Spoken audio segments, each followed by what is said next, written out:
take up? We just are waiting on Miss Daniel to get back from her last quick break, but I don't think so. She's coming. Here she is. I heard you. I heard you.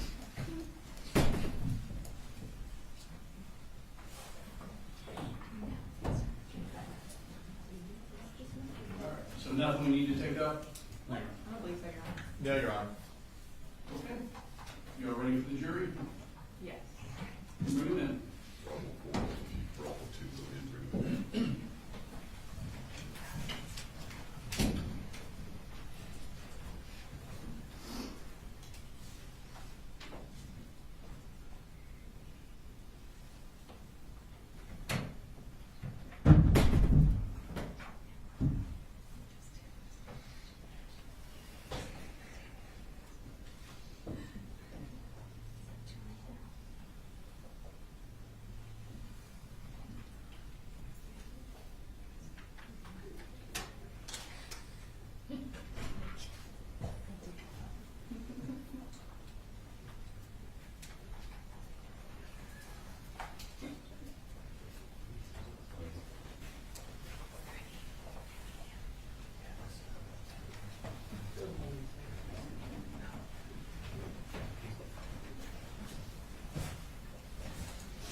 Yo. Good morning. Morning. Hope you all had a nice weekend. Jump right into witnesses here. State and call us next witness. The state calls Marcy Gray.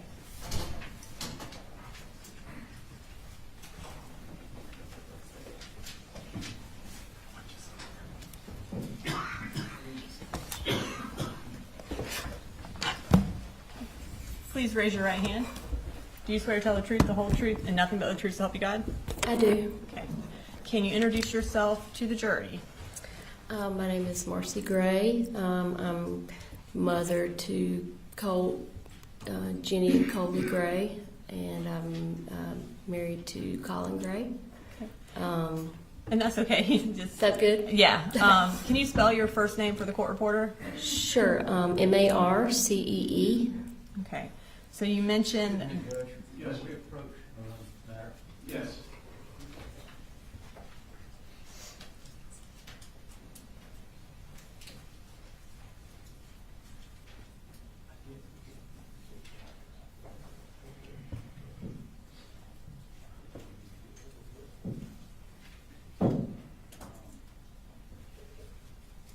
That's what I was asking. I said, is there anything you think of?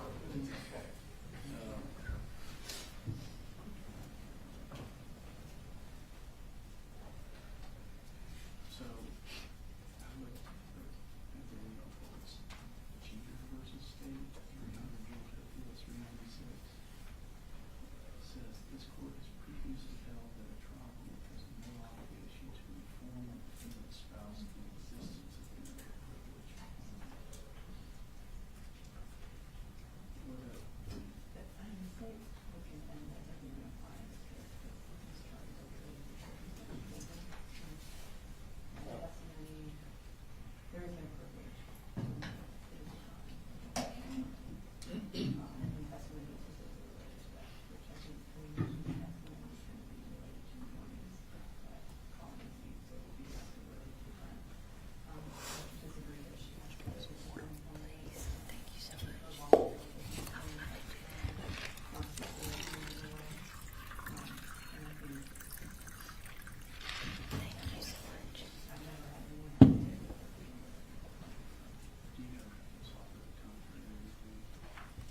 We just know that it's going to be an issue. We kind of look at it.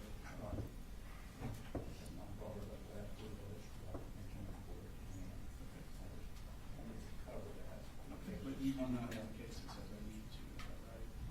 Okay. I'm going to proceed based on the Cheater versus State, just saying that having no obligation to inform of the existence of marital privilege. Thank you.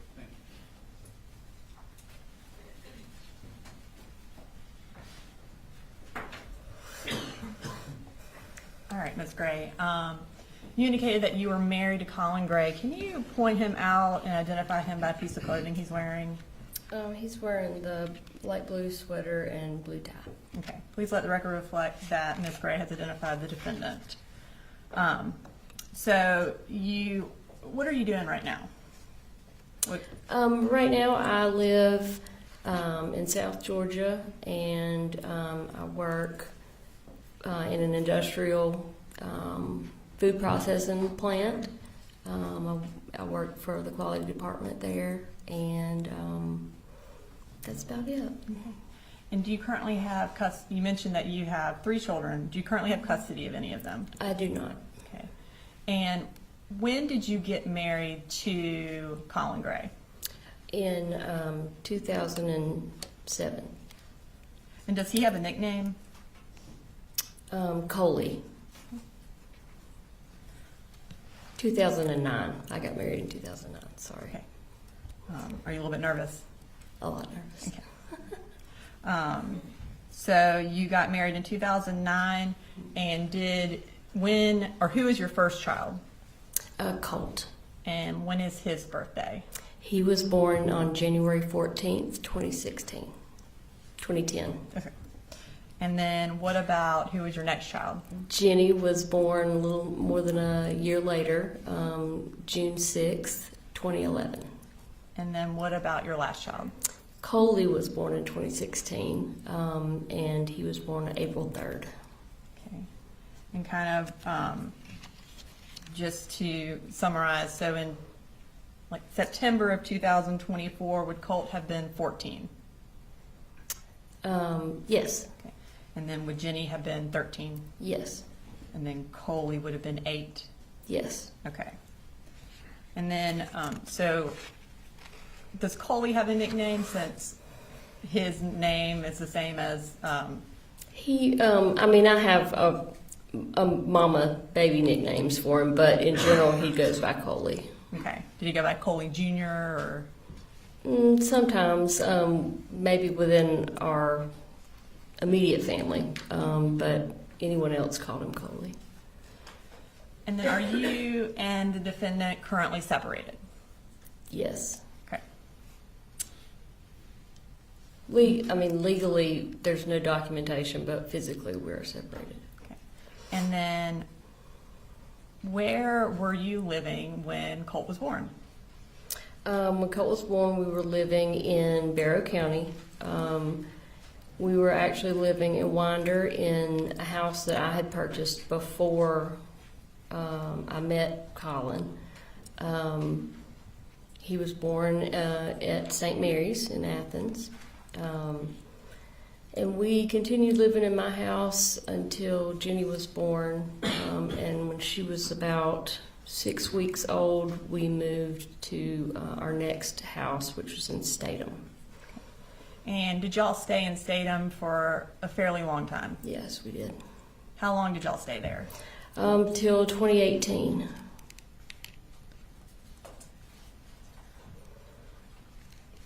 So I want you to kind of just summarize for us where y'all moved after then, up until y'all moved to Jackson County. Okay. There's a lot. So we sold our farm in Statham in 2018. We moved into a rental home in Gainesville. We were there, and each of these rental homes that we were in less than a year. Many of them less than 6 months. So we moved to a rental home in Gainesville. It was on Lake Lanier. A couple of months later, we moved from that rental home into a second rental home. It was in Cumming, Georgia. We were there for, like I said, less than a year. At that point, in 2020, right at the beginning of 2020 is when we moved to Ben Hill County. That was during COVID. We were there for right at a year, at which point we moved back up to Jackson County. And the first place that we lived at was Traditions.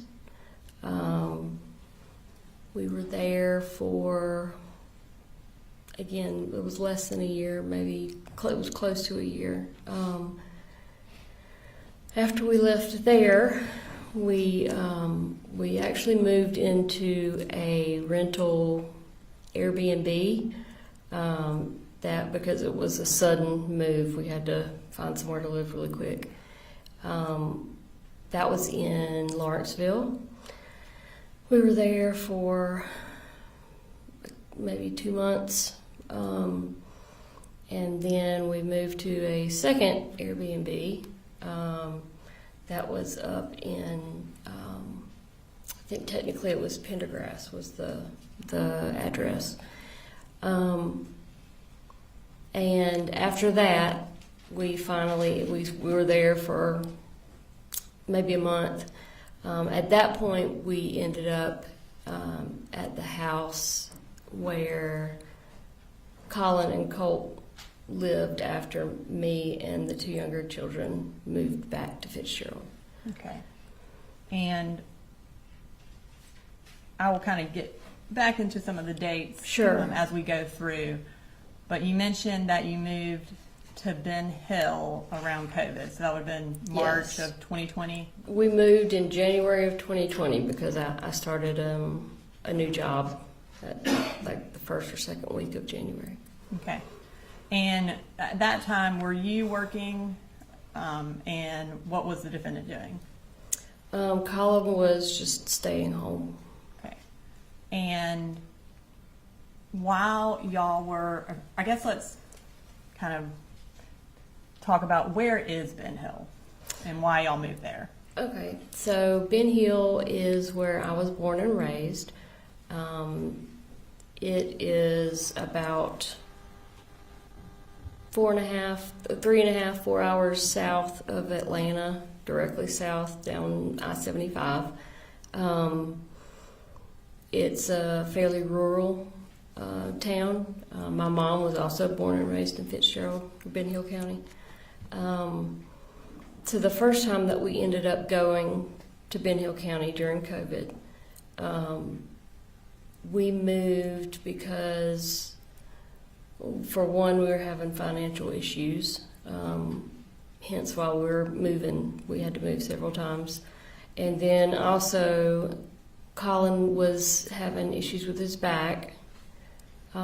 So we wanted to move to hopefully get some support from my family. And we moved into my late grandmother's home. When my mom's mom passed away, she left her home to all of us grandkids to use as we saw fit. So we were going to move because we wouldn't have a mortgage and we could try to save some money and get back on the right path. And that would also allow Colin to get his back healed, so he wouldn't have to work. So y'all moved to Ben Hill right before COVID. I want to fast forward to Colt's 6th grade year, which would have been the fall of 2021. Okay. At that time, were they still doing digital learning for a period of time? Yes.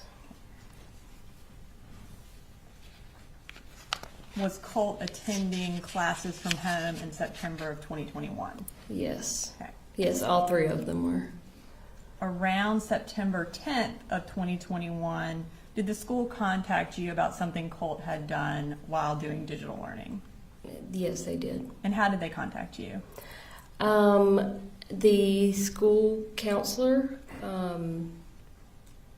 she called me on the phone and said that basically she wanted to give me a heads up that they were sending some resource officers to the house.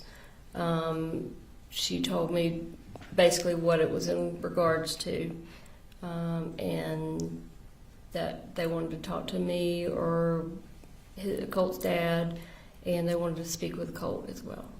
Okay. And when the school resource officers arrived at your house, what did you learn about what Colt had done?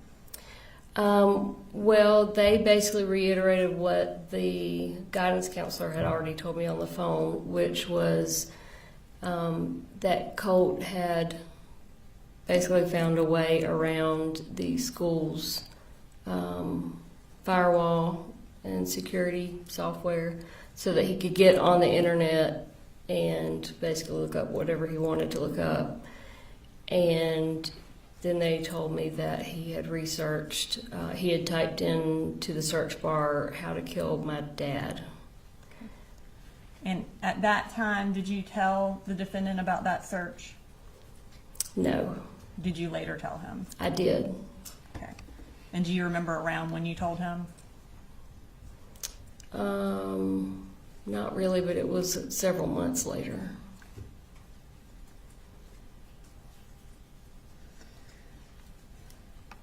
Did the Department of Family and Child Services become involved with your family around that same time of that search?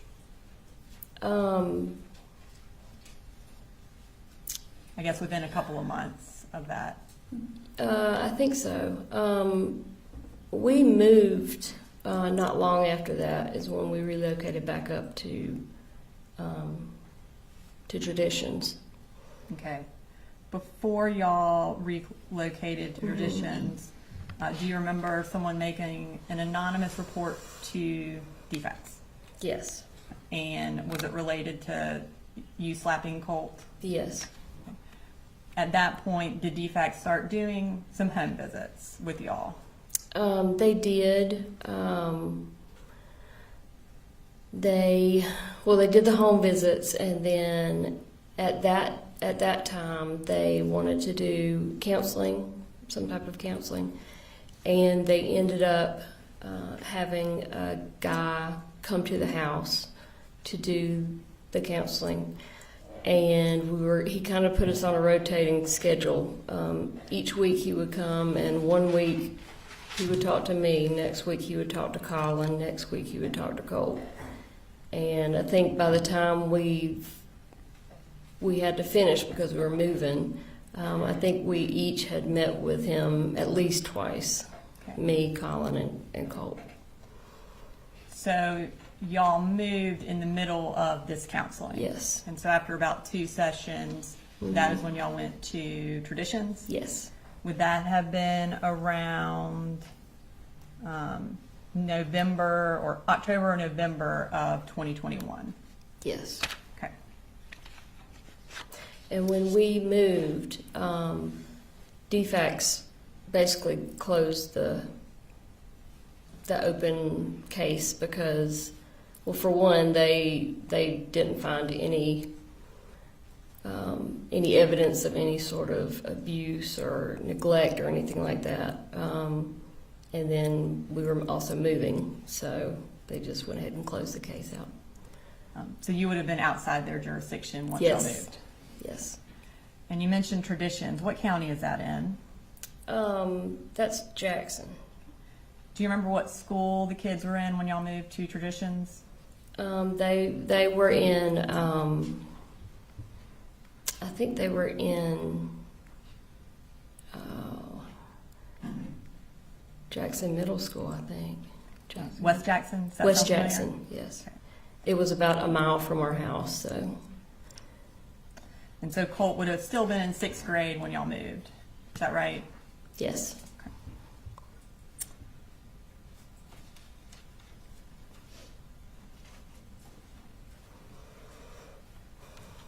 Now, you mentioned earlier that you had to make a quick move from Traditions. And that would that have been around August of 2022? That sounds about right, yeah. And why was it a quick move? We got evicted. And is that when y'all went to a few Airbnbs like you mentioned? Yes, ma'am. Okay. So then eventually you moved to Jefferson, sometime kind of in that fall of 2022. Yes, ma'am. Where did the kids start going to school then? Oh gosh.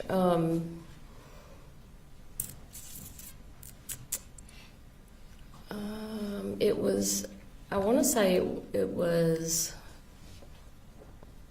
I don't want to say the wrong thing. And does Jefferson City Schools sound familiar? Yes, absolutely. That was it. Okay. And we were excited because Jefferson schools are known to be really, really good schools. At that point, sometime around Halloween of 2022, was another defects report made. Mm-hmm. And what was that Yes. report about? That report was, again, ended up being completely unfounded. And one of our neighbors had reported general neglect of our kids. She said that they were being sent to school dirty. They weren't being fed.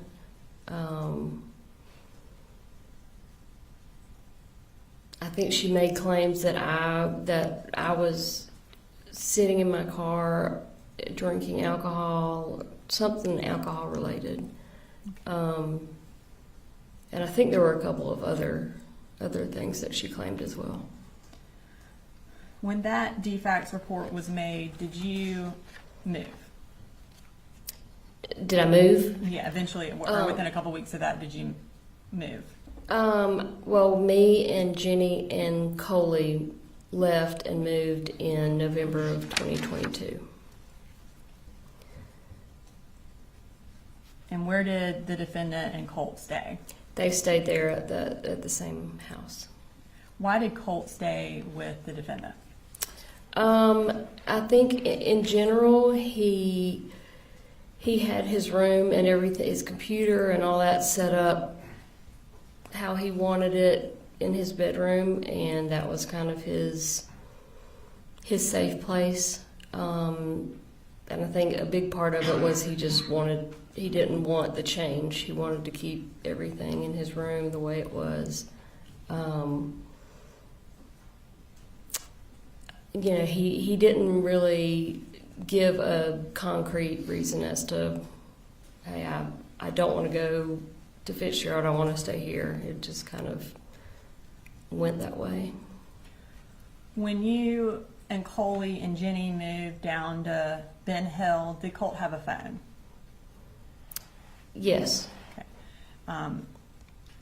Were you able to have contact with him while you were living in Fitzgerald or Ben Hill? For the most part, no. I was not able to have much contact with him at all. And did you have much contact with the defendant at that time? It varied, but in general, not really. Other than texts. And there were a couple times where I tried to facilitate him visiting his younger son. His daughter at the time didn't want to have anything to do with. Objection. This is getting into hearsay, and it's not relevant. We'll move on. All right, just So at any point did he, or how often did he visit you in Fitzgerald, or did you visit Colt and the defendant in Jefferson in that time frame where they were living alone? I think Colin visited us in Fitzgerald twice, and I drove Coley up to visit them maybe 3 or 4 times. It was right towards the end.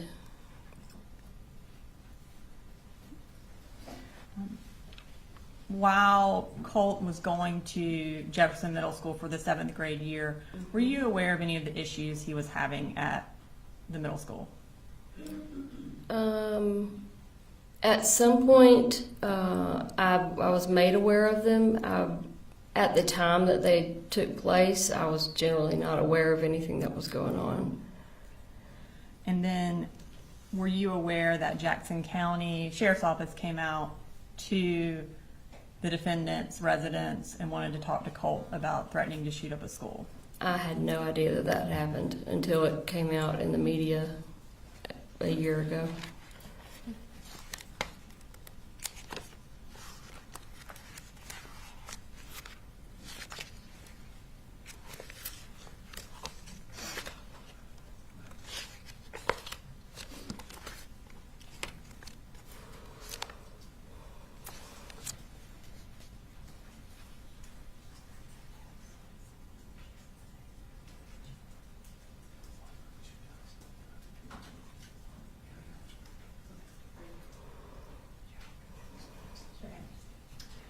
So at this time, you said you weren't aware until after everything happened. At this time, I'm going to display a text message from State Exhibit 150.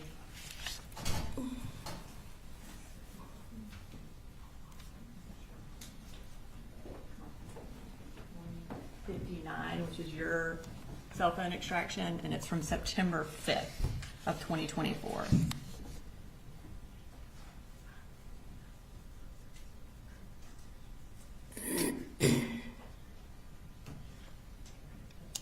Can we do the first one?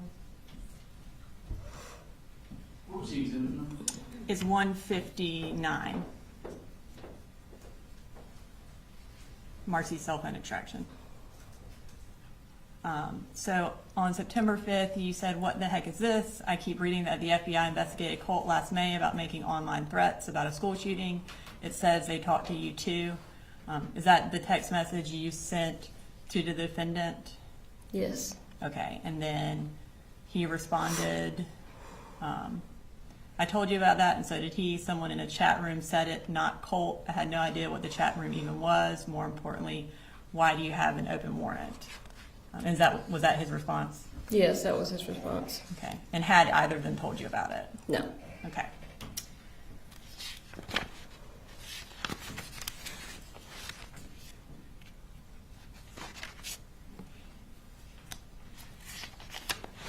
Okay. So I'm going to fast forward to August of 2023, a couple of months after the May incident with Jackson County Sheriff's Office. Did Colt move back in with you in Ben Hill? Yeah. When was the month you said? I have August of 2023. Yes, ma'am. Okay. And was it just Colt or the defendant come too? I met the defendant off of I-75 to pick up Colt. Okay. And why did he come and live with you? Because, well, he had called several times leading up to that, wanting to come and live with me because he said he just couldn't. Objection is the hearsay. It goes to explain why he was moving to live with her. It goes to explain conduct and not for the truth of the matter, sir, not to explain. And I don't know exactly what she's going to say, but essentially she's going to explain why Colt wanted to move and also why the defendant allowed it to happen. Of course, if it's the defendant's statement, then it would be admissible. I'm gonna have to hear what it is. Ladies and gentlemen, I'll just step out.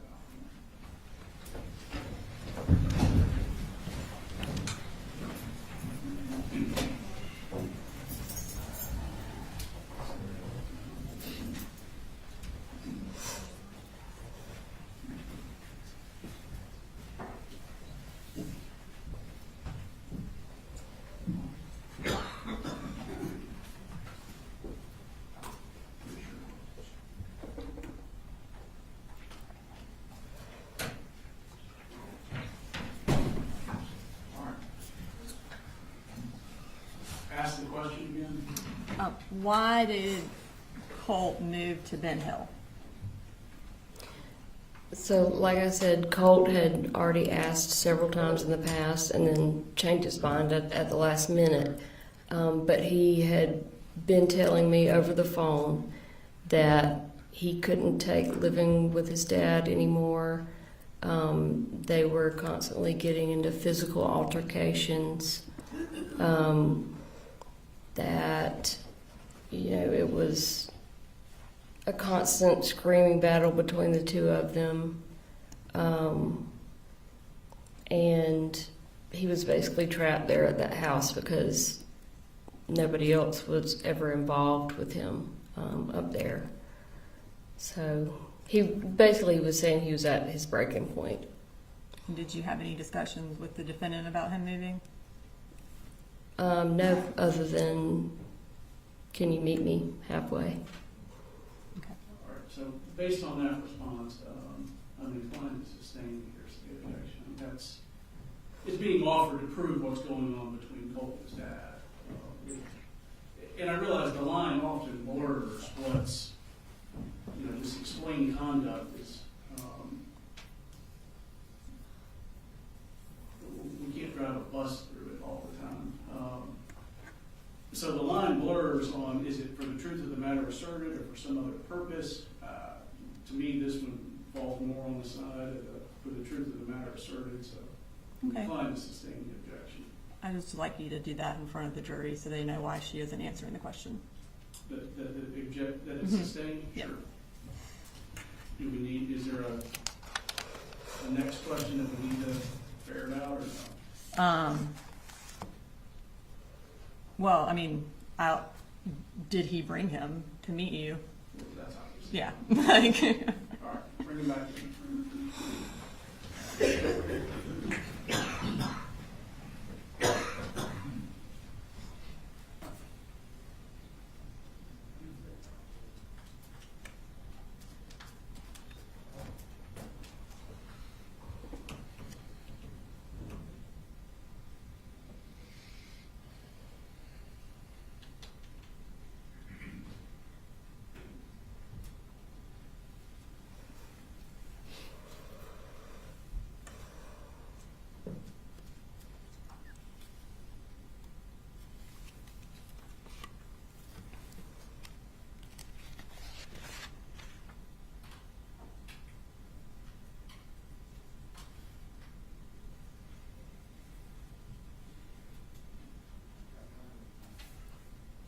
One in the restroom.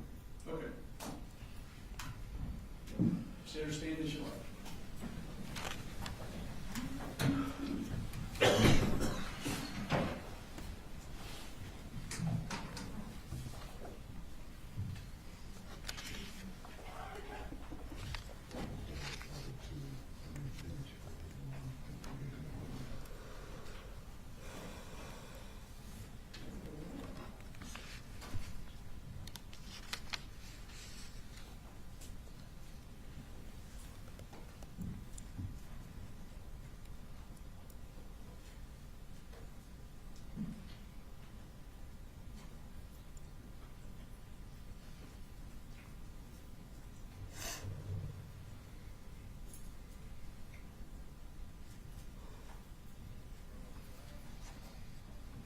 We're ready, sir.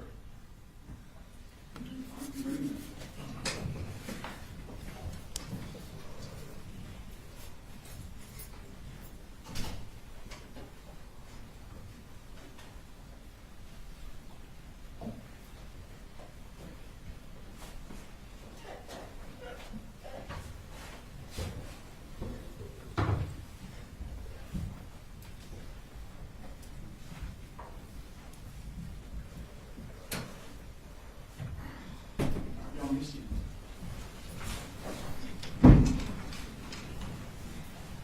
All right, so ladies and gentlemen, to the last question, there was a hearsay objection. I'm sustaining that objection.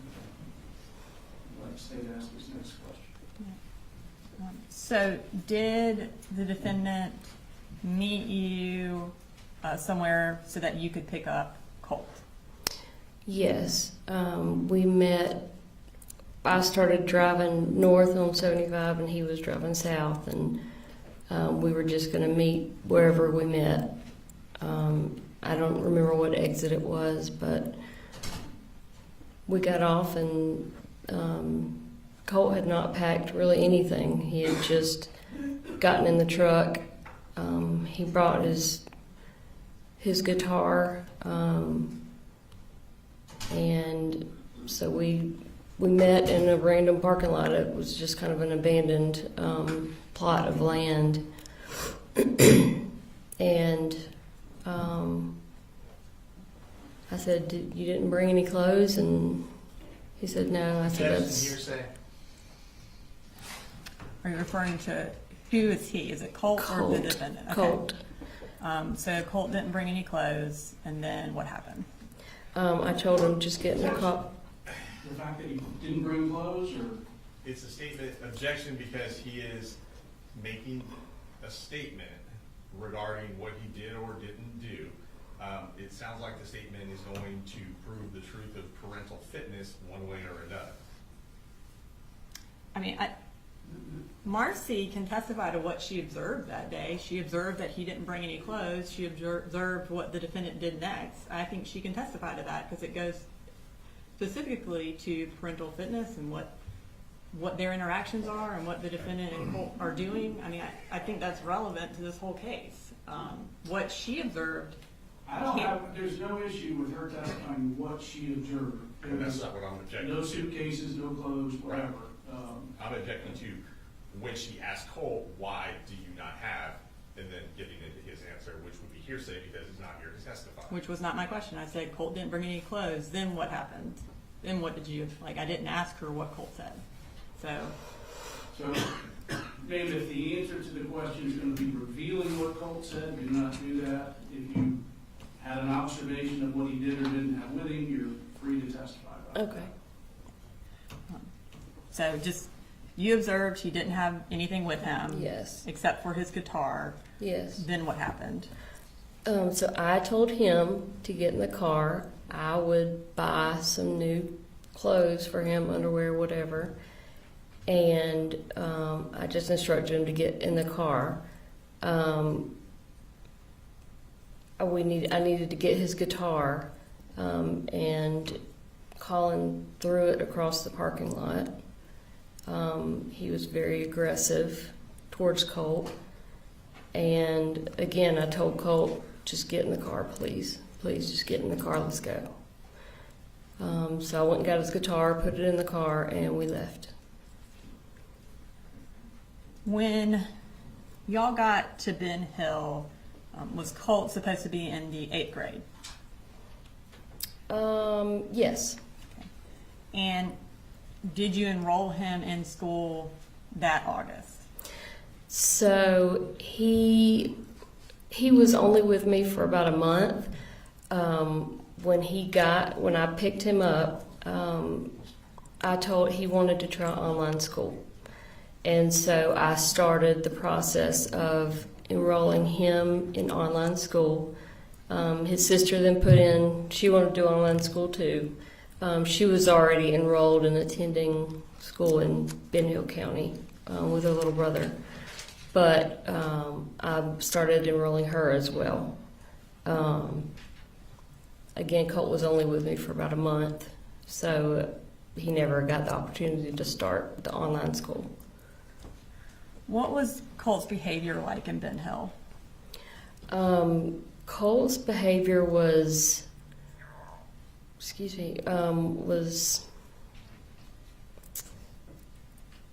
alarming.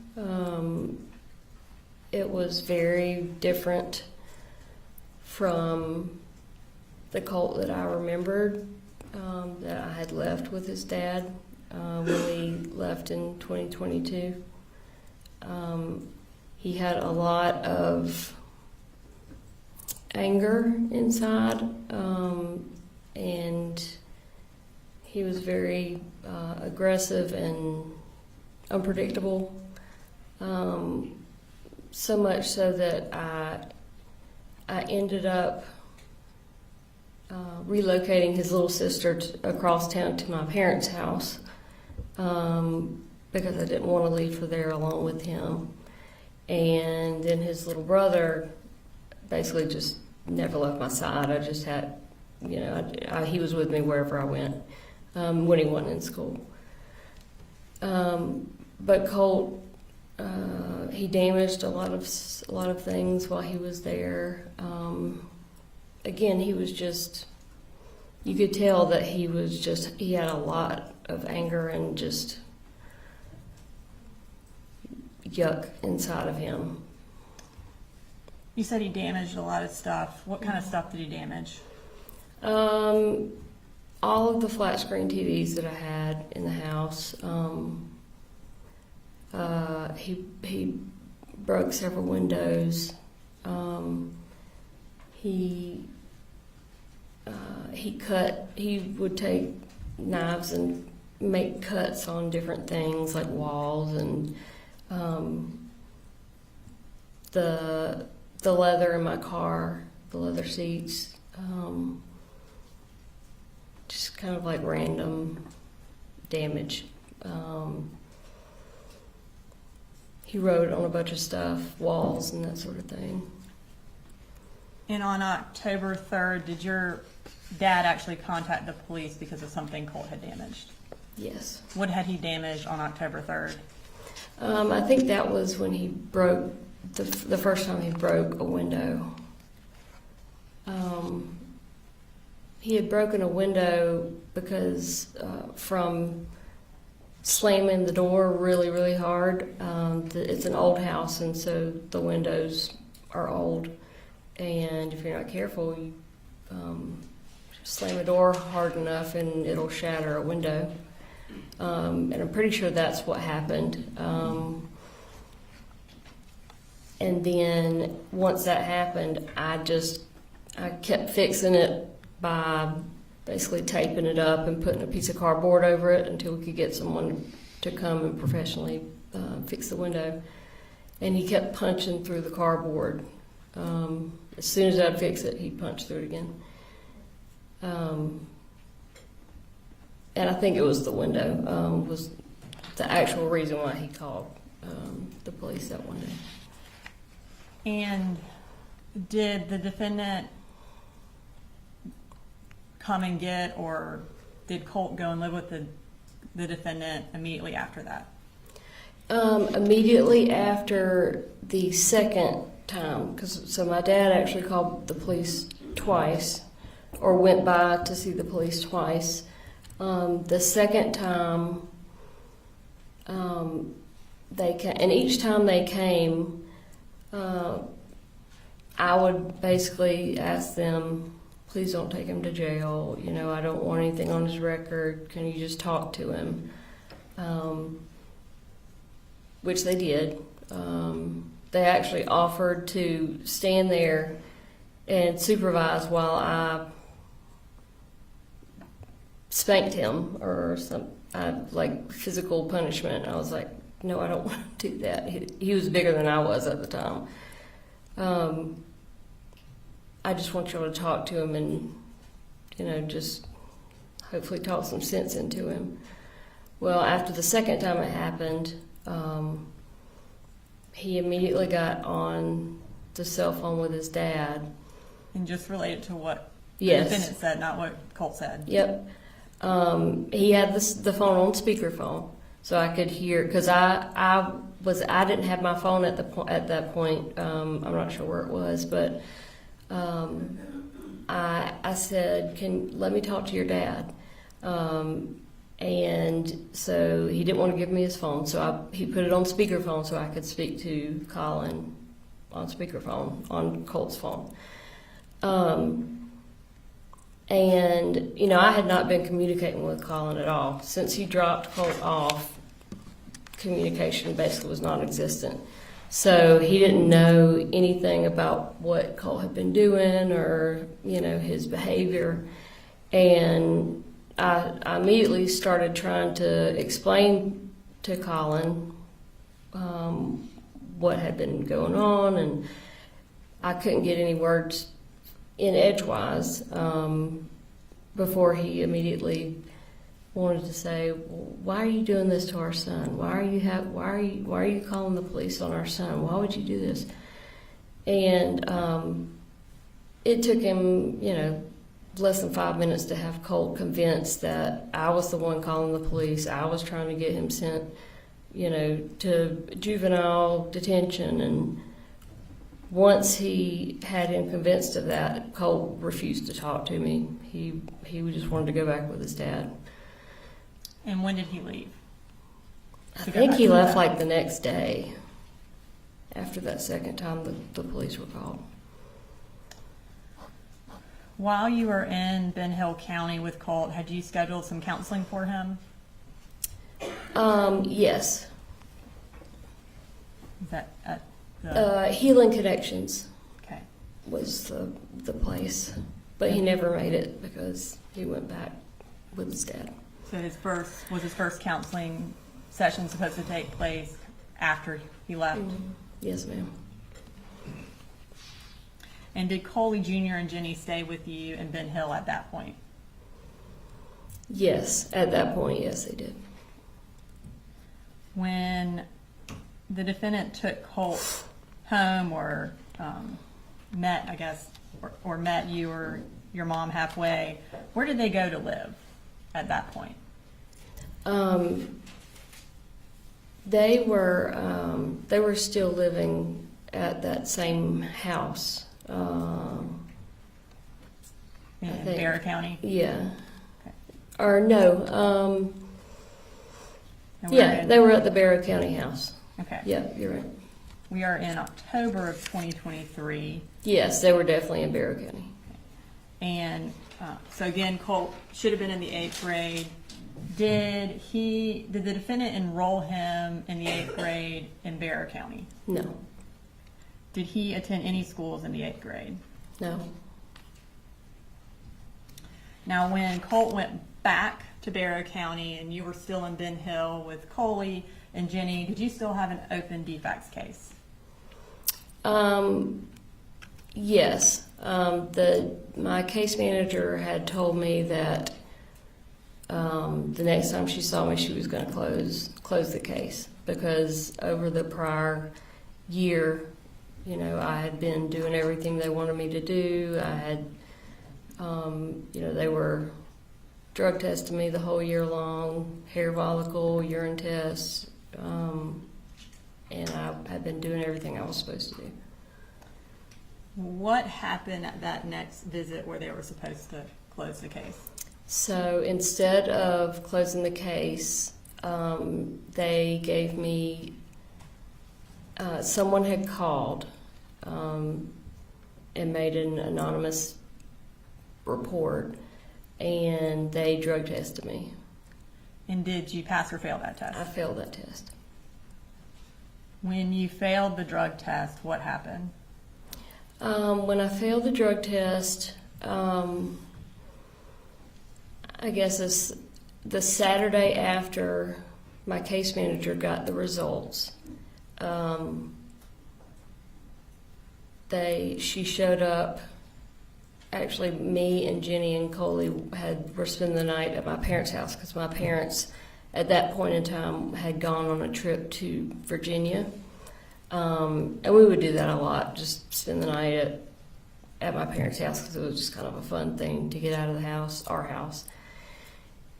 And so we were there, and my case manager, Tamika Mitchum, showed up at their front door with Colin and Colt to basically tell me I had failed the drug test, and she was sending Jenny and Coley to live with their dad. And at that point, did you have custody of any of your children? Well, it wasn't a custody case at that time. They were just physically going to stay with their dad. It had not gone to the phase of addressing custody, with a judge or anything like that. I guess none of them were living with you, is that correct? That's correct. And did the defendant have kind of authority over them at that point? Yes. And were they all living in Bear County at the Harrison Mill address? Yes. After you failed that drug test, did things go downhill for you? Big time. Tell us what happened. Well, after the initial devastation of having them taken and sent with their dad, I, for one, was faced with the reality that Jenny and Coley were now living in the house with their dad, where things were horrific, and there was nothing I could do about it. So I started trying to reach out to Colin to set up visitations, because the case manager said that I was entitled to have as many supervised We visitations. object to the hearsay as to what the case manager told her.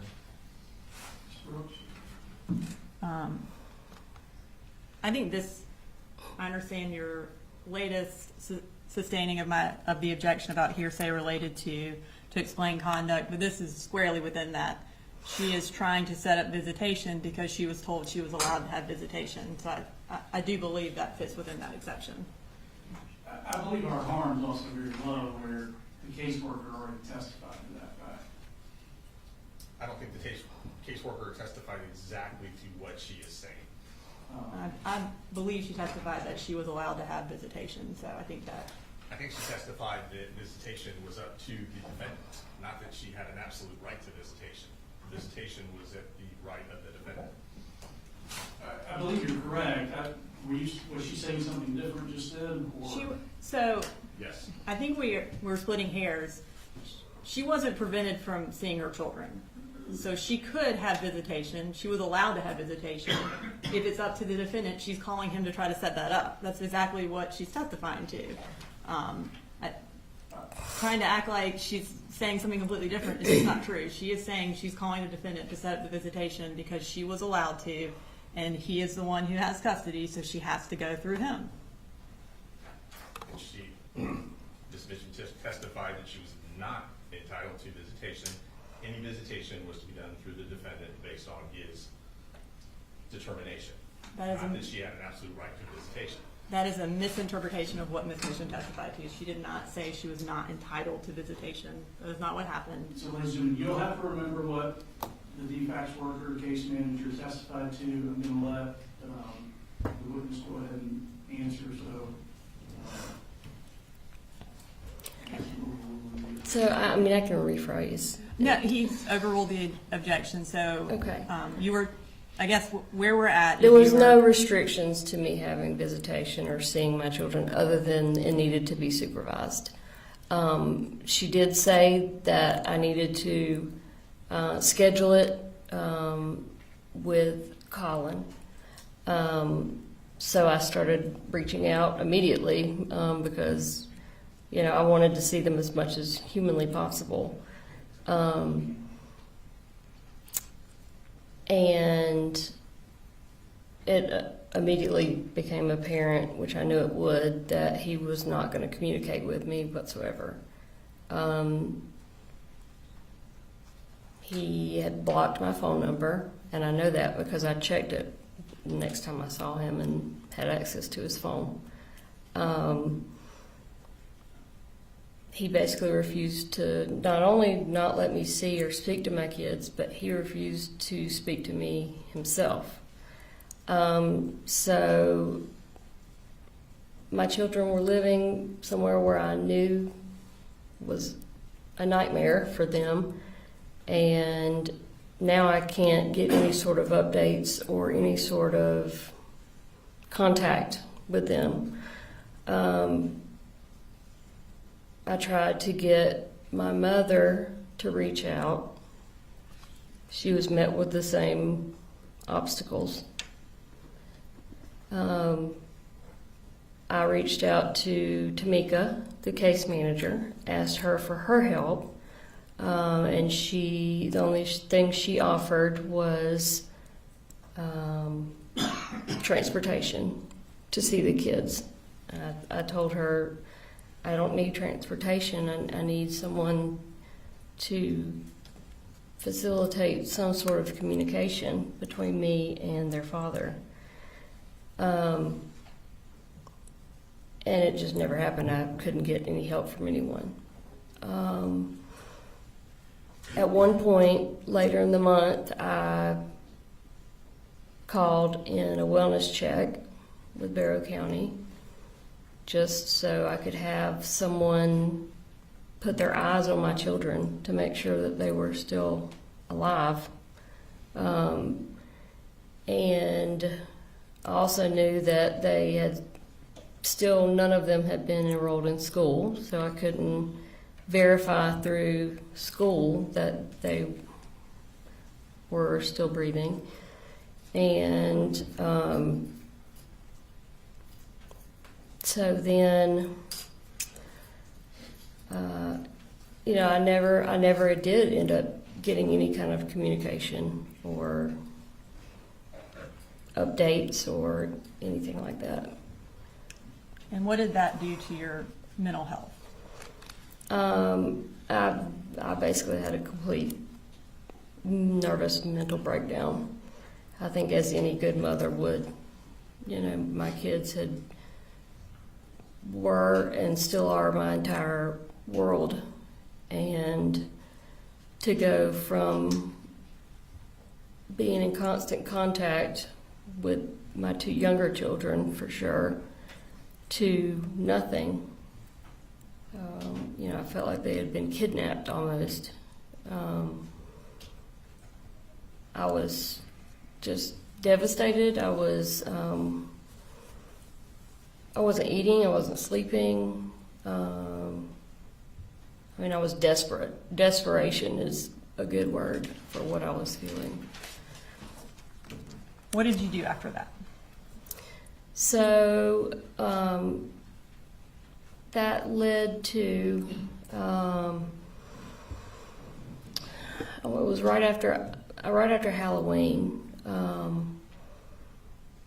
I basically decided that I was going to drive to Barrow County and just physically go and knock on the door and say, "What are you doing to me, to our kids? I want to kind of just see them." And so I was not in my right mind at the time. But I went to my mother's house and I told her that what I was going to do, and I wanted her to go with me.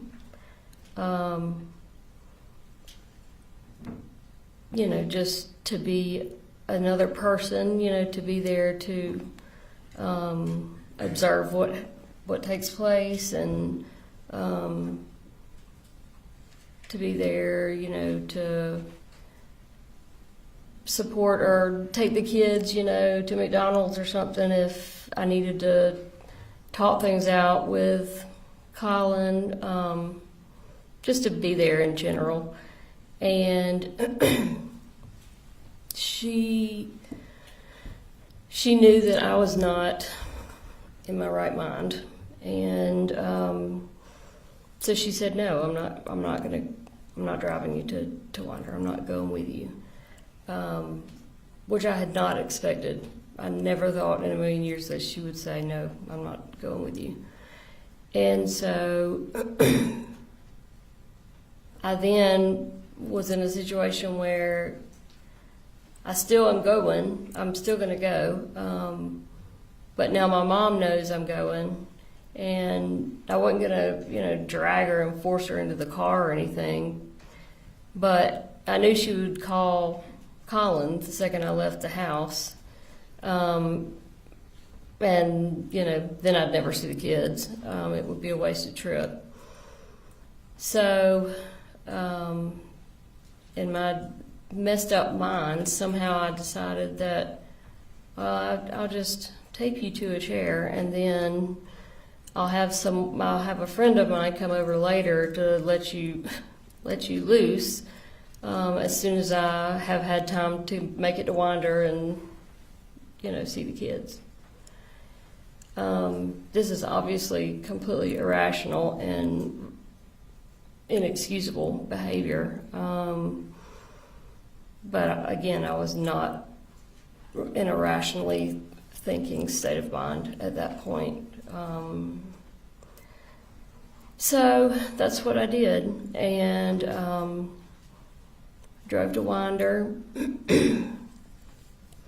I actually got there on Friday, but it was late. It was dark, and I didn't want to go knocking on the door, late at night, and it, be made out to look like, oh, your mom's, banging on the door at all times of the night. So, anyways, I slept in my car basically Friday night with the intention of going to talk to him Saturday morning, which is what I did. I tried knocking on the door first, and nobody was coming. It was kind of early, especially for a Saturday. But I'd been there before, so I knew which bedroom was his. So I walked around to his bedroom window, and it was open. He sleeps with his bedroom window open a lot. And are you referring to Colin? Yes, Okay. sorry. It's okay. And so, but I didn't want to scare him, so I just kind of tapped on the window. And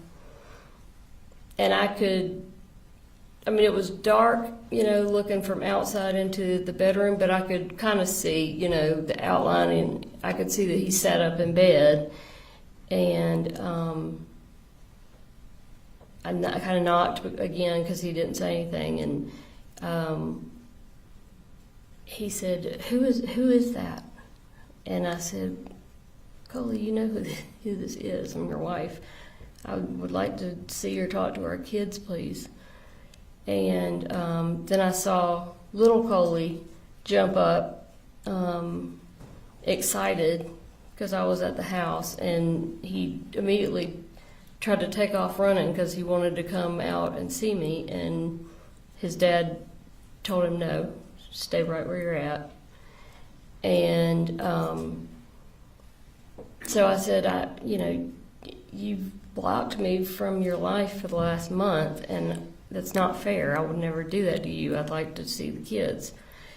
And he said, "You can't, this is not right. You can't do it this way. You have to call and set up a time, and I'm calling the police. Get off my property. I'm calling the police if you don't leave right now." And I immediately started crying, and I said, "Please don't do this. I've been trying to contact you for a month. You know that, and you know what you're doing, and it's not fair. It's not right to me or our kids." And but he didn't care. So he said, "Get off my property or I'm calling the police." And I knew he would, so I turned around and left. And I drove just down the street to the Dollar General and just sat there, just boohooing, not knowing what to do next, because I didn't want to make any kind of scene or anything with the kids there. Not that I would make a scene anyway, but I didn't want to give him the opportunity to make it look like I was acting crazy or anything. So a couple hours later, I had actually brought some of Jenny's electronics, some stuff that she used with her iPad and like an Apple Pencil and stuff that I wanted to leave with her because I knew she would want them. And so I decided to drive back to the house to just drop that off, which I did. I drove back, and I didn't even bother knocking on the door. But I took all of her stuff and set it on the roof or the hood of Colin's truck. His work truck was there in the driveway. And turned around to leave, and I ended up keying the side of his truck, which is the first time I've ever done anything like that. But I just had so much just resentment and anger, and I wasn't going to do anything in front of our kids, and that was just, I was physically walking past the truck, and I had my keys in my car, and in my hand, and it just like happened. I was just like, and so I scratched a couple words in the side of his truck, and then got in my car, and I didn't try to go back after that. And were you eventually arrested in Barrow County? I was the next day.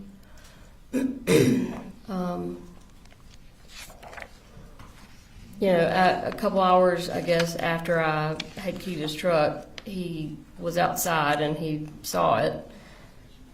And so he called and made a police report. And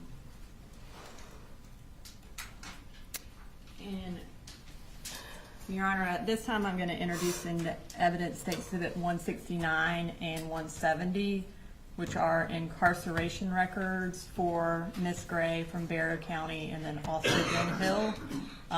They just established the period of time that she was incarcerated. When we're displaying it, we've redacted her personal information so that it is not viewable from the screen.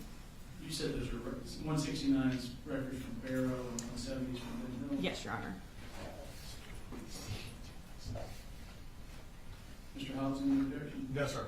169 and 170. Thank you, Your Honor. And these are self-authenticating, so I'm just going to go ahead and display them for the jury. So we're going to start with Barrow County. The records show, Ms. Gray, that you were incarcerated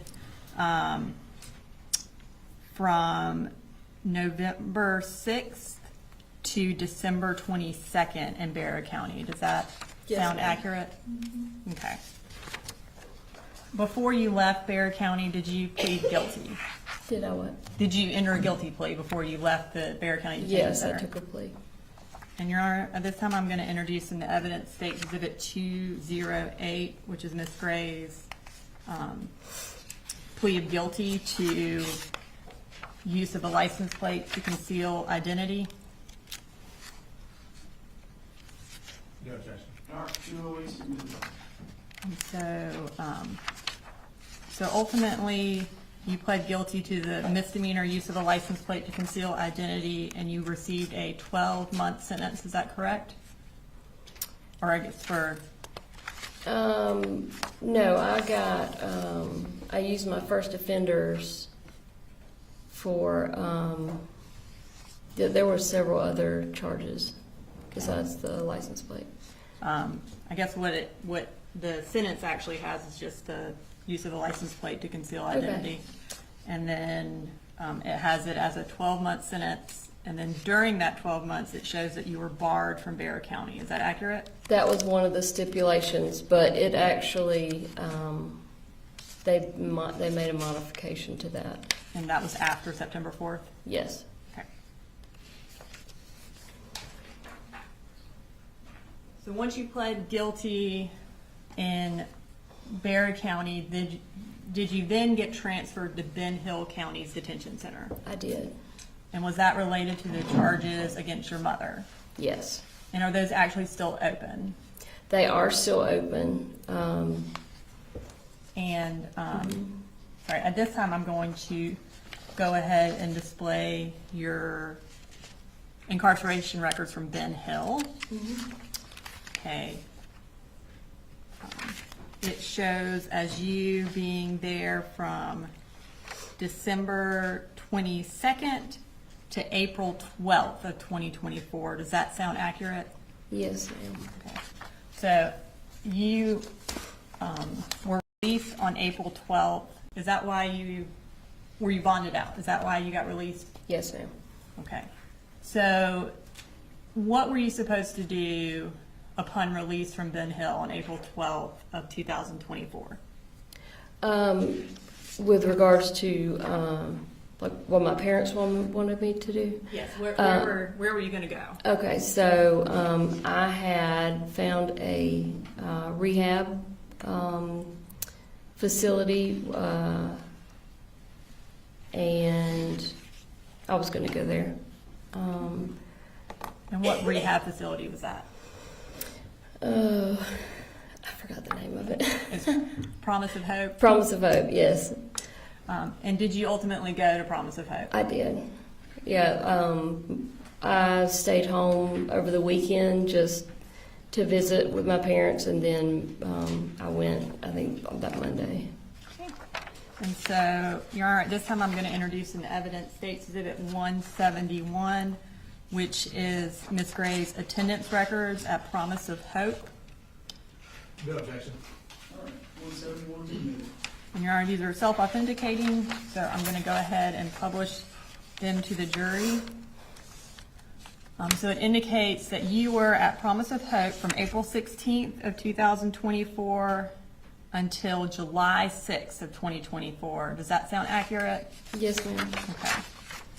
So, in that time frame, while you were incarcerated and then also in rehab, what kind of contact did you have with the defendant?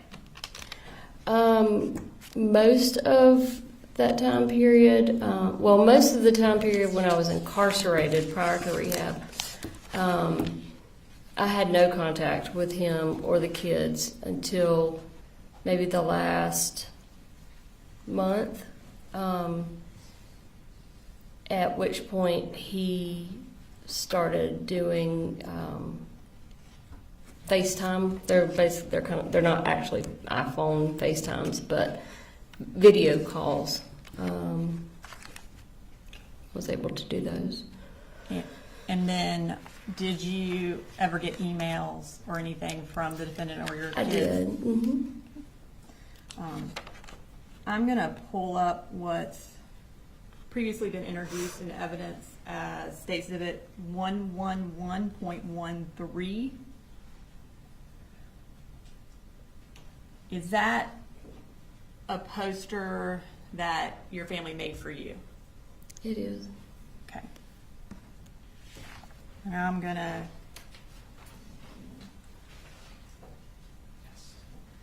show you what's been marked as State's Exhibit 209. Do you recognize that?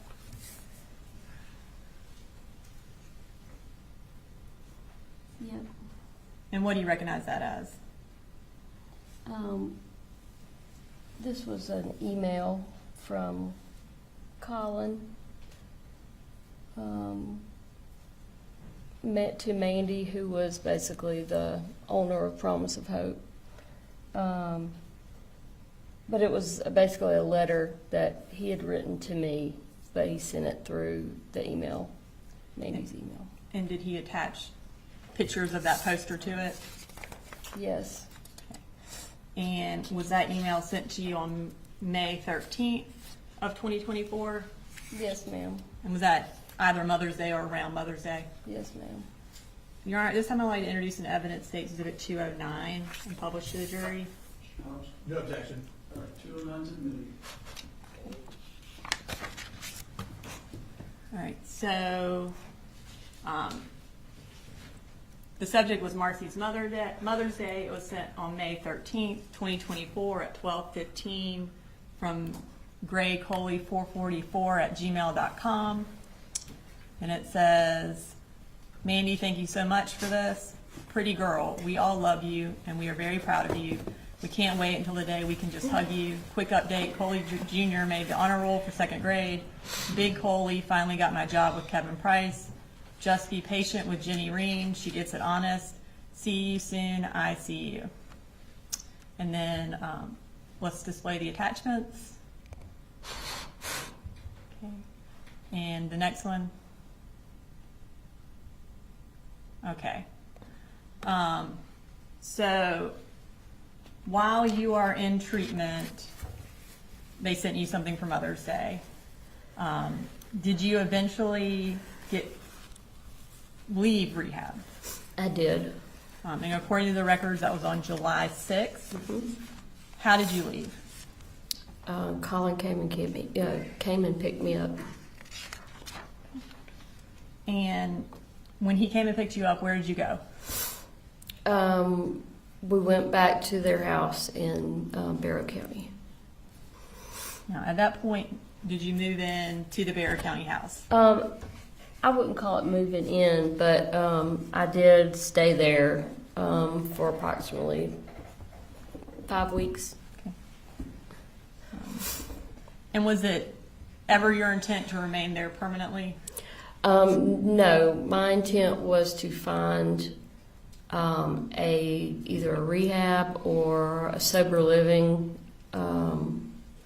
house close to them, like in Athens or something like that, and pursue that sort of living arrangement, or possibly my own apartment or something. And at this point, you're still banned from Barrow County, is that right? Yes, ma'am. When you moved to Barrow County, did you have a driver's license? No. Did you have a car No. with you in no, Barrow no, County? no, I had no way of driving anywhere. Did you have a cell phone? No, although Colin gave me one of his old ones temporarily. And was that a phone that Coley had been using? Yes, yes, ma'am. And does Coley sometimes go by Boo Boo? That's my nickname. I call him that. Okay.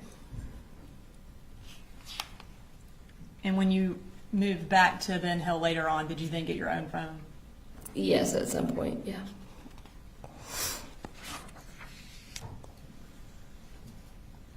So while you were living there, what were you doing during the day?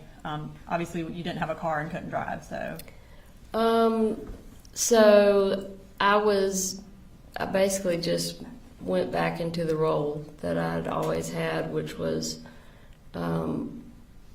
first I just went room by room and started cleaning, organizing, because the house was a disaster. So I did, that was several weeks worth of work. I also enrolled the kids in school because it was about to be school time, and their enrollment had not been started. I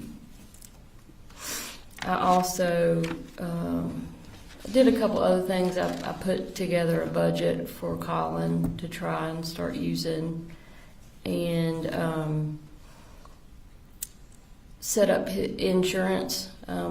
He was about to become eligible to sign up for insurance through his work, so I did all that. And just hung out with the kids basically until they started school. And does August 1st sound right for when insurance started for your family? Yeah, it would have been the beginning of the month. Yep. And you mentioned you enrolled the kids in school. Did you enroll them under Colin's name? Yes, since they were living with him? Yeah, I wouldn't have used my name because I was doing it. I think I was using his email and that sort of thing. Okay. And so now at this point, I want to move to talking about Colt while he was in Barrow County. Did Colt have any friends that you were aware of in Barrow County? Like at what Like what time? in this time frame of July to August of 2024? No. When was the last time he had any friends that you were aware of? The last time he had friends that I was aware of was when we lived in Statham before we sold our farm and started moving around. So that would have been early elementary school. Yes, yeah. he had a really good friend back then. And he, when we were in Fitzgerald, you know, in the little bit of time that he spent physically at school, he had a couple of, I guess you could call them friends. Not friends to the point where they did anything like after school or anything, but he did really good in school, up through elementary school. Never had any kind of issues, no behavioral issues once he got into elementary school and middle school. I mean, he was fairly normal. Until middle school. Until, yeah.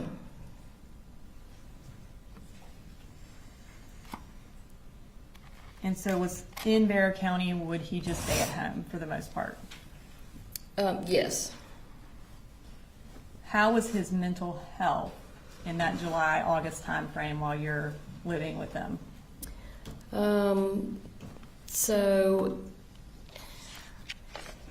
his mental health, I think with me being there, he had a lot more stretches of positivity. He always has liked just talking with me for long periods of time. His dad too, but you know, if his dad's not at the house, then he can't do that with him. So he was really happy that he had me there to basically talk my ear off for hours at a time. And but then, you know, he would go from happy and positive to, you know, anxiety, riddled with anxiety, easily agitated, very agitated, and could be aggressive. It was very obvious that he needed some professional help, especially with the anxiety, which I mean, he had been struggling with anxiety for a while. Had the anxiety gotten worse? From what I saw during that 5 weeks, definitely. And did he have panic attacks? I had never seen him have a full-on panic attack until I was staying with them during that time frame. And one night he had just a full-blown panic attack. I knew immediately what was happening because I've struggled with panic attacks towards the beginning of our marriage. Who all was present for the panic attack? Me, Colin, and Coley. And what was Colt doing during this panic attack? He had walked into the kitchen. His dad and little brother were standing in the kitchen. I was on the couch in the living room. And he walked in to the kitchen and said something, and then started like crying, kind of like like I don't know what you would call it, but he was crying out, and it scared the crap out of me because I didn't know what was going on. So I jumped up off the couch and ran into the kitchen, and he was just he was standing up, but he was just kind of hunched over and crying out. And I just knew what was going on immediately because I knew he had been struggling with anxiety anyway. And so I went over to him and put my arms around him and said, come on. And so I walked him down the hall to the back bedroom where Colin and Coley were sleeping, and got him to lay down on the bottom bunk. They slept in bunk beds. Got him to lay down, and I said, I want you to just breathe with me. And so I laid down kind of beside him, but I was kind of holding him in the bed, and just started counting and breathing with him. And he would breathe with me for a couple seconds, and then he'd start crying again, and then he'd breathe with me for a couple seconds, and then he'd cry again. And we laid there doing that for probably 10 minutes before he finally was able to relax and get it under control. At which point he almost immediately fell asleep. And so I just covered him up and went out of the bedroom, shut the door, and told Colin, don't go in the bedroom, leave him alone. He needs to sleep for as long as possible, because he had not been sleeping very well either. During that time frame when he's having the panic attack, did he ask for y'all to call 911? That's what he said when he first walked in. Because I had heard him say something, but I wasn't sure what, because I was in a different room, and then he immediately started with the crying thing. But yes, apparently that's what the first thing he asked for. And then do you remember the date that it happened? No, I don't. Okay, I'm going to show you some text messages to see if it refreshes your recollection about the Okay. date. You can kind of look at those and tell me if based on those, if you remember the date that it happened.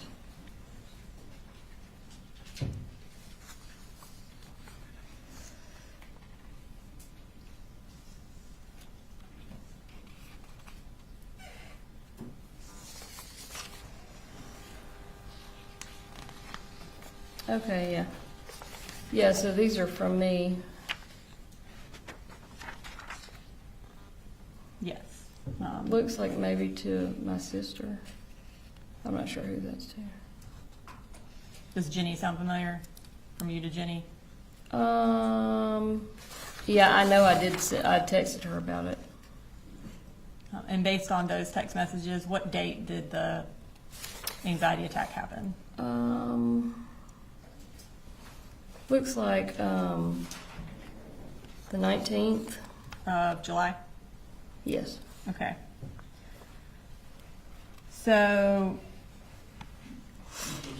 Is this a good jury? Yeah. perfect time. Ladies and gentlemen, we'll go ahead and take a 15-minute break.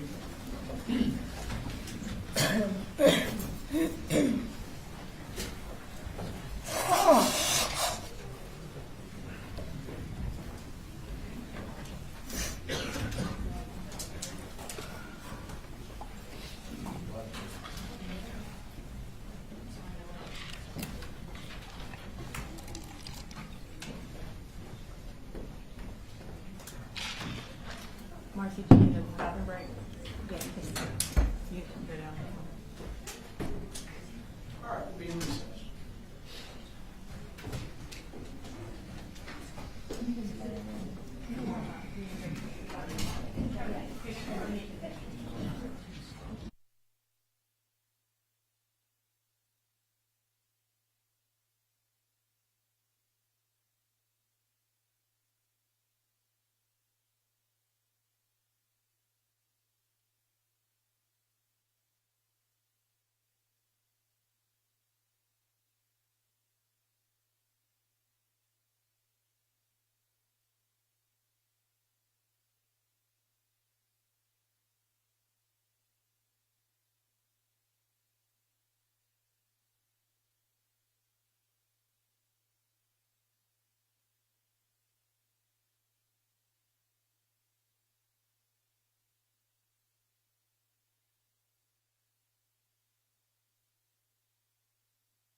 apparently during the break, we found out that the photograph that was put up of the children apparently was put on the internet pretty quickly.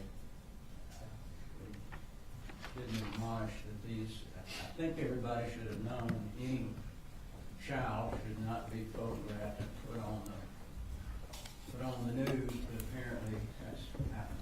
So, if we could give a further admonition not to do that. Do you concur, Ms. Brooks, or?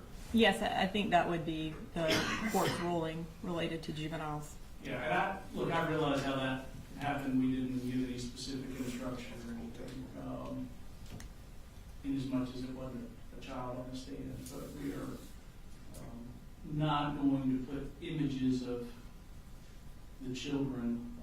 We're not going to broadcast those for the internet, so just be mindful of that, and if you're unclear, ask, and we'll address it. All right, first you bring the group back in if they're ready. Thank you, Judge. Yes, sir.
Go ahead, Mr. Brooks. All right, Ms. Gray, so we are in July of 2024, and Colt just had a panic attack. At this time, where did Colt feel comfortable sleeping? So, at this time, and when I first got there, he preferred to sleep, or he was sleeping on the floor in Jenny's bedroom closet. Okay. Not on any kind of cushion, just on the carpet. And did you provide him something to sleep on in that closet? I did. I took some memory foam that I found in the laundry room and cut it up and lined the closet with the memory foam. And then I also put some in his bedroom. Okay. After this panic attack, did you start Colt on any medication? I did, Zoloft. Okay. And at this time, I am going to publish a text thread between you and the defendant from State's Exhibit 156 from July 24th.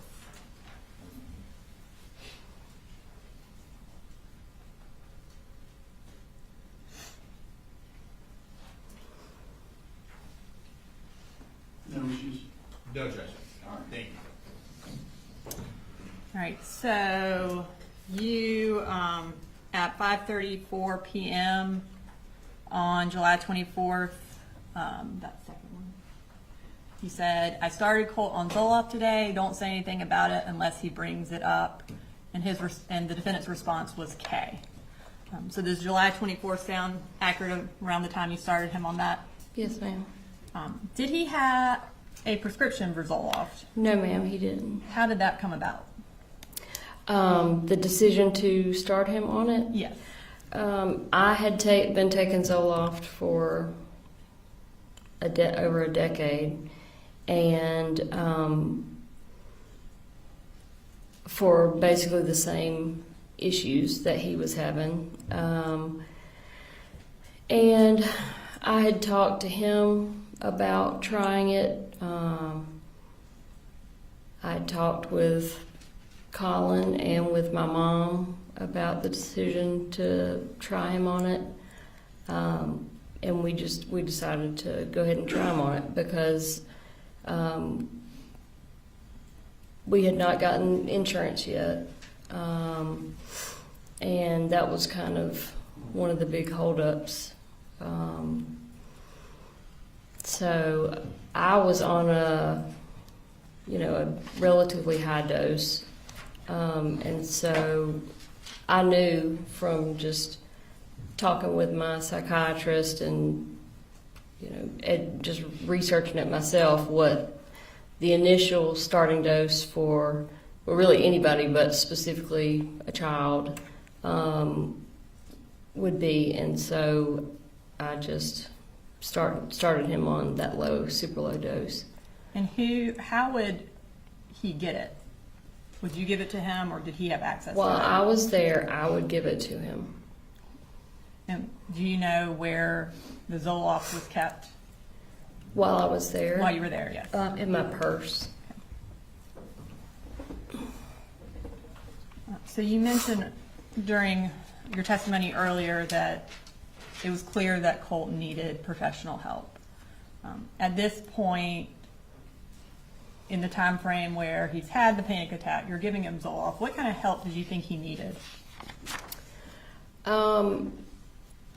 I felt like, especially after the panic attack happened, I felt like he needed some sort of inpatient crisis type help, where he could go in, be observed for a certain amount of time by a team of doctors who could then put together some sort of treatment plan for him. And that's the type of help that I researched, and that's the type of help that I told everyone that I felt like he needed. And Colt, I talked to him in detail about it many times, and he was excited. He was on board with it. He wanted to go somewhere where he could stay there for a certain amount of time and get help. Was the defendant supportive of getting Colt into therapy or counseling or inpatient treatment? In general, he didn't usually have a whole lot to say about it, but there were multiple occasions where I tried to talk to him about it, and his initial reaction was always, well, what if there's nothing wrong with him? What if he's just messed up? What if he's just a piece of crap person? Then what are we going to do? And I said, well, for one, as his mother, I know that there's something that he's dealing with. He's got issues. He needs help. That's not even a question in my mind. But if we do go somewhere and they say, there's nothing we can do or whatever, then we'll find another doctor until we find him the help he needs. But I was not happy with the reaction that I got most of the time when I would try to talk to the defendant about getting Colt help. At any point, kind of over the years, had he been supportive of trying to get Colt into therapy? No. And why not?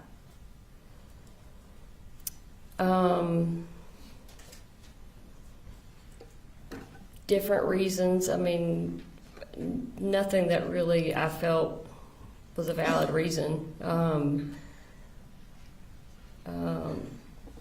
I think in general, the defendant just didn't want to deal with it. He just wanted to not pay attention to it and hope it would go away. And also, I personally think that he was afraid that Colt was going to go and talk about what the defendant was doing. Speculation objection, what's your response?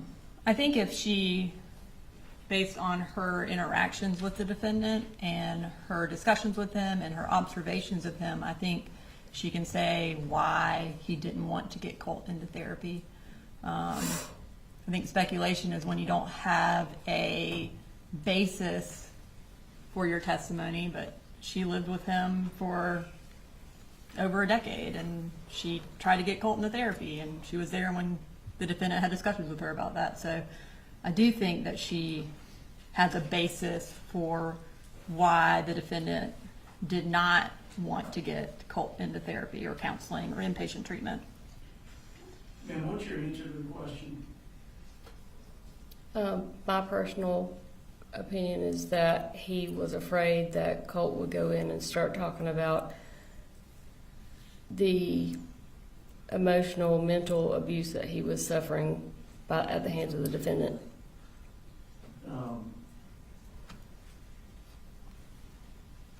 I've got more objections now. Go ahead. So, that would be character, which the state and I discussed before we did this, and I don't think the state knew that answer was coming.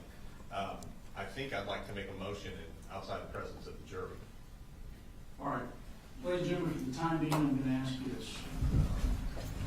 One, step out, but two, disregard the last answer, strike it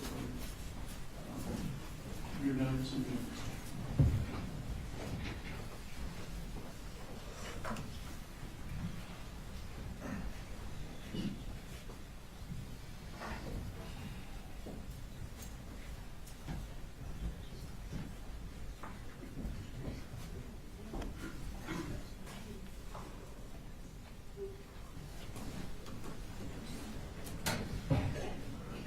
Go ahead.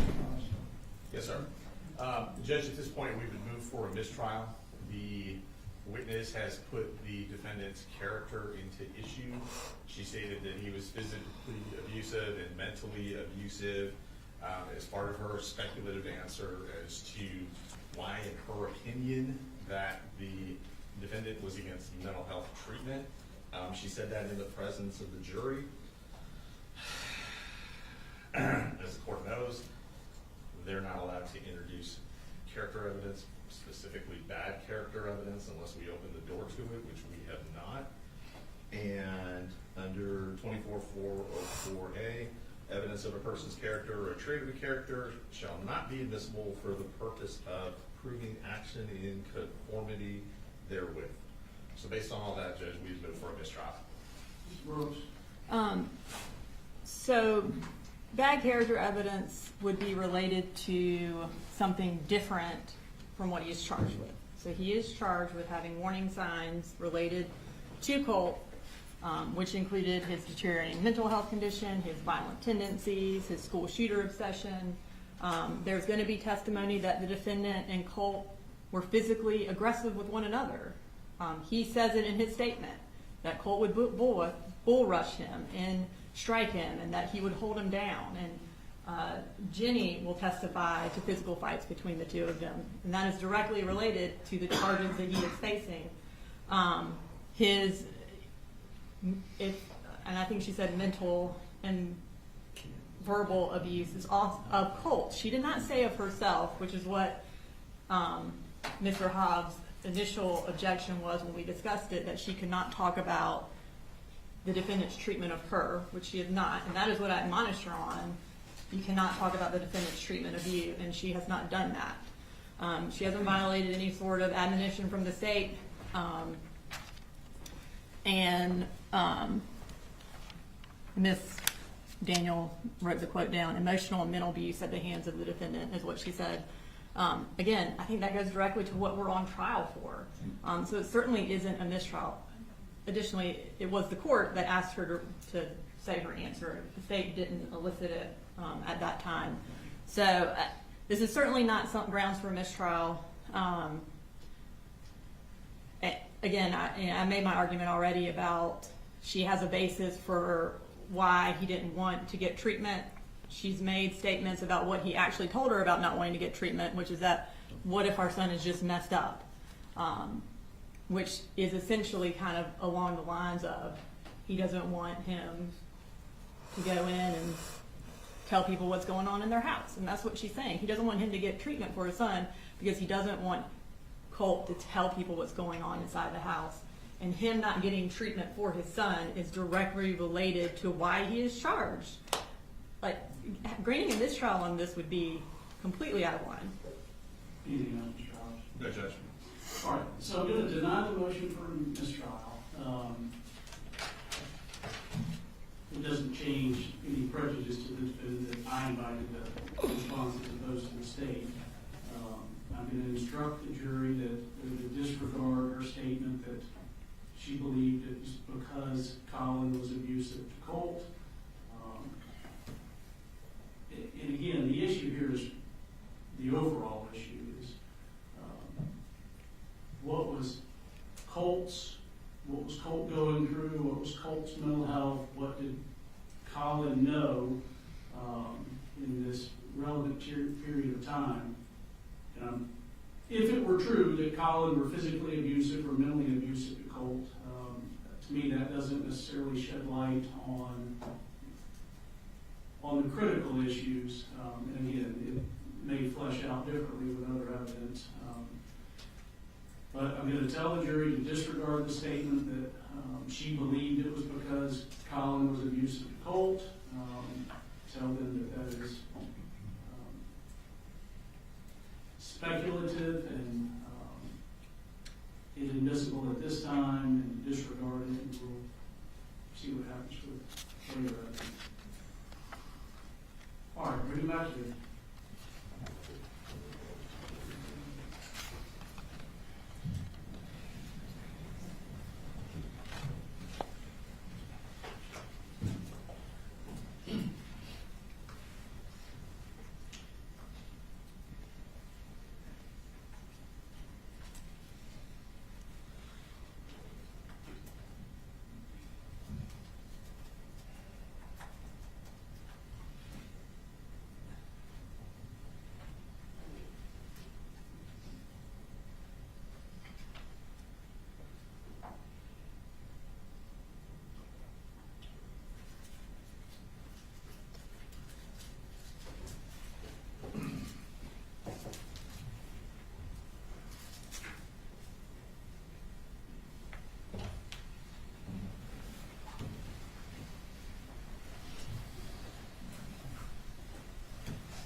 All right, so ladies and gentlemen, I'm going to ask you to disregard the witness's last response about speculating as to why she claims Colin did not want Colt to get counseling, specifically with regard to her stating that she thought Colin would be worried that Colt would reveal any abuse.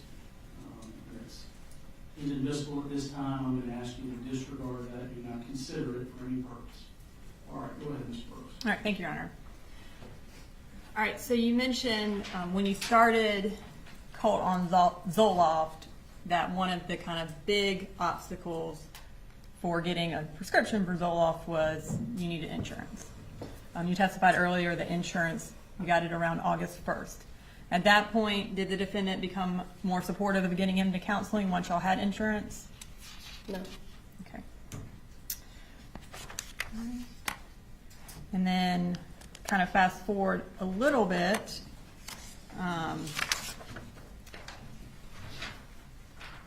You testified earlier that you ended up getting, I guess, all the kids registered for school that year.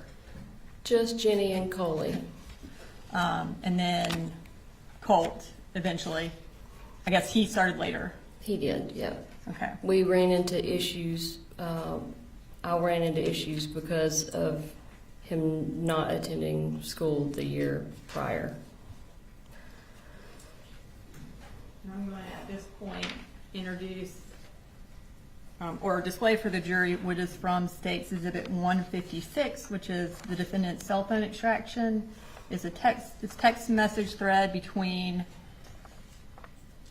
Ms. Gray and the defendant from August 12th. Any, No objection. No, sir. Okay. And you texted the defendant, we officially have a registered ninth grader.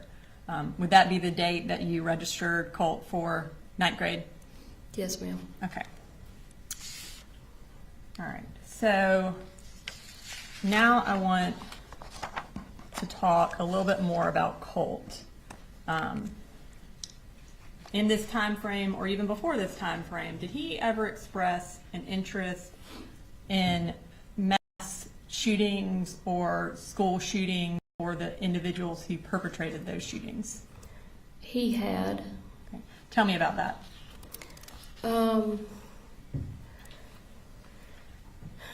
He generally, I wouldn't call it an obsession. And at the time, I likened it to my own interest, I guess, in like true crime, serial killer type shows that are really popular. He never showed an interest in a way that led me to believe that he was idolizing anyone or wanting to follow in their footsteps or anything like that. It was just because typically what he would talk to me about would be like their home life or, you know, what their interests were. And this was all pretty much conversations that were had right there towards the end, like right before the shooting happened. We watched a lot of documentaries, him and I specifically. But there was no definite focus on just school shooter documentaries or anything like that. These conversations that he would have, would they be out in the open? Yeah. Would the defendant ever be around for them? I'm sure he was, yeah. And you said that they started becoming more prevalent closer in time to the shooting? Well, I won't say, I can't really say if they were more prevalent. It was just, you know, because I had not been there before. So I don't know how prevalent they were prior to that 5-week period that I was there. And then, do you remember having a conversation with GBI agents kind of about his discussions about school shooters right after the shooting? I remember being interviewed by the GBI. I can't remember exactly what all we talked about. But.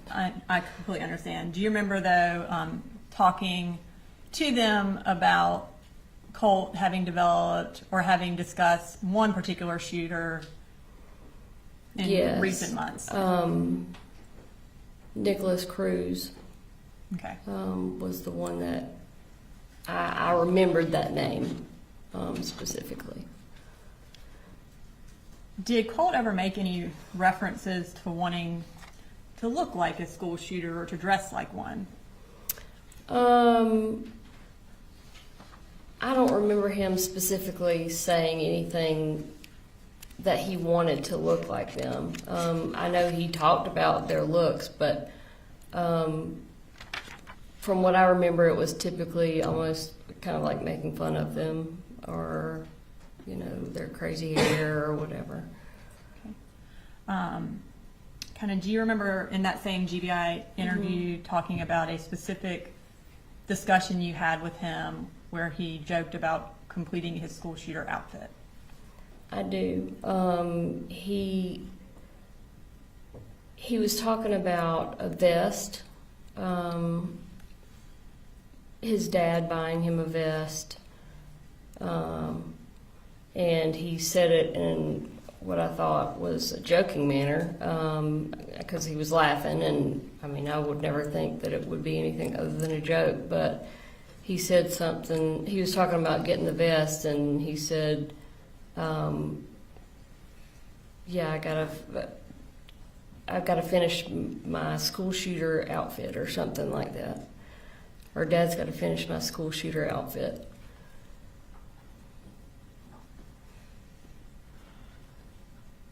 And I think I said, like, that's not very funny. And of course he was like, oh, it's fine. I'm just kidding. I'm just messing around.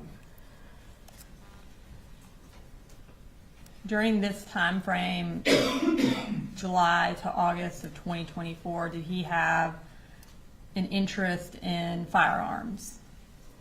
Yes. Tell me about that.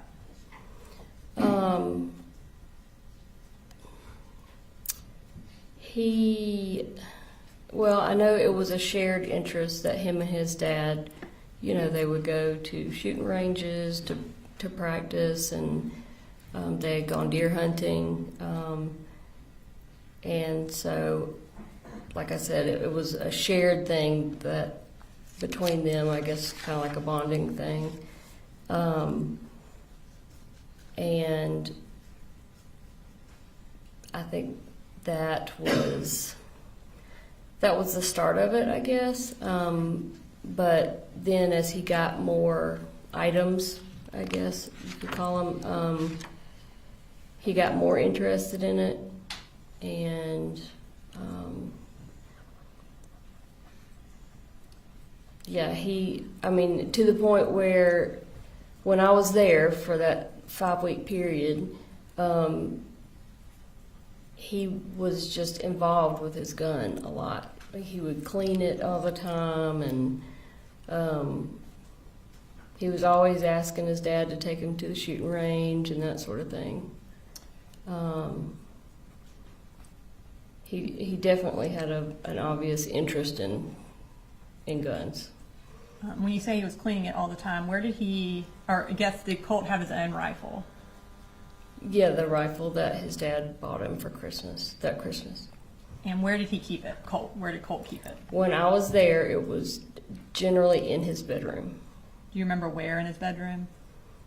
I really didn't go in his bedroom, but I mean, he didn't have anywhere really to set it, so I guess it was like leaned up against the wall, or I mean, when he would clean it, he would sit at his desk, because I could walk down the hall and look in and see that he was cleaning it.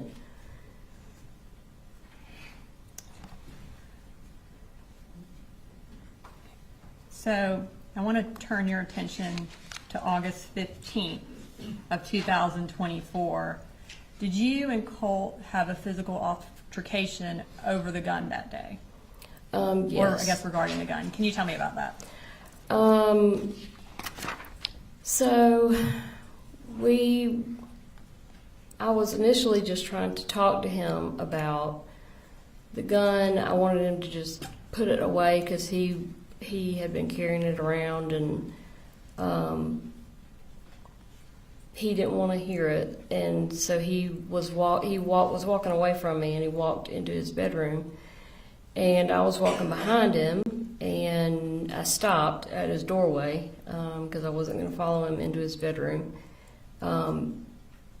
and I said, "Just give me the gun. I'm going to put it up." And I was standing right behind him, and he said, "Get out of my room." And I said, "I'm not in your room, Colt. Just let me have the gun. I'm going to put it up for a little while." And he turned around, and just kind of in one big sweeping motion, kind of hit me with his arm / gun. But he hit me very hard enough that it knocked me backwards across the hall. And there's a bathroom directly across from his bedroom in the hall. And he knocked me into that door frame. I ended up hitting my head on the door frame. and basically fell to the floor because I hit it really hard. And I laid there for a couple minutes, and then ended up getting up and just going back to the bedroom, to Colin's bedroom, and laying down. I'm going to show you a picture, and go ahead. It's from State's Exhibit 158, which is Colt's cell phone extraction, and we're going to display that for the jury. Can you tell us what that is a picture of? That's me after I fell to the ground, and I was just laying there with my hands over my head and over my eyes before I got up to go lay down. When you went to lay down, or after that, did you call the defendant and tell him what happened? I don't think so. I didn't talk to him about it really at all. Okay. Did you, at some point, did you leave Barry County kind of close in time to that fight? Yes, I did. Tell us what prompted you leaving. There was a number of reasons. Over the 5 weeks that I was there, my anxiety had started going up, like I knew it would. And that's why I'm not planning on staying there long term. And so it was getting to a point where, I had the kids enrolled in school, insurance was set up, and I really needed to find myself somewhere else to live that was not with Colin. And I felt like I could get it done better and faster if I was not in that house with him.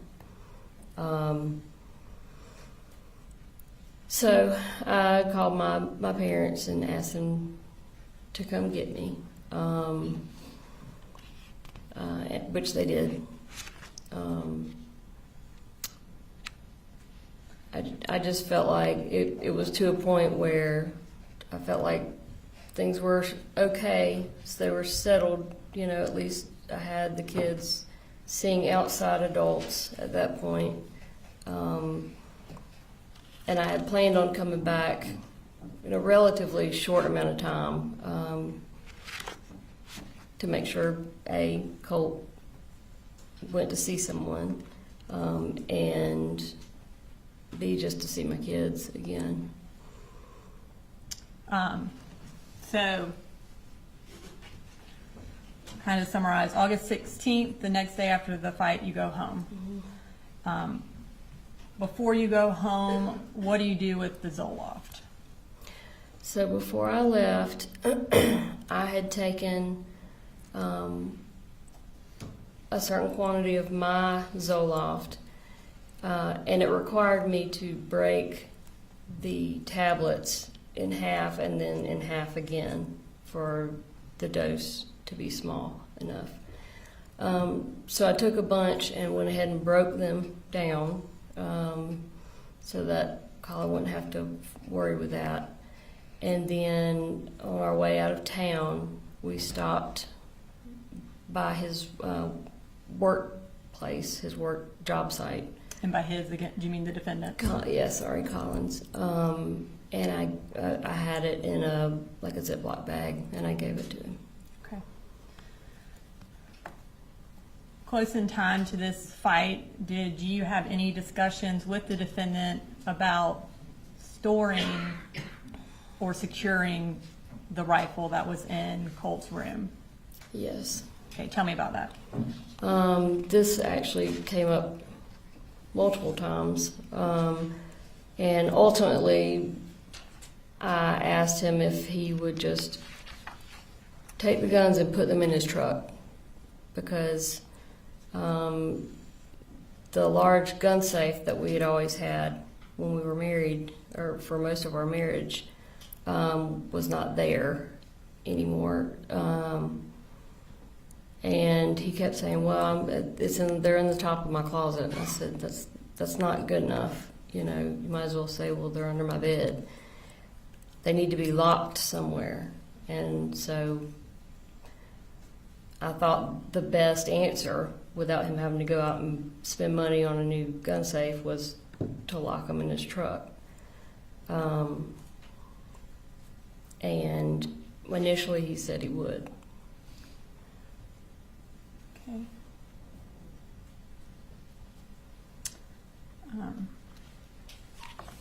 And circling back to Colt's anxiety issues, earlier you mentioned that you wanted to get him into an inpatient treatment place. At this time, I'm going to display some text messages between you and the defendant from State's Exhibit 156 from August 21st of 2024.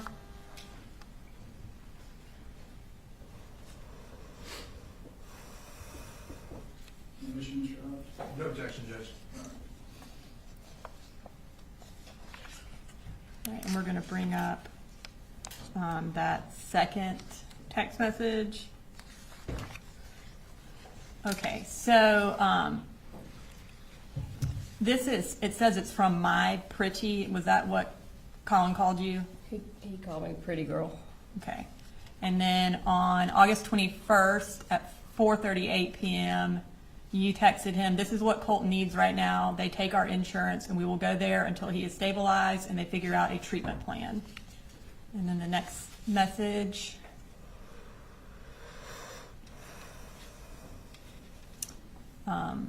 This is where you sent the defendant the website for Advantage Behavioral Health Systems, Crisis Stabilization. And that was at that same time of 4:38.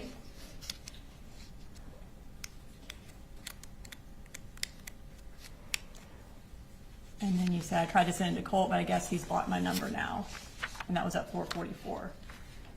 So was there a time period you weren't able to talk to Colt while? It was very short, like maybe a couple days. Okay. But I did end up sending that link to him, and we talked about it a good bit. And he was, like I said, he was excited about it. And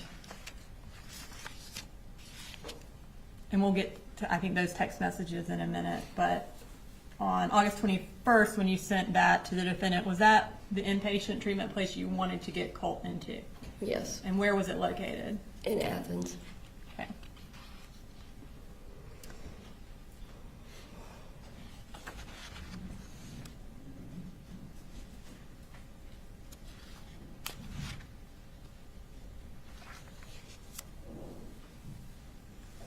Okay. And when you sent that to the defendant, did he ever respond or follow up with anything related to that? No. Okay. When did you plan on taking Colt to Advantage Behavioral? So initially, I tried to set up several different times, but my mom had gone up and she was going to go with Coley to take Colt, but she ended up breaking her hand and had to come home. So I think that was on like a Wednesday or Thursday. Well, that Saturday, the defendant and I had been planning all week for me to come up to visit the kids, and primarily on that Saturday to take Colt to Advantage Behavioral in Athens. We had been talking about it really ever since I left. We had planned on doing some fun stuff, with the kids. And my mom and I had called Advantage Behavioral, talked to them to find out, as far as intake of patients, what we needed to do, who needed to be there. And so everything was ready. And then and we'll get to that. I got a few Sure. more things before. Sorry. So the plan was August 31st, that Saturday. And you mentioned that your mom came up that week. Did something happen at school that week that prompted your mom driving up there and y'all kind of wanting this to happen? Something, my mom had a conversation with Colt about, I think, having a panic attack at school. For me, I mean, the urgency had always been there. I won't say that anything specific happened to make it more important. But you know, when she broke her hand and had to come home, I was expecting before she came home, I was expecting Colt to have gone somewhere or be somewhere getting help. And so when she came home and wasn't able to do that, I'd say my urgency as far as getting up there Saturday to take him somewhere, it went up at that point for sure. Okay. So on August 26th, I'm going to display some text messages between you and Colt from State's Exhibit 159, which is your cell phone extraction. Any issues, Mr. Collins?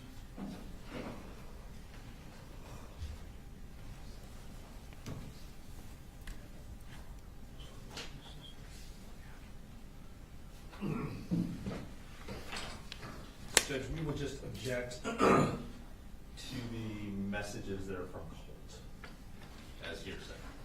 And I believe, I don't know which ones he's talking about, but a lot of the text messages are related to his mental health and would come in under the then existing mental and impression. Can I see? I can't remember the exact wording of it, but that hearsay exception. Can I see? Oh, yes.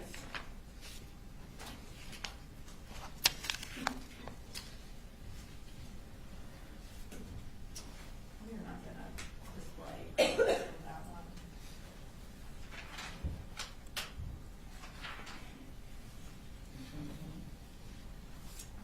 He's on it. That one's not. He's He's So you're not on this one. just this.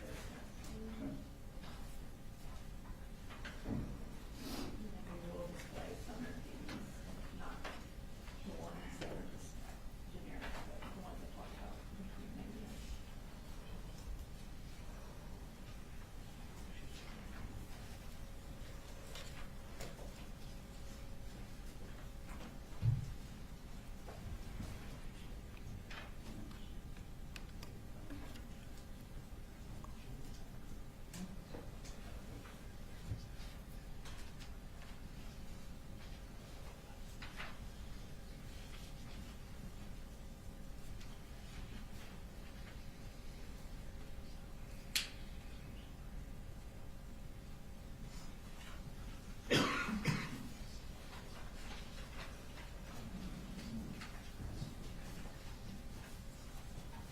Others? This particular text, I'll take it as not for the truth of the matter asserted, but to show the severity and mental condition. And also, kind of context, to talk about how, to show that Marcy communicated.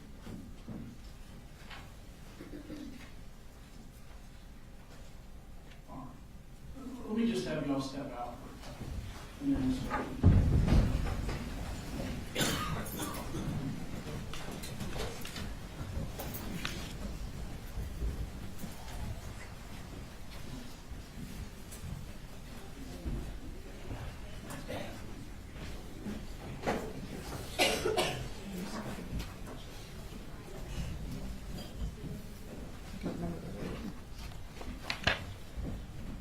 Condition.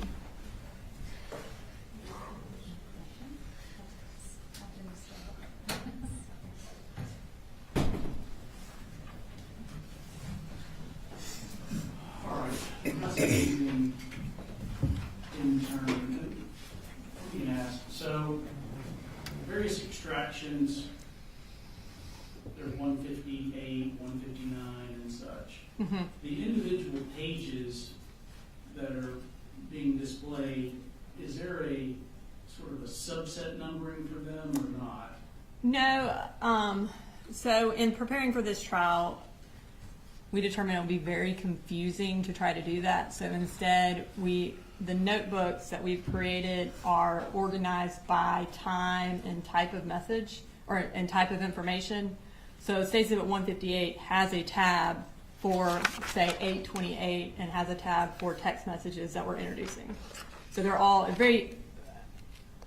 very easy to locate them in the notebook, but we just thought it was going to be too confusing to try to actually number them. Yeah, I mean, I understand that just for purposes of the record, so, you know, and I guess my view of it is you've got the phone extraction, you've laid the foundation for the phone extraction. But then individual parts of the extractions may be admissible and other parts may not. Something may be irrelevant or something may call for hearsay. So if we're admitting or excluding, just for the record, how will the appellate court? Well, I think the binders are, like I said, they are notated by date and type of information. So these text messages are under State Exhibit 158 in section August 28th under text messages. So if there is a particular, and I think you can notate it by the page number at the bottom, and also by the time of the text message for the appellate record. Are there, and I noticed, yeah, the page numbers.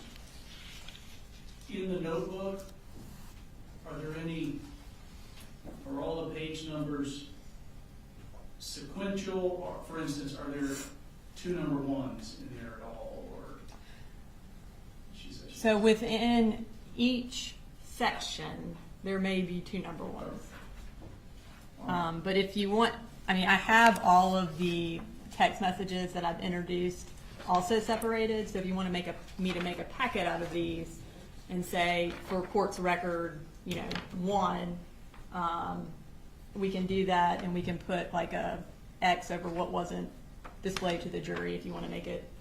I'm not attempting to create extra work for you. I understand. And we tried to simplify it, like I said, because we didn't want to have 700 exhibits. So we did our best to make it easily accessible and simplified. So for the first group I was handed August 26th, there's 2 pages, just 1 response from Colt. And my understanding is from that one, you're not displaying that. We're not going to display that message. It will be just the ones where she's sending him the messages about advantage behavioral. Okay. And the second subset, or second set, is also August 26th, pages 5 through 9. So Colt's responses, that's really good, so proud of you. I don't know that those are No section in that particular test. the third one, acute mania sucks.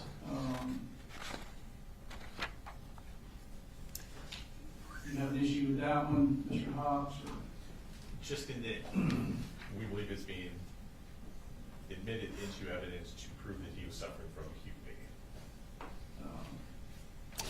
mania. And the purpose of admitting that, one, would be to explain Marcy's text message where she later says that she heard about acute mania from the defendant. So it goes directly to what the defendant knew. So we have to have that message as context for that text message. And again, I do believe, in addition to that, it would be admissible under the hearsay exception for then existing mental condition, because it is showing his existing state of mind, his mental condition, that he believes he has acute mania. We're not introducing to prove he does have acute mania. He wasn't ever evaluated to show whether or not he had that. But his texting of it shows that he definitely has a deteriorating mental state. And then again, it puts in context when Marcy says, hey, your dad told me about it. And the whole defense is that the dad didn't know anything. So I think it would be 100% relevant. All right, you're saying that Mr. Gray told her somewhere in here that, She responds to Colt's text, because Colt is like, how do you know about acute mania? And she's like, your dad told me about it. Like, your dad talked to me about it. So it's a prior consistent statement of hers regarding that. It's something that she is discussing at that time. And so we believe that text message puts it in context, and we do believe the other text message would be admissible for that purpose.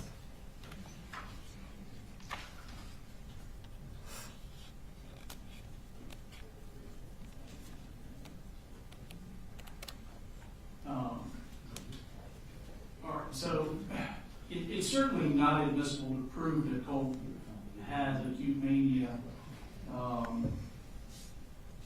You know, my interpretation of the hearsay exception for then existing mental emotional condition is like a describing of mental pain or physical pain, sort of like what we saw with I think the original messages from Colt. This one is more just in line of he's just having a regular conversation and discusses it. I'm going to overrule the objection so long as you pause or have me point out to the jury it's not being offered to prove that Yes. it in fact has acute mania.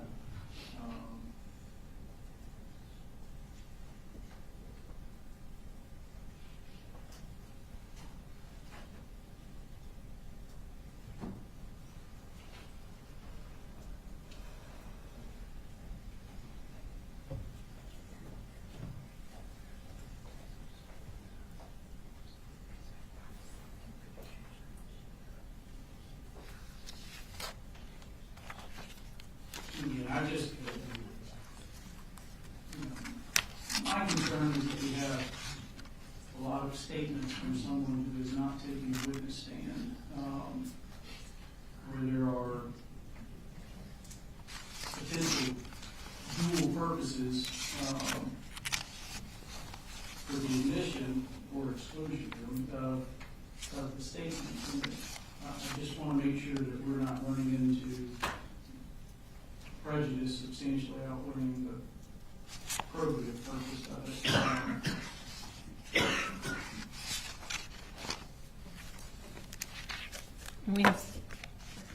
I don't know that, and again, I mean, so we'll be consistent here, but on page 9,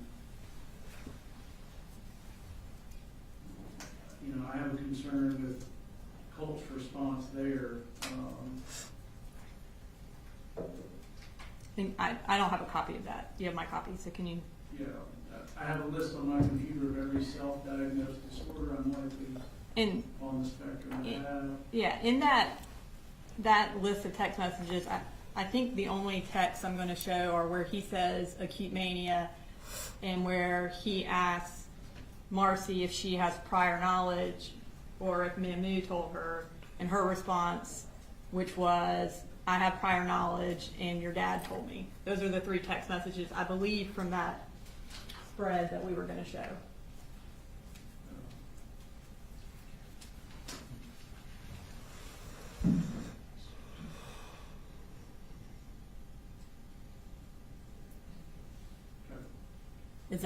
Are those Yeah. in? So I don't think I was going to show any other ones because that was the main point of that, is showing that she's communicating with the defendant. Okay, so there's one that says, but your dad mentioned that you were talking about acute mania last week, so I've been reading more about it. Yes, that one. So the message below that I would exclude, which is the one I have a list on my computer of, Yes. every self-diagnosed disorder. Do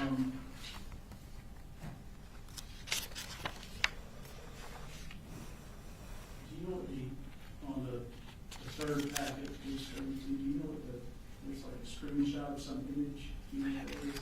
I don't know what that is. I definitely. And in that grouping of text messages, I believe the text message we wanted to get into was where he talks about his teachers, because we have a text thread with Marcy and the defendant where Marcy tells the defendant he told me about his teachers. So it shows that they're communicating. So the text, Mr. Yes, yes. I don't know if you have it in front of you either. There are people after me and I don't like it. My teachers, I feel as if they're plotting against me. Somehow I feel like they'll hurt me. And again, we are not offering that for the truth of the matter. The teachers Yeah, were in fact no. plotting against him or trying to hurt him. Nonetheless, as the court pointed out, there are dual purposes that can be taken from the messages. We would still object to that particular text message coming into evidence, as it does seem to cast light on his existing mental state, without obviously giving us a chance to cross-examine him. I'm going to overrule the objection on that one. To me, that is non-hearsay. All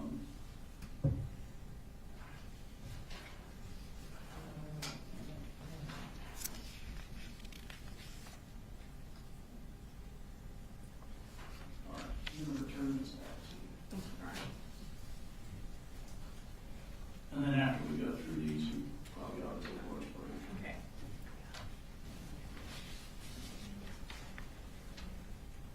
All right, you bring the jury back to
Ladies and gentlemen, we'll go through a few messages and then we'll take a long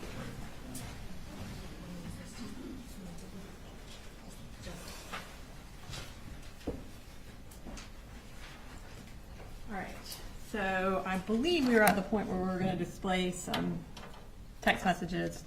I'm going to start with text messages from State's Exhibit 159. They're located in the August 26th section under text messages, and they are between Marcy Gray and Colt Gray. So you texted Colt on August 26th at 3:35. Hey Colty, it's Mama. I just realized I had the wrong number for you. Daddy called and told me what's going on. Me and Mambo are going to do whatever we have to help. And then you go on, Mamu is going to drive up tomorrow. And then at 3:38, you say, I sent this to you last week, not realizing I had the wrong number. It's an inpatient treatment in Athens, like we talked about several times. And you kind of said you wanted to try. And then you have the URL for Advantage Behavioral listed. I know earlier you testified that you had sent that information to Colt. Is that when you sent him the information? Yes, ma'am.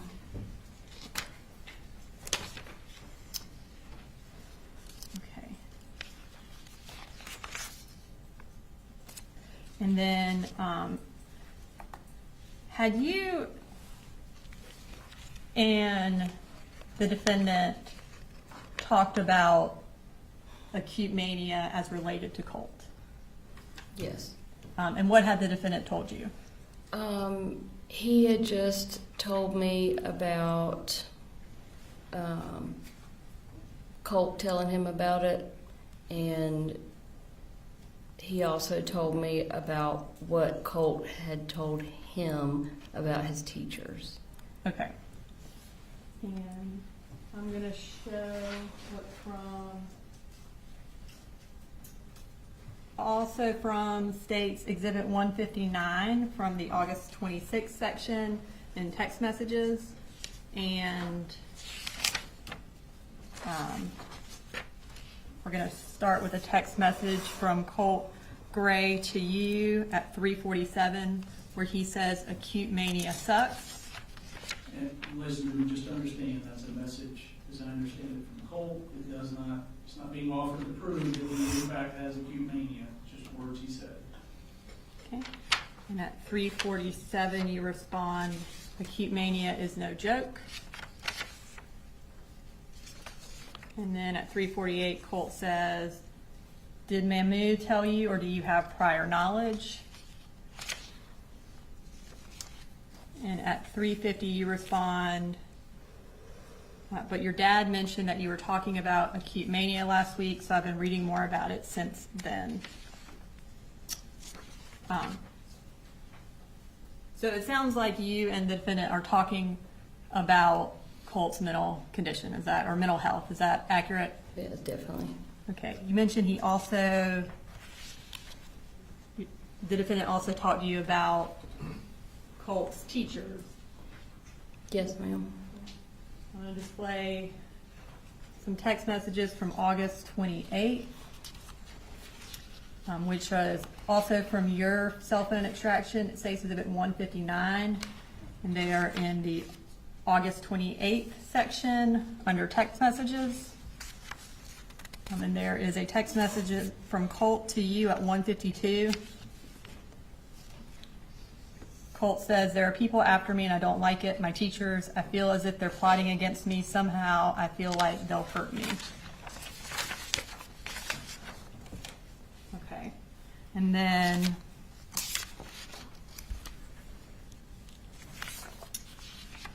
from the defendant's cell phone extraction, State's Exhibit 156, from August 28th, under the text message section, there's some text messages between you and the defendant. We're going to go ahead and display those. So at 10:16, the defendant texts you, "Hey, did you make contact with?" And you respond, "Not with my memu, but I'm texting with Colt. He told me about his teachers." So you there tell the defendant that Colt told you about his teachers. Was what Colt told you consistent with what the defendant had said was going on with his teachers? Yeah, it was almost identical.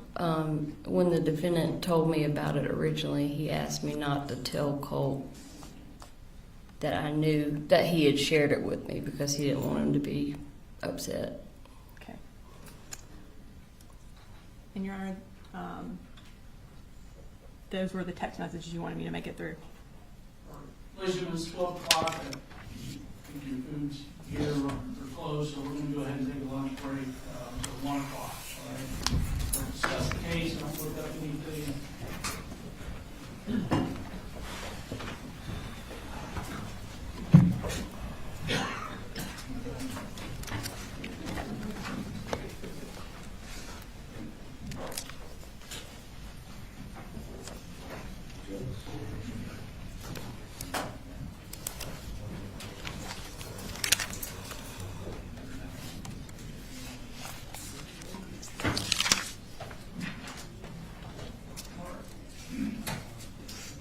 We too will be in recess. We don't think we wind up that we need to take up. Okay.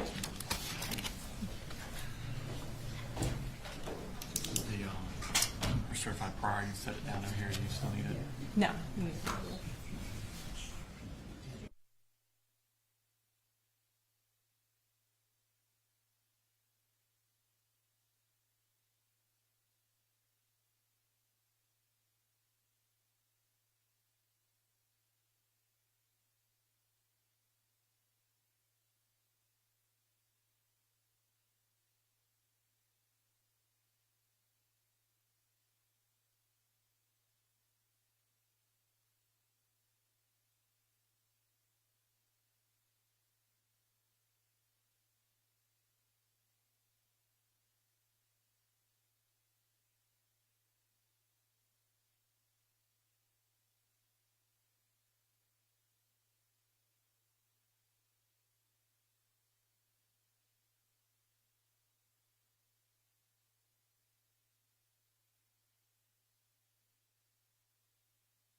We've gone through again kind of the remainder of the text messages, and I've shown him the specific ones we're introducing. I think I don't think he has an objection, but I could be wrong. The majority, there's one that's also along the lines of him describing how he's feeling, where he states Colt states it's getting worse, had to take another, I don't remember the rest of it. I'll make it to school trust.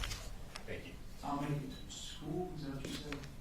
I'll make it to school. And what was the date on that? Just to go That was August 29th. August 29th. So we would do the same, just to be consistent, same hearsay objection on that in terms of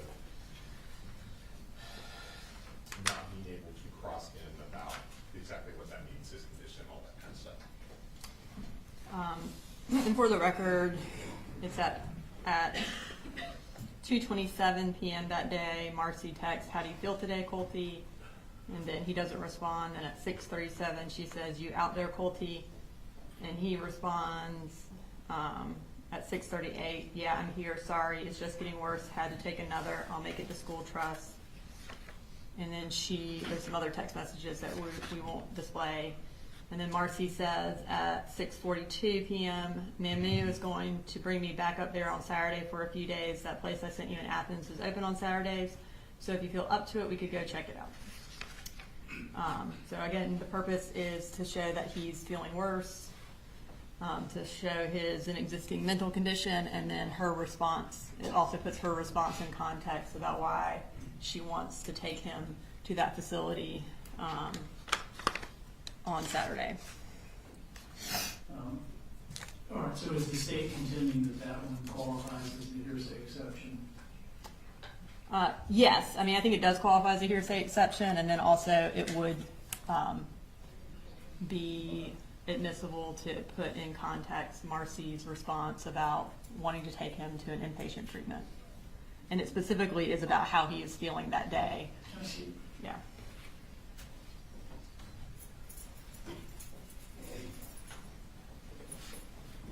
Is this circled one?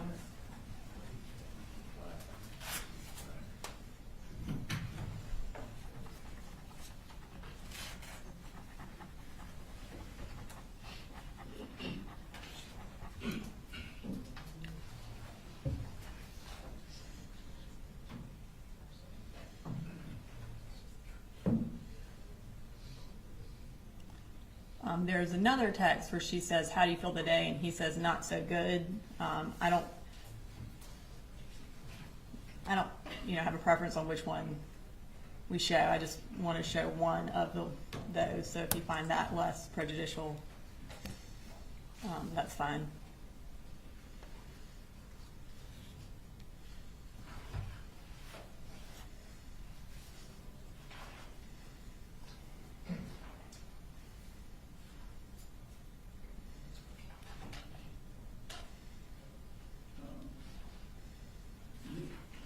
So the only one from this packet, I'm just looking at what's been circled, is the one on the first page of Correct. Colts that you intended to introduce? Yes.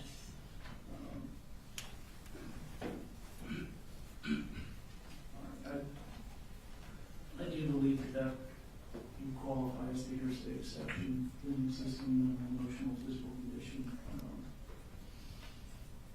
8033.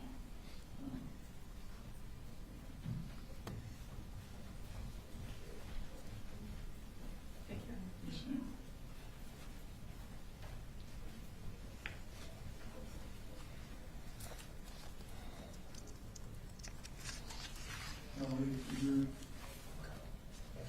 Yes, Your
Thank you, Your Honor. All right, so on August 28th, you and Colt were texting about how he thought his teachers were plotting against him. And then we moved to August 29th, the next day. Was Colt doing better or worse that day, or the same? I don't remember off the top of my head without looking at my text.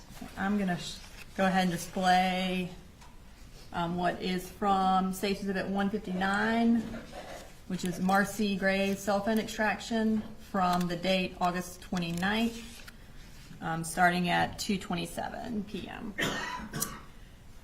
So you text Colt, how do you feel today, Colty? At 2:27, he doesn't respond, and you text about 4 hours later at 6:37, and this is actually UTC time, so this would be 10:27 and 2:37. So you text, you out there, Colty? And then he responds, yeah, I'm here, sorry, it's just getting worse, had to take another, I'll make it to school, trust. And then you send him a text at 6:42. Mamu is going to bring me back up here on Saturday for a few days. That place I sent you in Athens is open on Saturdays. So if you feel up to it, we could check it out. So I guess he tells you things are getting worse, and then you send him another text about going to Athens Behavioral on Saturday. Yes. Is that accurate? All right. So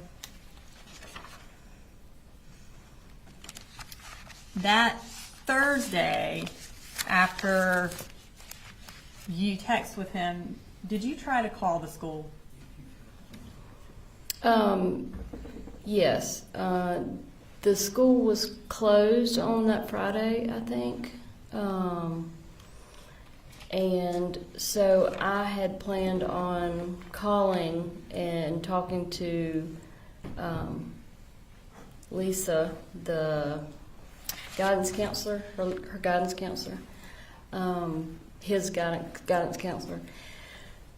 And I did call, and I got a hold of her, and I was just basically going to give her an overview of what had been going on with Colt, what our plans were, and just to make sure that she was aware of what was going on. And I did get a hold of her. She was in the middle of talking with another parent, and I said, well, it's very important that I talk to you today. I don't want it to wait till next week. She said, give me your phone number and I'll call you back, I promise. She never called me back. And I'll go ahead and display those phone calls from the timeline from August 29th from your cell phone extraction. Looks like there was you called twice and you spoke to her one time? Yes, ma'am. Okay. All right. So that was Thursday the 29th. On Saturday the 31st, you were planning on taking Colt to Advantage Behavioral. At this point, were you still living in Fitzgerald? Yes, I was staying in Fitzgerald. Had you been in Fitzgerald ever since August 16th? Yes. Okay. And Colin, did he have all of the children up here in Bexar County in his custody? Yes. Okay. So, tell me what the plan was for you getting to Bexar County to go to Athens Advantage Behavioral. So originally my mom was going to drive up to Winder with me. She broke her hand, so that plan was off the table. And so I had asked her if she would maybe meet Colin halfway so he wouldn't have to drive all the way down to Fitzgerald. At first she was going to do that, but again, her hand was really bad. And so I ended up asking Colin if he would drive the whole way to come and get me. Again, we had been planning all kinds of activities and stuff that we were going to do with the kids, and we were going to go to the Athens crisis on Saturday. And then out of nowhere, really Friday night, Colin's mood completely changed. He was not really even wanting to talk about the weekend. Then Saturday morning, he basically said he wasn't going to come get me. He didn't have money for gas, even though we had planned on doing all of these things that cost money, as well as my mom was always giving him gas money. So gas wasn't an issue. I don't know what the issue was, honestly. But he said he wasn't coming to get me, and then he went silent. He, again, with no texts, no calls. I was talking to the kids on their phones all weekend, but he basically ignored me the rest of the weekend. And you indicated that Friday night when y'all were talking, his mood changed. Did y'all get into kind of a verbal disagreement about something? Yeah, I think I want to say the guns came up again. The storage or putting away of the guns. And when you say that came up again, does that mean you were talking to him about putting the guns up again? Well, I asked if they were put up, and because he had said he was going to put them up. By put up, I mean lock them in his truck. And when I asked him about them, he got really defensive and angry, and basically said no, they weren't locked up. And I said, if you don't lock them up, I'm going to call in another wellness check with Barrow County. I'm going to have Boo Boo go in your bedroom and look and see if the guns are still in the top of the closet or whatever, out on the dresser. And of course that he didn't like that. So I'm sure that played into why he didn't want to come get me on Saturday. And at this time, I'm going to display text messages from August 31st that morning between you and the defendant. And they are in the August 31st tab of State's Exhibit 156 under text messages.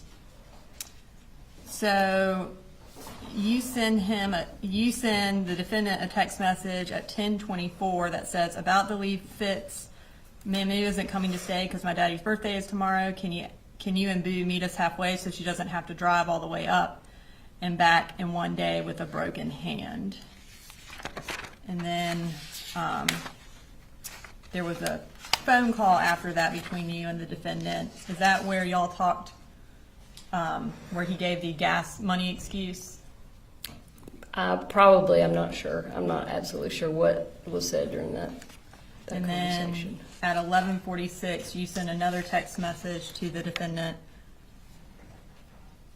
or 11:35, that says, so that's it. You were prepared to spend money on gas and everything else to go to Lake Blue Ridge, but you can't spend the gas to drive 2 hours and pick me up. That's BS, and you know it. And then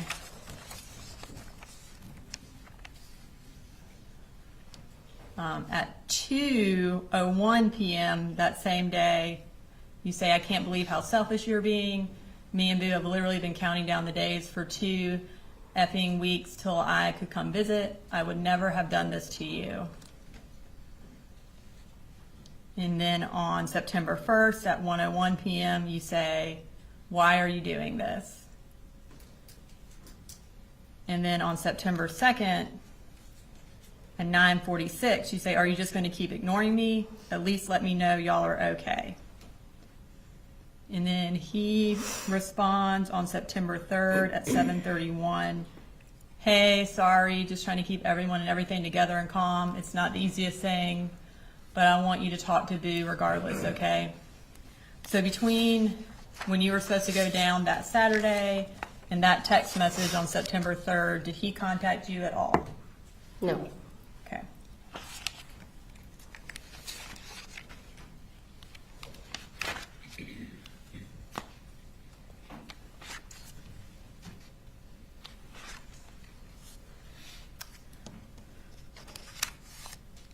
So is it fair to say that you, up until that August 31st, you and the defendant had been communicating about your concerns about Colt and his concerns about Colt? Yes. Okay. That weekend, August 31st, did the defendant take Colt to Advantage Behavioral? No. Okay.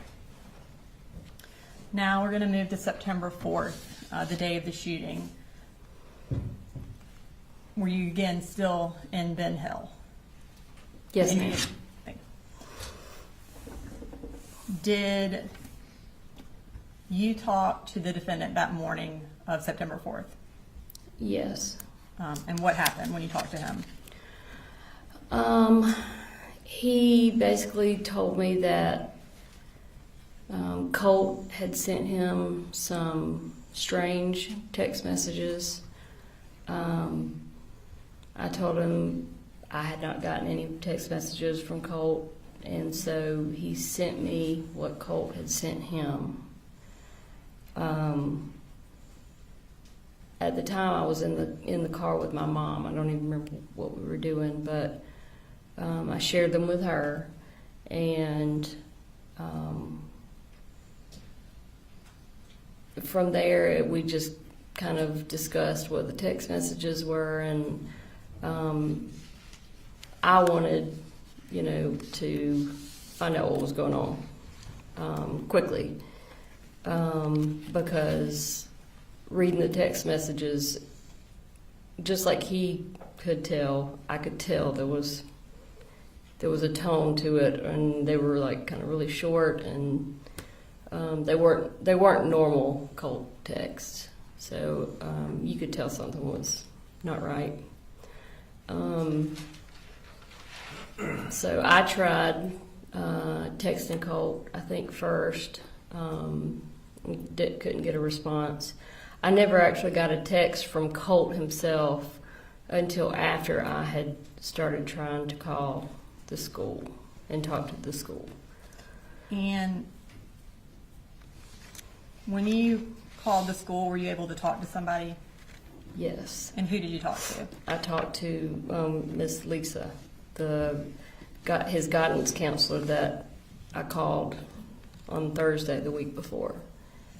And at this time, I'm going to display that phone call from State Exhibit 159, Marcy Gray's cell phone extraction, and it's from the timeline portion of that exhibit.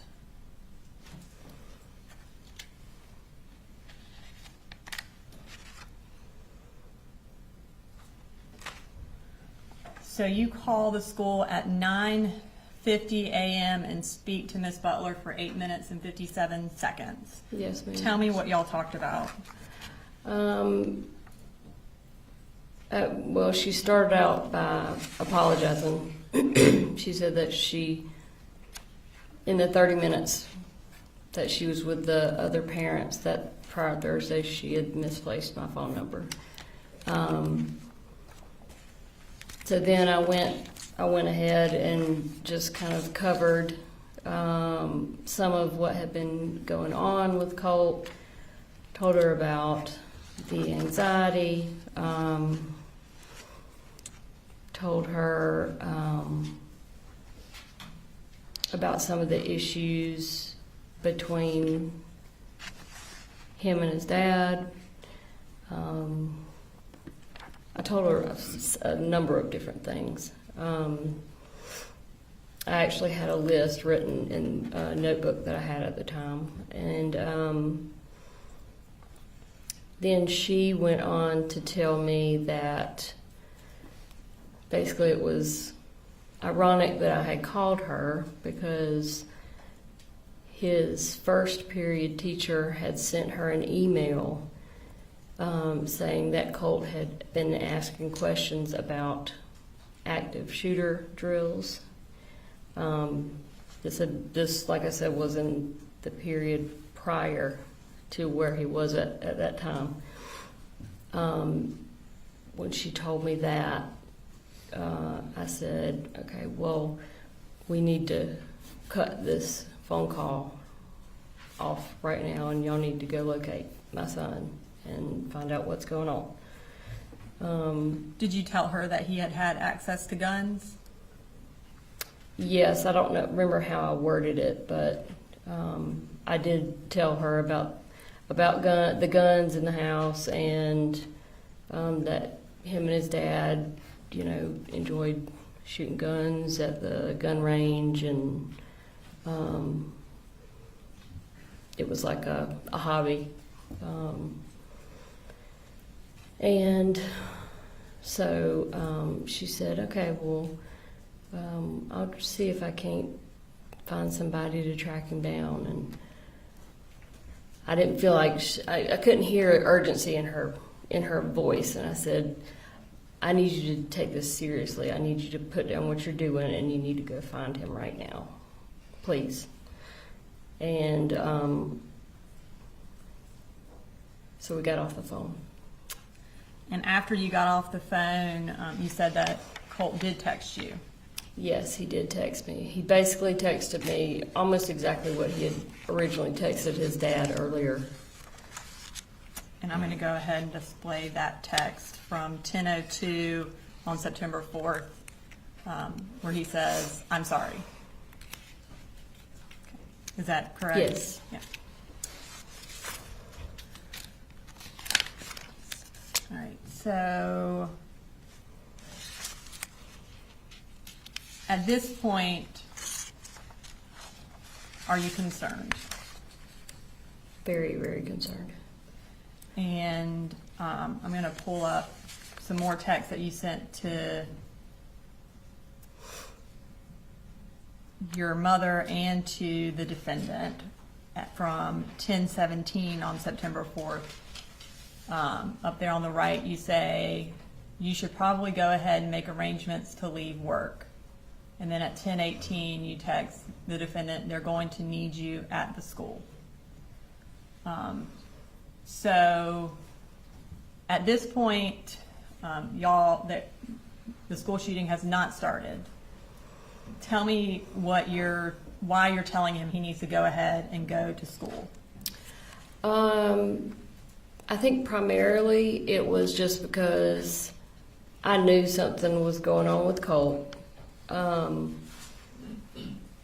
What that something was, I had no idea. Whether he was just having another panic attack episode, because in the month or so leading up to this, there had been several times where he was having really bad anxiety at school, and so he would leave class and just go sit in the guidance counselor's office. I didn't know if he was going to hurt himself, hurt someone else. I really had no idea what was going on, but I knew something was not right. And I knew at the very least the defendant was going to need to go to the school to find out what was going on with Colt. Okay. And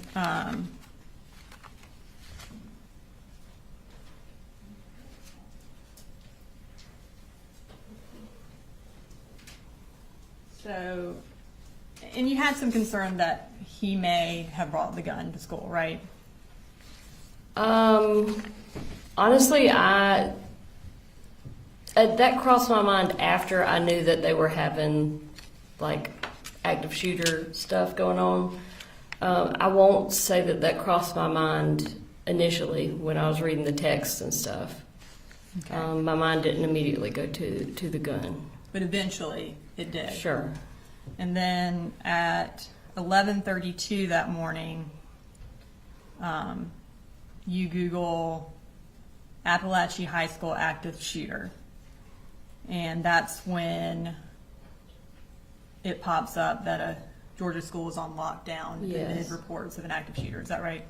Yes, I had already tried to call the school multiple times and no one was answering. So then I tried calling my daughter's school, which was right there by the high school, and nobody was answering there.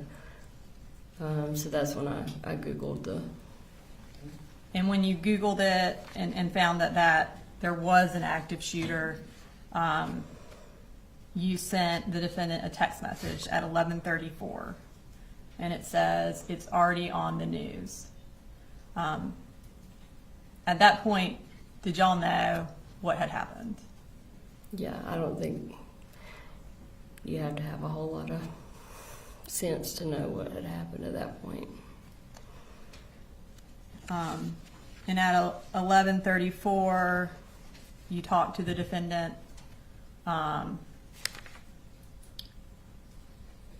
And then you talked to him again at 12:22.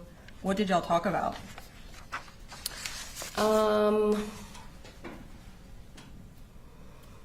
Honestly, I probably couldn't tell you exactly what was said.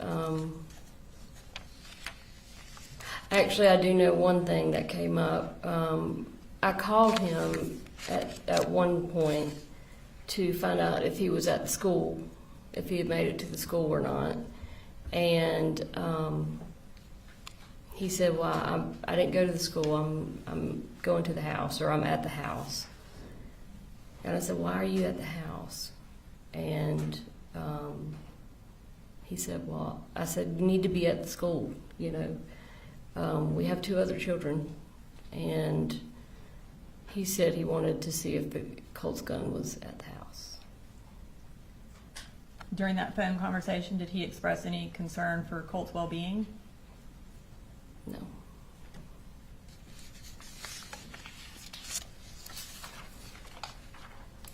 Did you drive up to Bear County that day? Yes, my mom drove, but I rode with her.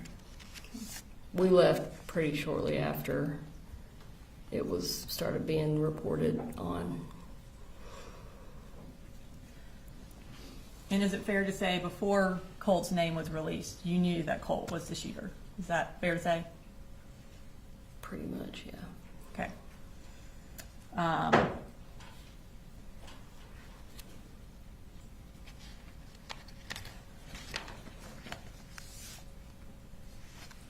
You mentioned earlier that you and the defendant, after you left and went back to Fitzgerald, y'all continue to communicate about Colt and the issues he was having. Is that correct? Prior to the shooting. One of those issues was that he wasn't going to school, right? Yes. Okay. I'm going to pull up from State's Exhibit 159 a search that you did on August 29th, which was a couple of days before that Saturday. Mm-hmm. We'll go back to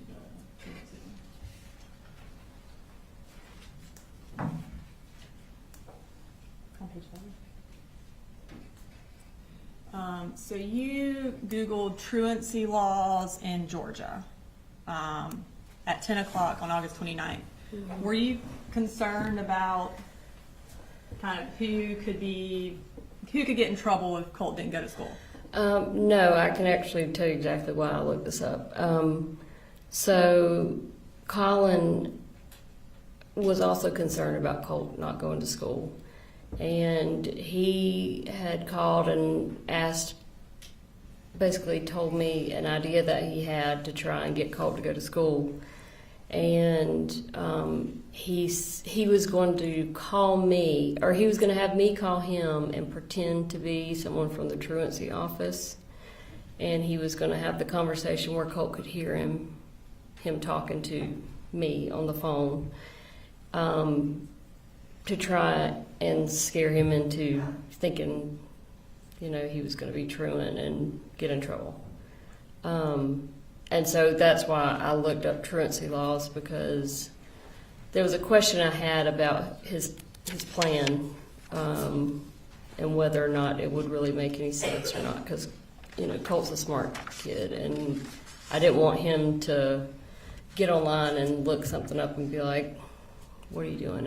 I know that's not the truancy officer," or whatever. So that's why I was looking that up. So that was around 10 on August 29th. And then at 2:30 is when you text Colt and ask him how he's doing. And if you could bring up those texts again. So the text messages.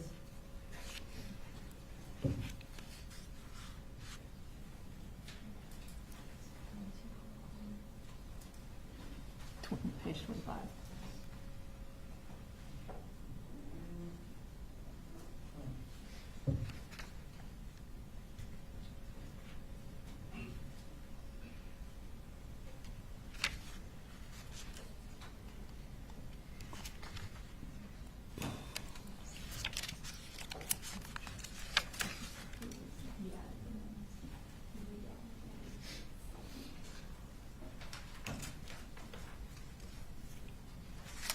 All right, so at 2:37 p.m. you say, "You out there, Colty?"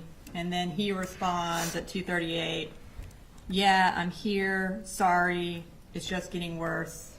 Had to take another. I'll make it to school. Trust."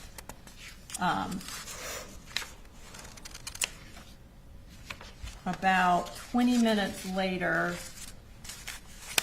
at 3 o'clock, you Google school shooter parents charged with manslaughter. And then at 3 o'clock, you read an article that says what James Crumbley's manslaughter conviction means for parents. And then at 3:05, you search again, school shooter parents charged with manslaughter.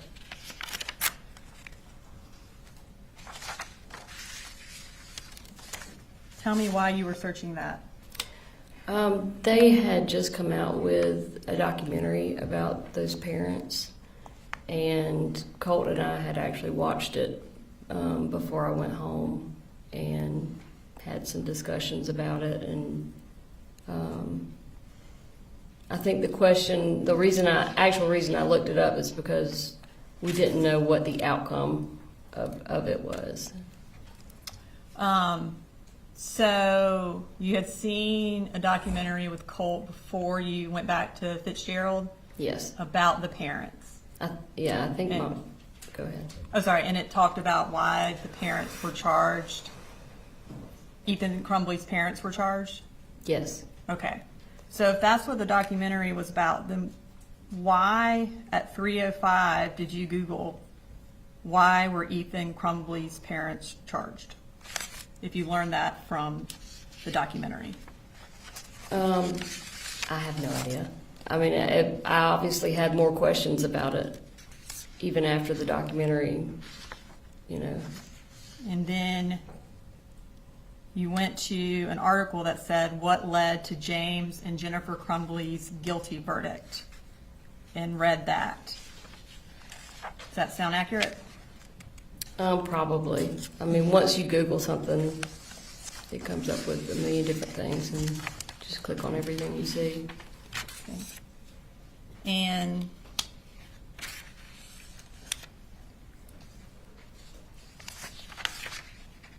let's see, at 3:09, you actually Google safe storage gun laws in Georgia.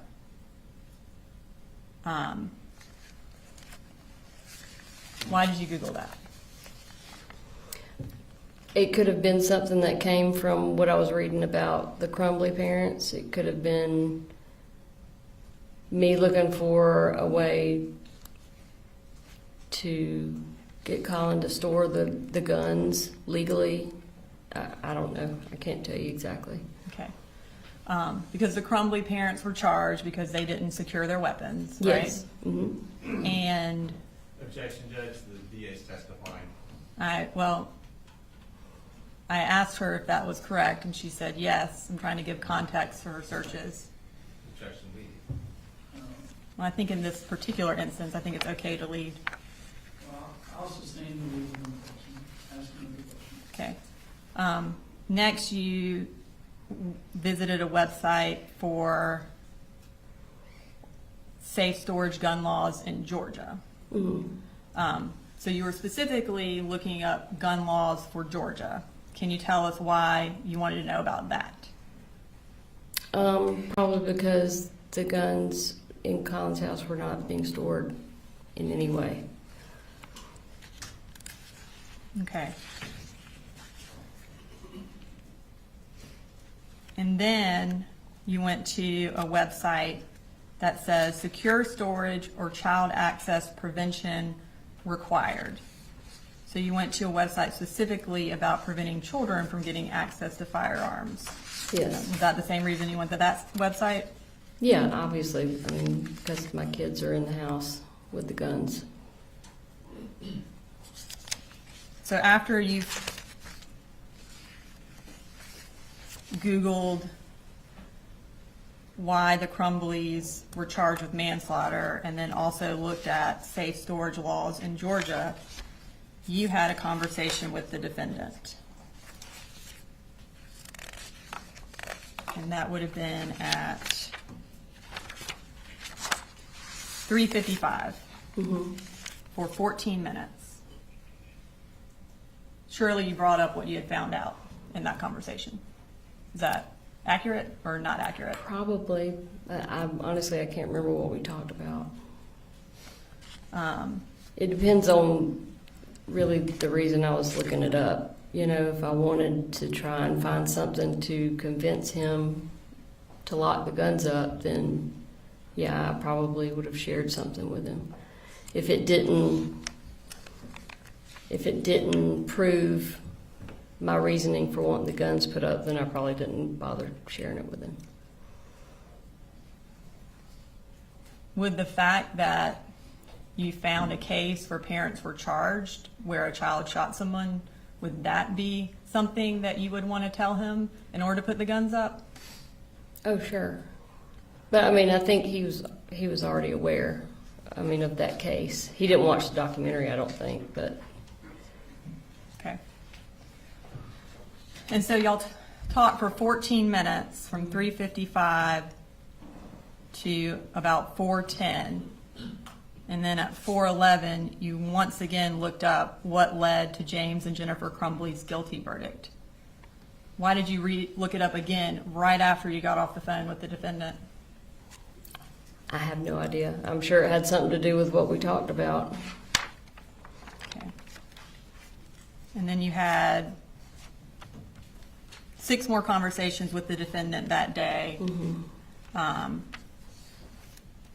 August 29th into the evening. So you have at 4:19, at 4:21, at 5:03, at 5:12, at 5:31, and at 5:41, you're talking to the defendant.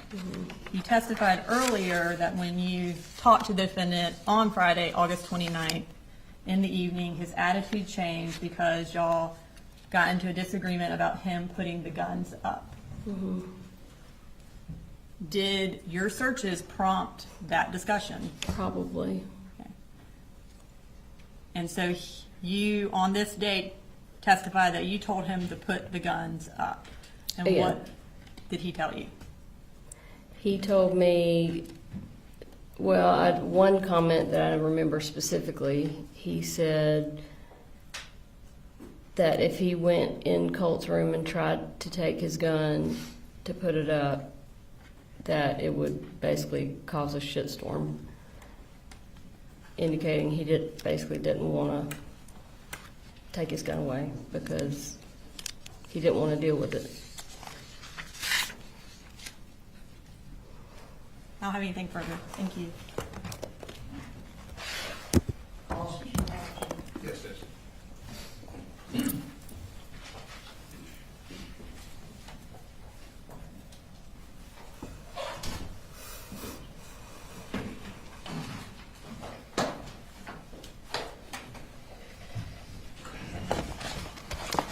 Good afternoon, Ms. Gray. Great. Mine's Brian Hobbs, and I represent Mr. Gray. I'm going to ask you some questions. If I ask a question that doesn't make sense, let me know. I'll try and rephrase it. Okay. I understand going to be asking you questions about things that happened a good year and a half ago. Okay? Yes. I know you made some previous statements, so if it would help to refresh your recollection, let me know, and I can kind of show you some of these statements to help see if that'll help. Okay. All right. Now, you've been testifying for a while, and you've told us a lot of stuff, so I definitely have some questions for you. Okay. Maybe we'll work backwards a little bit. So, we just heard about some internet searches you did, Yes. correct? Back on August 29th, right? Yes. And it sounds like you have a bit of a memory about those conversations, but maybe you don't remember everything that was said between you and Mr. Gray that day? Yeah. All right. And I'm going to bounce around a little bit, so just let me know if Okay. I'm getting kind of confusing or anything, and I'll try and slow down. All right. So, you first called Lisa Butler, and I'm orienting you to kind of that last week of August in 2024. You called Lisa Butler on Thursday afternoon, is that right? Yes. Okay. And your mom had met with Miss Butler, what, about 5 days prior to that? A week prior? Yeah, I think it was on a Tuesday, maybe, or Wednesday. Tuesday or Wednesday of that same week? If you know. I I'm don't not know. asking you to guess. I would Okay. guess so. It was either that week or the week prior. I think it was Okay. that same week, though. So you called Miss Butler on Thursday afternoon and you spoke to her, it sounds like very briefly. Yes, very. Said you had some more information you wanted to share with her, but it sounds like you needed more time to do that. She needed more time. Right. Yeah. So yes. you just simply asked her to call you back and left your number with her, Yes. right? Okay. And then it sounds like the next day, Friday, would have been a school holiday. Yes. Is that what your memory is? Yeah. And then the following Monday was a school holiday as well, correct? If you remember. I'm not positive. That's okay. And obviously, we heard about these conversations you would have had on the 29th, which, would that have been the same day you talked to Ms. Butler, or was that the next day? I talked to Miss Butler on Thursday, so the conversations were on Friday. Conversations with Mr. Gray Yes. were on Friday. So those internet searches were on Friday as well. Yes, according to, yes, what the prosecutor just said. Gotcha. And those searches that we just saw, those would have been on Friday too. Yes. The internet searches about truancy laws, about the Crumblies, all that stuff. Okay. Do you remember any Google searches you would have done on your phone around that same day about Nicholas Cruz? No. Adam I mean, I Lanza? wouldn't be surprised, but Well, I'm just asking if you remember. I'm not asking you no. to guess. I Google all kinds of stuff every single day, so there's no way. I Okay. remember. You remember Googling Adam Lanza, No. Parkland, No. Sandy Hook? Okay. All right. Do you remember receiving information that day, and I'm not asking you what anybody else said, but do you remember receiving any information that your son Colt had been trying to get in touch with Nicholas Cruz? Receiving information that he had been trying to get in touch with him. Trying to communicate with Nicholas Cruz? Did you receive any information around the same time regarding Nicholas Cruz and Colt reaching out to him, without telling me what anybody told you? I don't know if it was at that specific time. Okay, we'll circle back with that. Maybe Okay. some text messages might help refresh your memory. Sure, absolutely. Okay. Now, all right. This all kind of seems to happen over a real short period of time, within about a 30-day span, that things accelerated based on what you're telling us. But it also sounds like from the testimony we've heard, there was a lot going on for quite a while, a much longer period of time than 30 days. So let's start, all right.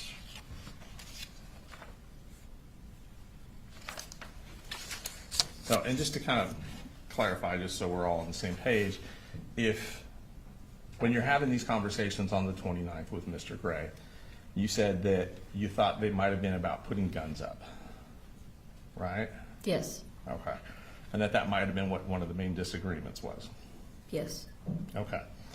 And when you say disagreement, obviously I think what you're trying to say is that you guys have different opinions on whether or not the gun should be put up at all yes, and how they should be put up. and how they should be stored. Is that correct? Okay. Yes, And it sounds like you were not satisfied with the answers you were receiving with Mr. Gray before this conversation ended. yes. Okay. So after that happened on the 29th, did you call 911? No. Did you ask to do a welfare check? I told the defendant that I was going to do a welfare check if he did not. And did you in Put fact the- call 911 to do a welfare check? No. And you had done that previously. You knew how to do it. Is that correct? Yep. Okay. But he was not communicating with me at that time. That you did the welfare At all. check? So you're referring back to November of 2023? Yes. Okay. And so you're saying the reason you didn't do a welfare check this time is because he was communicating with you? He was at least I knew that my kids were not dead. Okay. And on the 30th, which would have been the Saturday, it sounds Sure. like, right? You didn't call 911 on that day? No. Now, he wasn't communicating with you on that day? No, but the kids were. Kids were, okay. Didn't ask to do a welfare check? No, again, I was talking to the kids. So. Okay. So on moving ahead to Sunday, didn't call 911 on Sunday? No, I talked to him and the kids again on Sunday. Okay. Didn't do a welfare check? Nope. Okay. Same question. We roll around to Monday. Didn't call 911. No. Didn't ask to do a welfare check. No, at the time I felt like that would definitely be overkill. Okay. Weren't concerned. Mm. Is that right? And you have to say yes or no for the court Sorry. reporter. That's okay. Everyone does it. So Tuesday rolls around, right? So Yes. Tuesday, school's back in session. On Tuesday, you don't call 911. No. Don't ask to do a welfare check. No. Don't call the school. No. Okay. All right, so now let's kind of go back a little bit. You talked a lot about things that happened in different years, 2022, 2023, and we heard that, for example, you were aware that Colt was interested in school shooters. Yes. You knew he researched them online. Yes. You knew he followed them. What do you mean by followed him? Just was interested in them, Sure. gathering research on them. Yes. That's a good way to put it, research. Okay. You had information that he was at least trying to communicate with one school shooter. Yes. And you were aware that he created an account online to email this school shooter. I don't remember, but I'm not saying that. Okay. I did not know that, yeah. I knew he was trying to reach out to one of them. Okay. Do you remember ever gathering information that he had sent money to this school shooter? I think he said something about trying to put money on, like a jail account or something. Like a commissary account? Yes. Okay.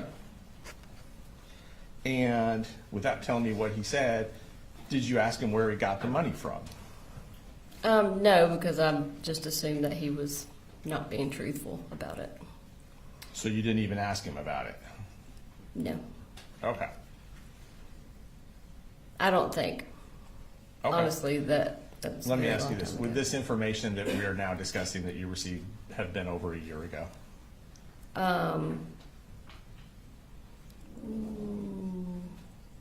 Over a year from today? Yes, ma'am. Yes. Yes, ma'am. Okay.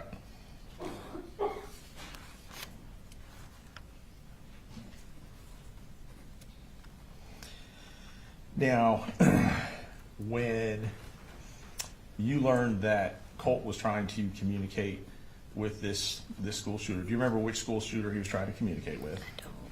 Okay.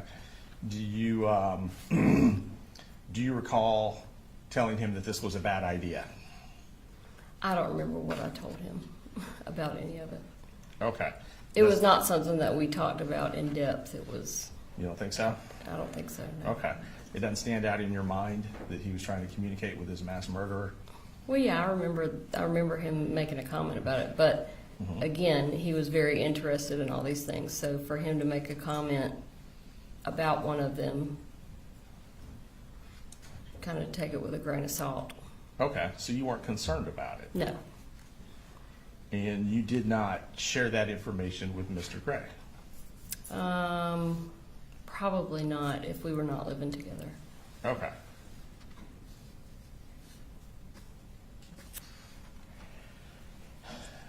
This didn't raise a concern to you such that you would have reached out to law enforcement, for example? No, You wouldn't have tried to immediately intervene with mental health treatment at that point, based on that? no, because he Just wasn't. based on that? Yeah, he wasn't talking about it, from what I could tell, in any kind of serious manner. Okay.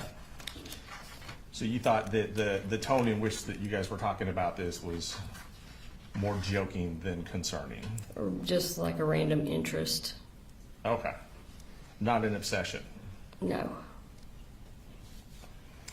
And based on that, you didn't tell him it was dangerous to do this? I can't remember what I told him, like I said. You wouldn't have told him this is unacceptable? Again, it just depends on what he said and how he said it. Okay. And it sounds like If you it don't was have said lot of in input. I mean, if I took it in a more of a joking, way, then no, I wouldn't have told him that because it was a joking way. Without reviewing really our conversation, I can't No, really we'll tell you much circle at all back about and, it. sure, sure. Okay. And pull some of these out.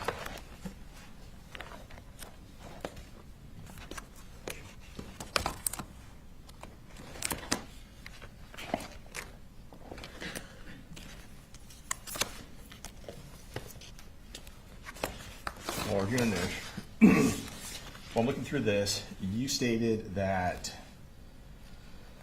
it would have been October of 23 that DFAX took the kids and gave them to Colin. Yes. Is that accurate, roughly, that Yes. month? Yes. All right, and Colt had come to live with you, it sounds like, in September of 23?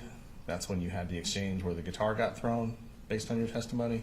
I think they said August, but it may have been September. That's okay, I'm not trying to put words. Do you think it was closer to August? No, that's just, I think, what the prosecutor said. I can't remember off the top of my head what month it was. Okay, I would say, what's your memory? Okay. But thereabouts. Mm-hmm. Right, okay. And prior to October, is it true that Colt had already gone back to live with his dad? I don't remember the exact date. Okay, so when DFAX took the kids away, do you recall, Colt Yes. Jr. and Jenny, do you recall if Colt was still there No, with Colt you? had already gone back to stay with his dad. Colt had Yes. already gone back to stay with his dad? Yeah. Okay, Because he rode with his dad down to Fitzgerald to get Jenny and Coley. he being Colt. Yes. Okay. Now, you said that was a difficult time for you, Yes. is that correct? Yes. And the kids were essentially removed based on your understanding without telling me what anyone said because you failed the drug test. Yes. That accurate? Yes. All right. And like I said, you gave many statements, so I'm just going to ask you about remembering certain things, and if not, I might be able to kind of point you in the right direction. Okay. Do you remember giving a statement to investigator Jason Smith from Barrow County? Mm-hmm. Does that make sense? Yes. Okay. So I believe you gave a statement to investigator Smith, but you also had a phone call interview with investigator Smith. Does that make sense? Makes sense. Yes. Okay. Do you also recall an interview with Agent Kelsey Ward and Agent Amelia Maddox from GBI? I do. Yep. And that would have been the same day as the shooting, is that correct? I don't remember. It That's was okay. very close if it wasn't the same day. Very close, okay. All right. And, all right, let's go through some of these statements. Then we'll circle back on some of the text messages. So, and just kind of lock some other stuff in as well.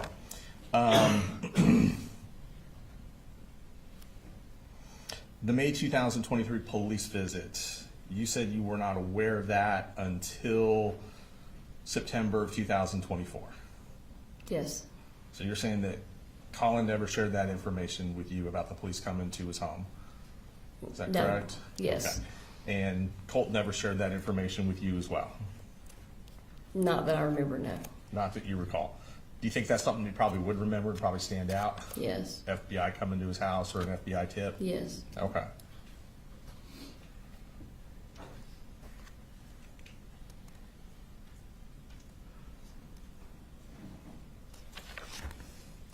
Now, when you called the school on the 4th to talk to Miss Butler, you told her it was urgent and there was something you had to tell her right away. Is that correct? Yeah, well, I told her that the conversation itself was urgent. Told her the conversation was urgent. Did you share the text messages with her? What text messages? You had received text message from Colin that were screenshots of text messages sent by Colt. Did you tell Miss Butler about those messages? I think you're getting the days mixed up. I called Let me Miss. try and clarify for Okay. you, okay? And thank you for letting me know. Mhm. So I am referring to the morning of the shooting. Yes. You got some concerning text messages screenshot by Colin that were sent to you. Yes, And then after receiving those messages, did you call the school?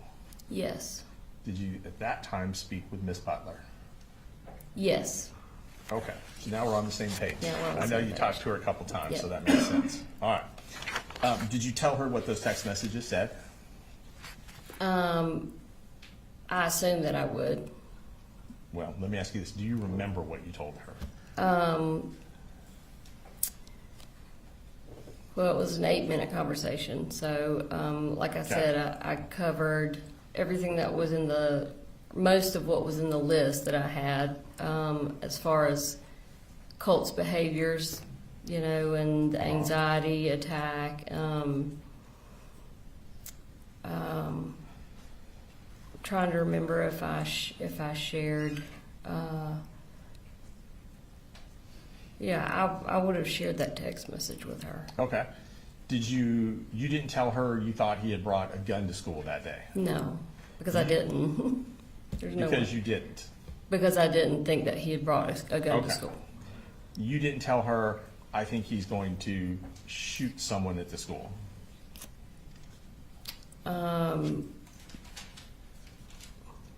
I don't remember what I told her. I'm sorry. That's okay. If you didn't think he brought a gun to the school, did you think he was going to do a school shooting that morning?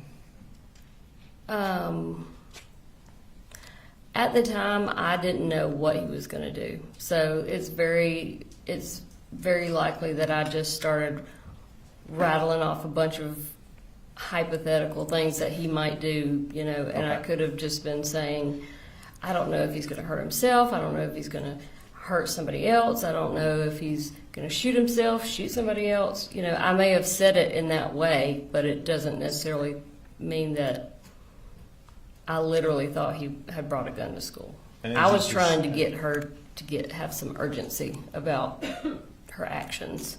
And as you just testified, you did not believe he had brought a gun to school that day. No, I mean, if I stopped and you asked me, do you think your son brought a gun to school today or that day, I would tell you, no, absolutely not. Not rationally, I wouldn't have thought that, no.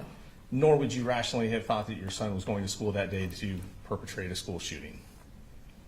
No.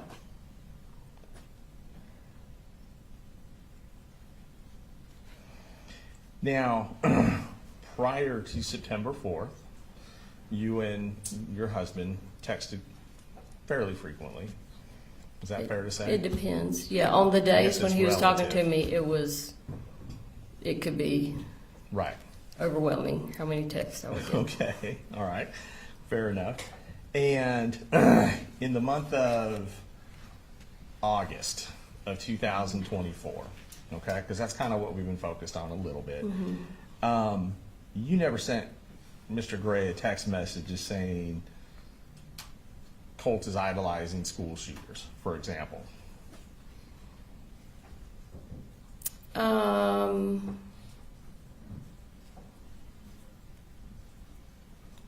I can't tell you whether I said that or not. Okay. I may have not. Do you remember texting him that Colt was communicating with school shooters? I don't remember. There's no way I can remember all the texts that I sent him, especially Because it was- about Colt and Okay. guns and everything. Okay. Well, we can go through your text messages. That's fine. And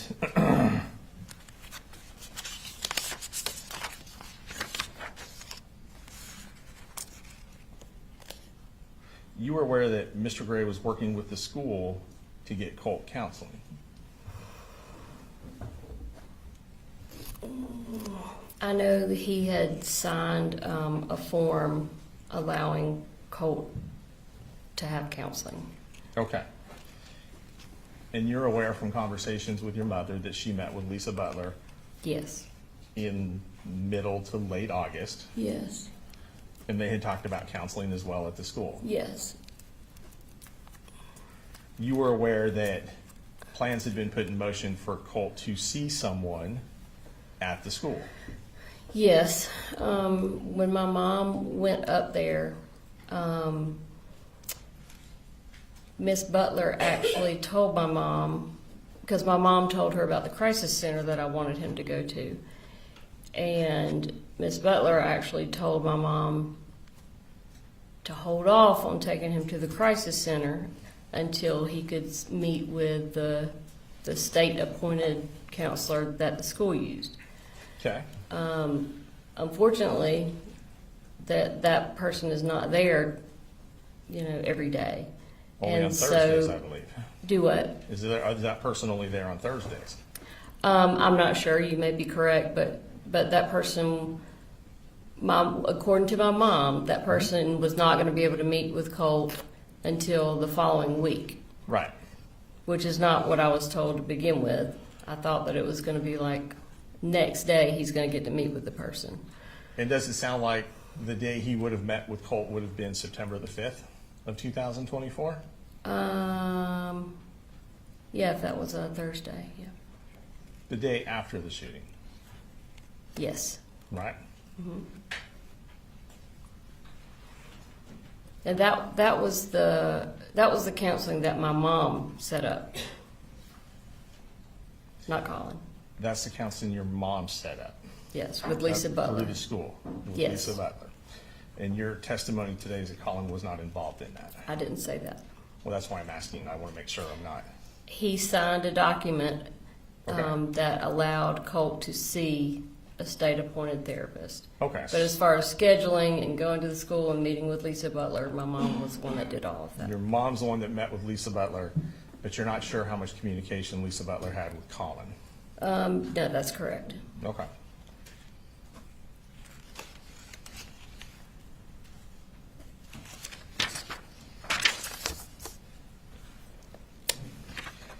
And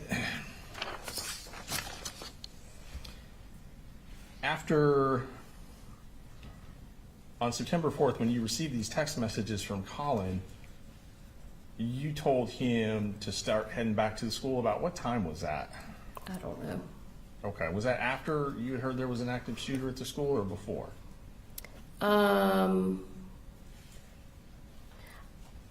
We didn't officially hear there was an active shooter until later. So Okay. that would have been, I would have told him to go ahead and head back to the school before we knew for sure that there was an active shooter. Before? Yes. Okay. Because I knew that there was something going on with Colt, that he needed to be there. And even though you sent Colin to the school to deal with whatever was going on with Colt, you did not feel the need to call 911 No, report anything based on what you learned from Colin. Is that correct? no, because I had already talked to Lisa Butler, and Okay. they were And you thought that was enough to deal with the issue? yes. Now, and I know I'm bouncing around, so just That's okay. let me know if I'm not being clear on my dates. But you said you'd been contacted by a school counselor down in Fitzgerald back in September of 2021 regarding a Google search that Colt Yes. had done. Yes. Okay. So just do that, and then I'll know I need to give you more Yes. information to orient you. And it had to do with the search on Google, how to kill your dad or something in that line. Is that right? Yes. All right. And the school resource officers actually reported to your home. Yes. And I believe you testified that Colin Gray was not at home when they showed up. Yes. When he was not there when they had this conversation, or whatever conversation they had with you and or Colt. No, he was not. Was Colt there when they showed up? Yes. Did they in fact, without telling me what they said, did they in fact have a conversation with Colt? Yes. All right. And you said that after that incident, you did not immediately tell Colin about that meeting. No, I didn't. You said it took you several months before you shared that information Yeah, it with was him. probably a couple months. Yeah. Make sense? Mm-hmm. Okay.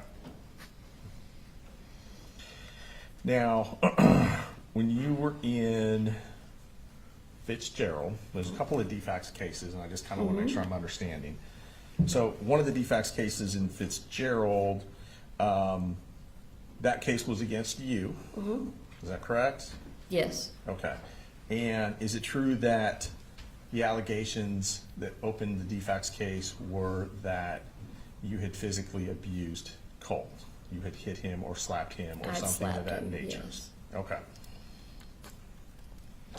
And that's what led to the home visits Yes. and the drug test? Yes. I think you said it was approximately a year of drug testing? Yeah. It was until we left and moved back up Okay. here, Okay. which was about a year. Yeah. Okay.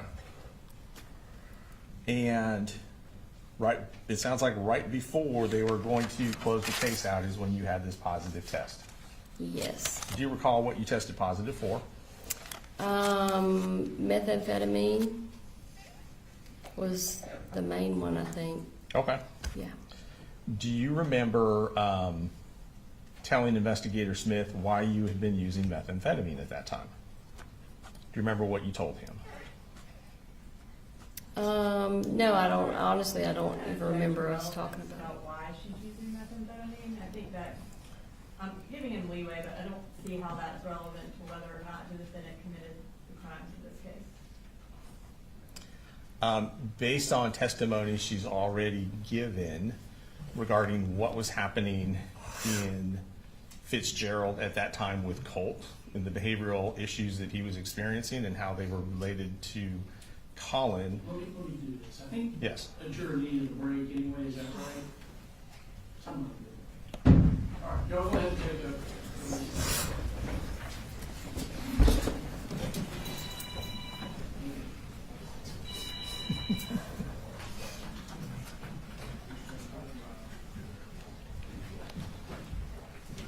Shame on him. All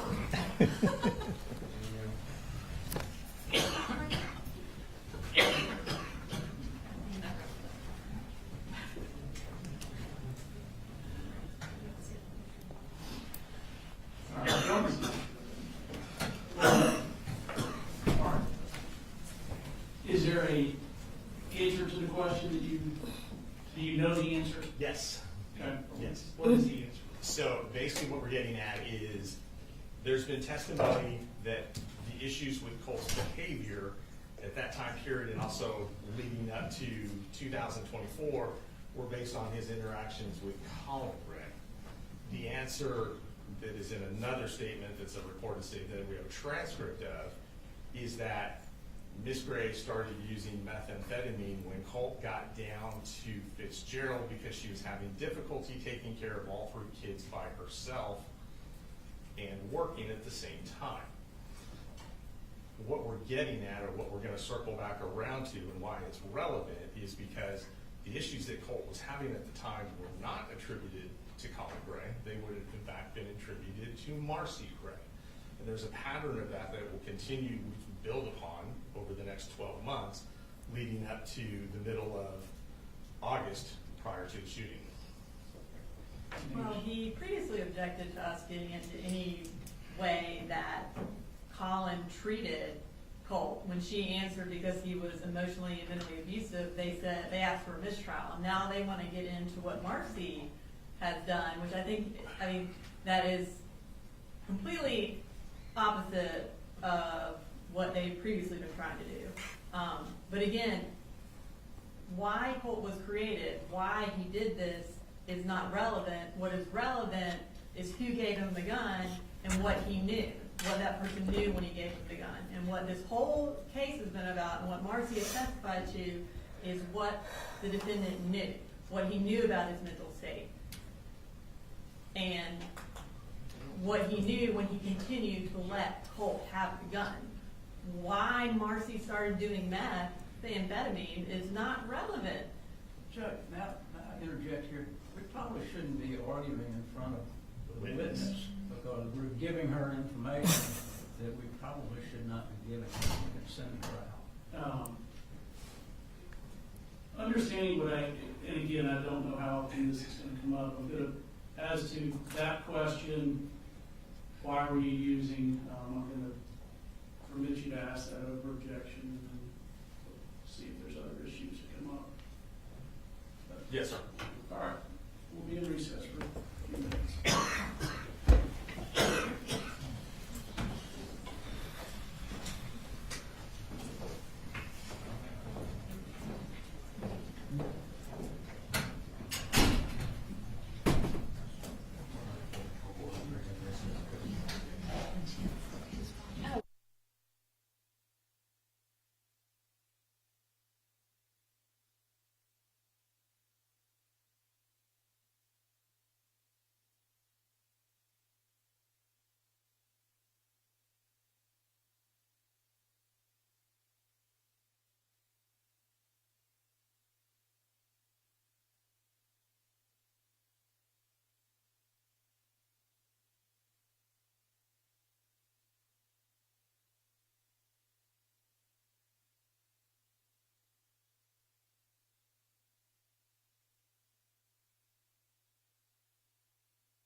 Go ahead.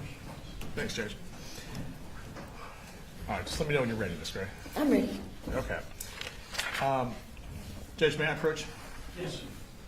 I'm going to show you a transcript of a statement with Okay. Investigator Smith from September 2024. Okay.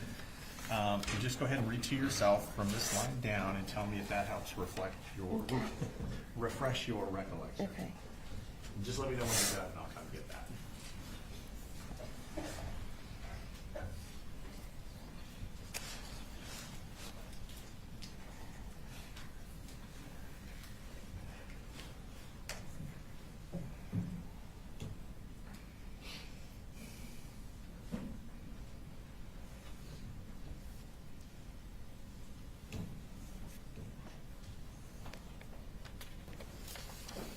Yes, I remember saying that. Okay, thank you. Sure. And again, I know this is all a long time ago. Yeah.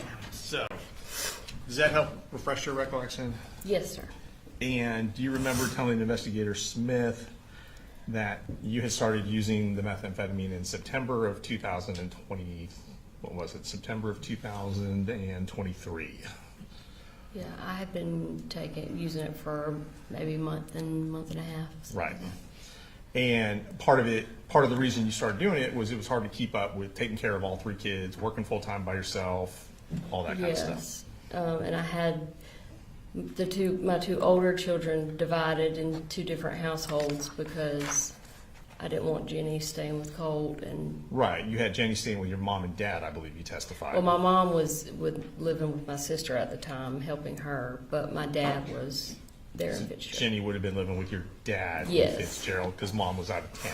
Yeah, she already Okay. had her own bedroom at my parents' house, and so I just was splitting my time between the two.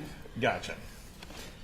And when Jenny and Coley Jr. were taken from you in October of 23, we heard testimony that you were pretty upset about that. Yes. Were you angry about that? I probably had every negative feeling that you could imagine at some You could point. imagine. Okay. And I was believe- more so hurt and just sad. Right. And I believe you mentioned that you kind of felt like they were kidnapped from you. Yeah. Is I that mean, just I've never the had- absence of them, or Do what? was that the absence of them, or just how they were taken, Um, or both? yeah, probably a mixture of both. Okay. And it sounds like you were in a position where Colin Gray controlled how much access you had to the kids. Yes. And you were frustrated because he wasn't communicating with you at that time. Is that fair to say? Yes. So you're in kind of a rock and a hard place in that you can't see the kids unless he says okay, but he won't talk to you, so you can never even have a conversation. Yes.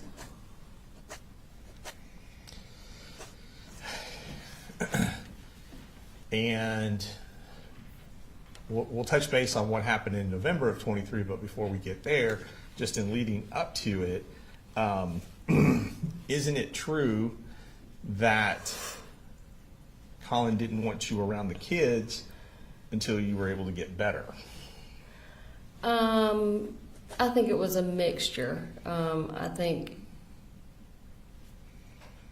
just knowing him, I think it was more so just wanting to separate them from me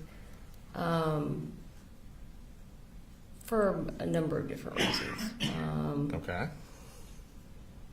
I think, and without getting into attacking Sure. his character, I think a lot of it had to do with his need for control because he had lost that when I left, and he doesn't know how to exist without having full control. And this was a way that he could control me. So let's fast forward to Mother's Day of 2024. You are, around that time, you're in rehab. Yes. And you are doing better at that point. Yes. And then he sends you a message from the kids with Sure. a couple of photographs. Mm-hmm. Is that correct? Yes. Okay.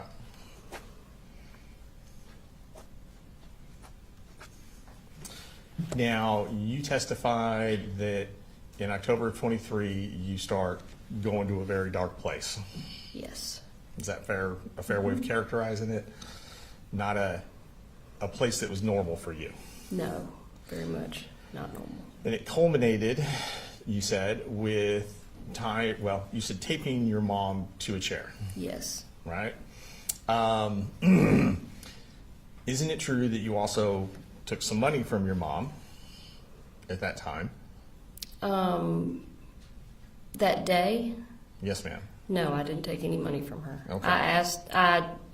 We went to her ATM and I asked her to get some money out with her debit card and she refused.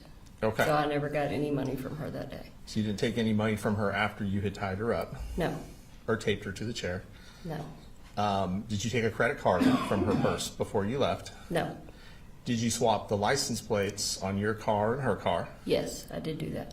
And that was to avoid detection driving up here? Yeah, which makes absolutely no sense in Okay. retrospect, but at the time it seemed like a great idea. Okay.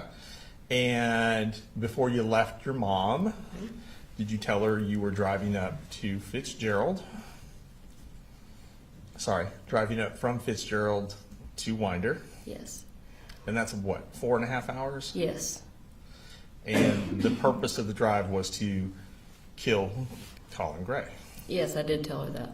And did you tell her that you were also going to kill her grandson, Colt? Yes, I did tell her that.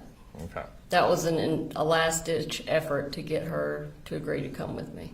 Right. And you drove all the way up here, Yes. based on your testimony, and then very early in the morning started knocking on his window. Yeah, it was about 8:30 in the morning. Okay. I mean, it was daylight. So. And then when he would not let you see the kids, that's when you said you keyed his car, his work truck. It was later in the day after I came back to drop Jenny's belongings off. Where were her belongings at when you were there the first time? They were in my car. Which But was at the home. Yeah, at the Okay. time, but he had told me to get off his property or he was calling the police, so I left. So you left, but then you came back later. I came back to drop that stuff off, and it was at that time where I made the decision to key his truck. Right, and I think you said when you testified it just happened. Yes. And when you said it just happened, isn't it true that you basically carved 2 words into his Yes. paint job? Yes, I wrote words. Okay.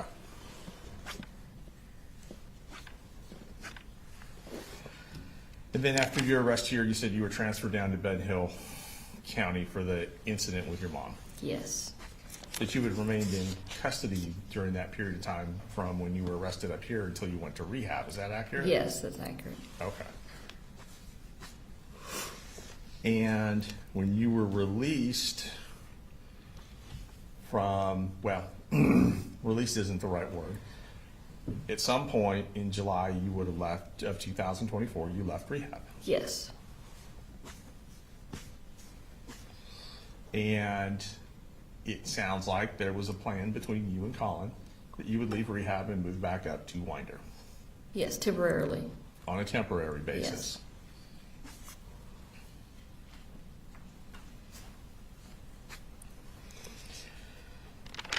I believe you testified that you stayed up here for several weeks, For about 5 weeks. maybe 5 weeks, I think it was about 5.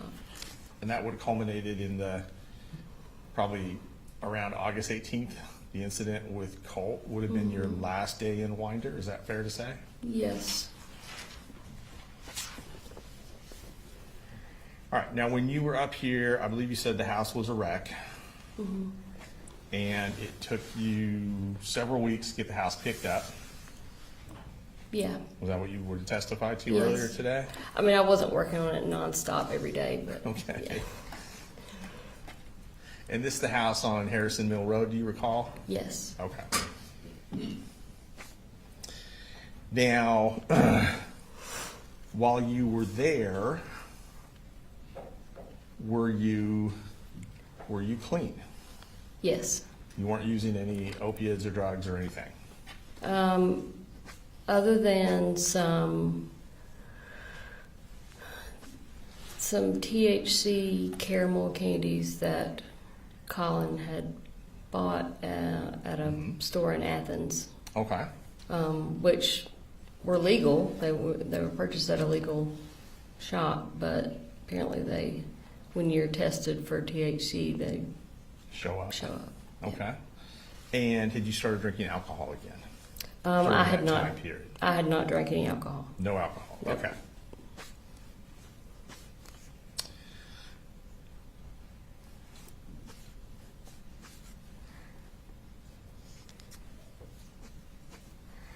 Now, you said that in the incident with Colt that led to you getting knocked down, to him Yes. pushing you down, just to kind of get us on the same page, that there had just been a argument between you and Colt. Is that correct? Yeah. I wouldn't say that it had escalated into a full-blown argument. Okay. But it was a discussion that he didn't want to have. Okay. Not a discussion that you didn't want to have. No. So the discussion, isn't it true, the discussion that precipitated that event was Colt wanting to talk to you about coming up here to kill him?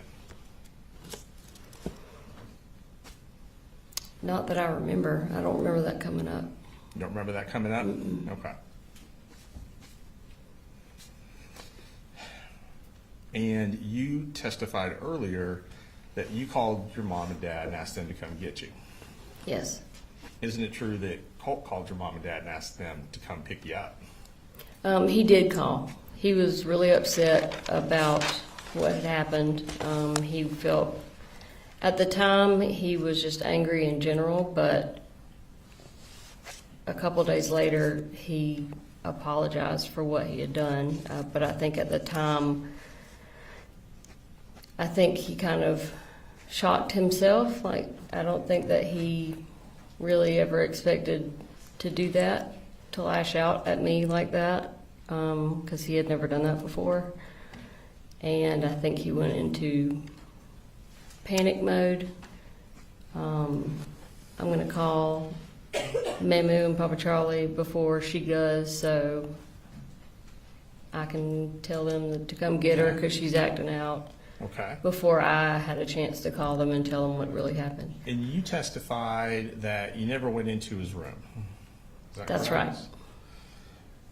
So you're saying that you never touched the gun when it was in his room? That day? Yes, ma'am. Yes, that's correct. Okay. Because he was holding the gun. You didn't go try and get the gun first. I walked up behind him and I said, Colt, just give me the gun. And I had my hands out like this, but no, I did not reach for it or try to take it out of his hands. So I would not do that. And I just want to be clear, you didn't go into his room first, try and get the gun, and then he took it away from you. No, Okay. no, not at all.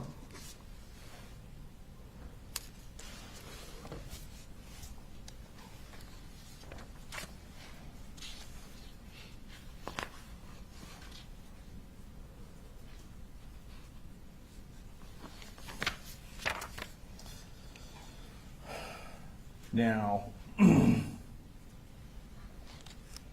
talk about some of these text messages. And I've got copies to help refresh your memory. I'm sure it's hard to remember a text message you sent a year ago.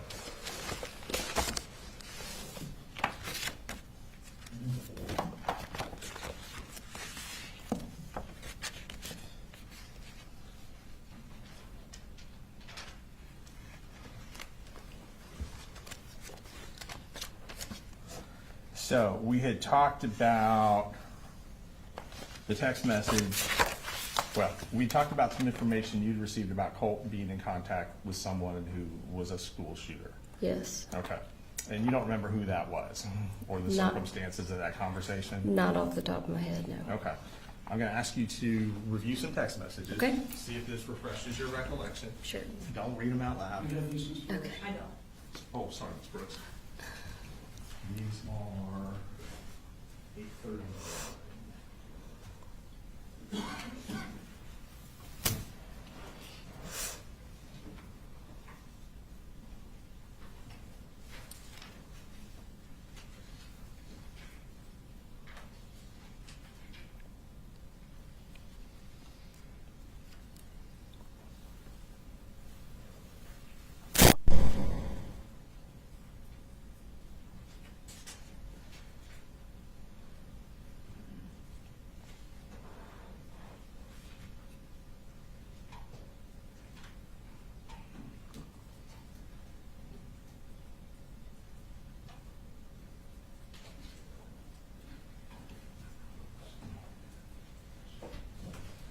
Thank you, Judge. All right. Same thing, just go ahead and read them and let me know when you're done. Just where the arrows are? No, ma'am, just all of them. Oh, Yeah. You just want her to read them for herself. To herself, yes, Judge. See if this refreshes her recollection.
okay, I'm done. All right, thank you.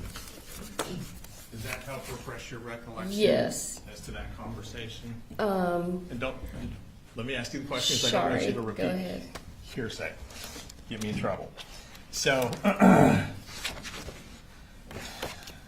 you received information that Colt had been attempting to contact a school shooter, is that correct? Yes, And as you had pointed out, tried to put some money on his commissary, right? say that again. Tried to put, or had put some money on his commissary account. He had, Colt had, yes, not you. yes. Okay. In regards to that conversation and that information that you had obtained about that, you never shared that information with Colin Gray, did you? No, I wouldn't have shared that. Okay.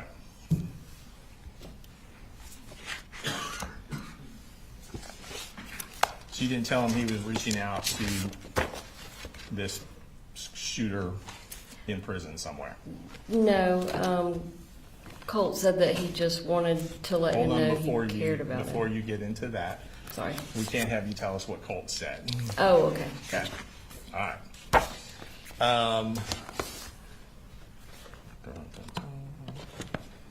All right.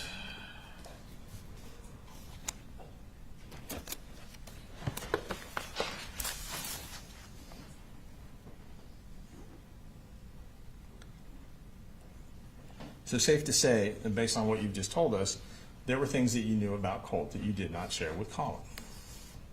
Sure.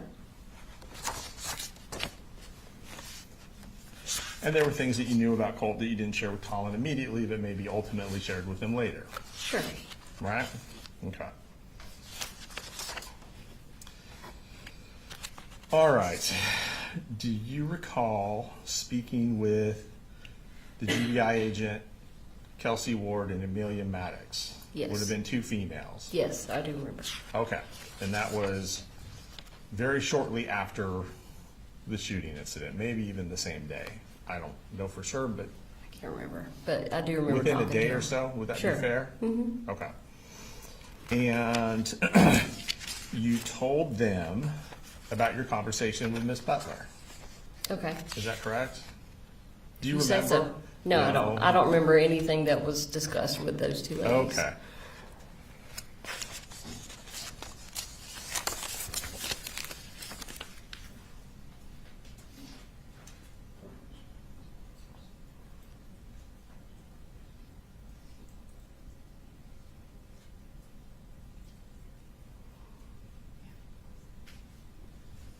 Can I press judgment?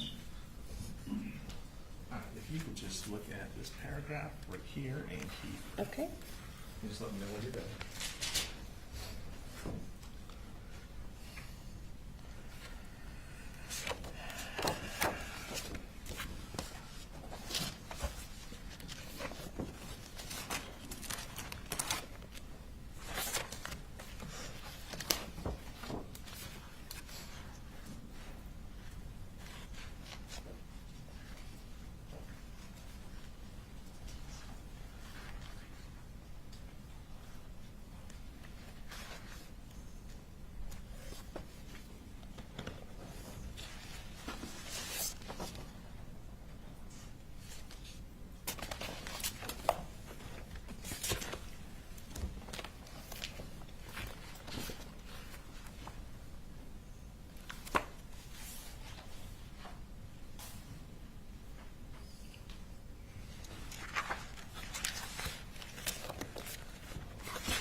Okay.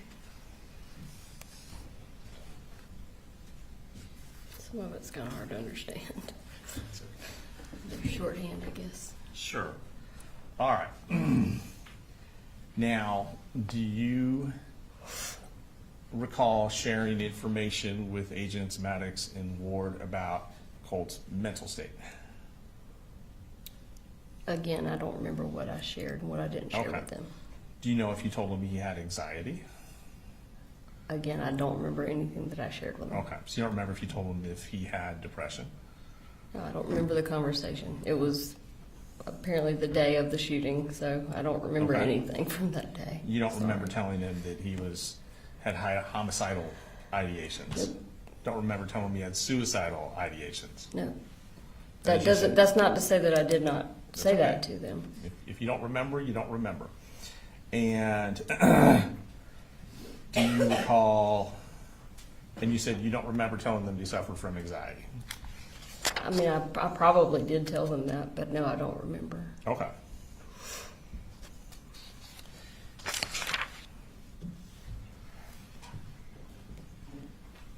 You've testified that on multiple occasions you asked Colin Gray to lock the guns up. Is that correct? Yes. Okay.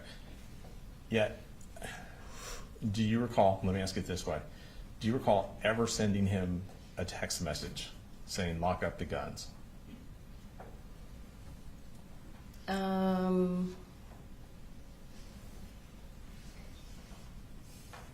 I want to say that every time we had that conversation, it was like a phone call, Okay. not necessarily text. But that, again, that doesn't mean that I didn't. See, do you Some point send recall? one. Okay. Do you recall ever sending him an email saying lock up the guns? I wouldn't have sent an email. So the only memory you have of those conversations is they were just either in person or on the phone. Is that correct? I don't know for sure. Okay. I mean, it happened on multiple occasions. It could have been a text, but I'm guessing if there was a text, you would be reading it to me. So Maybe. All right. And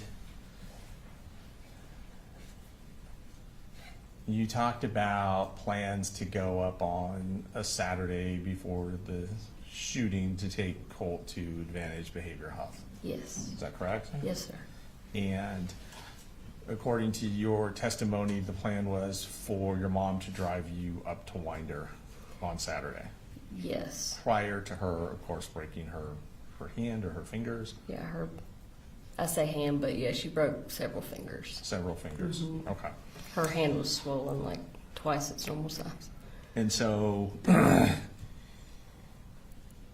you were trying to make alternative travel arrangements to come up here Yes. to take care of that, as well as it sounds like some other things with the kids, Yes. until your mom broke her hand. Yes. And then the alternative was for y'all to meet halfway. I think you threw that out there. Yes. Because it's a 4.5 hour drive each way. Yeah, it's a pretty long, Right. long drive. But we've So made it for- a million times.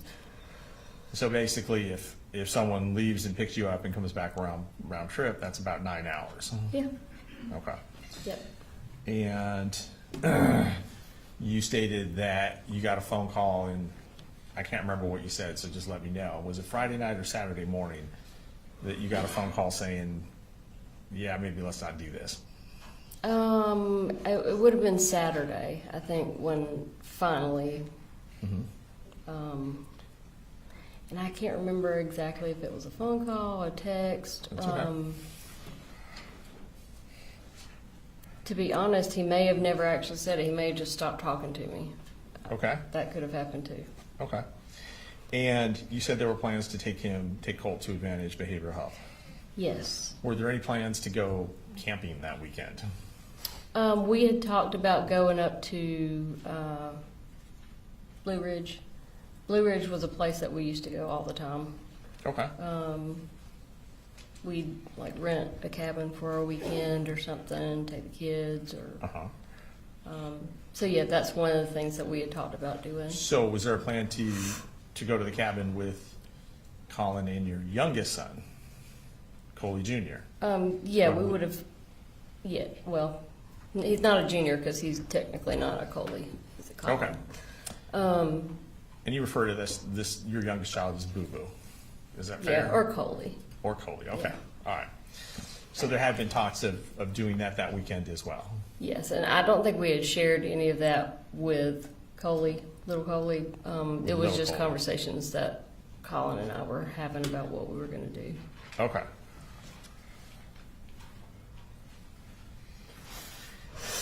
And when that plan fell through, obviously you realized from your testimony earlier today that Colt was not going to get over to Advantage Behavioral Health. Yeah, You that's said that correct. his dad wouldn't do it, right? That's correct. Okay. Knowing that, you didn't insist on your mom driving you up here so that you could make sure he got over there. No, I didn't. Okay. You didn't ask your mom if you could borrow her car and drive up here to take him to Advantage Behavioral Health. I didn't have a license at the time. Okay. And That was a big part of all this. I was reliant on other people to drive me places.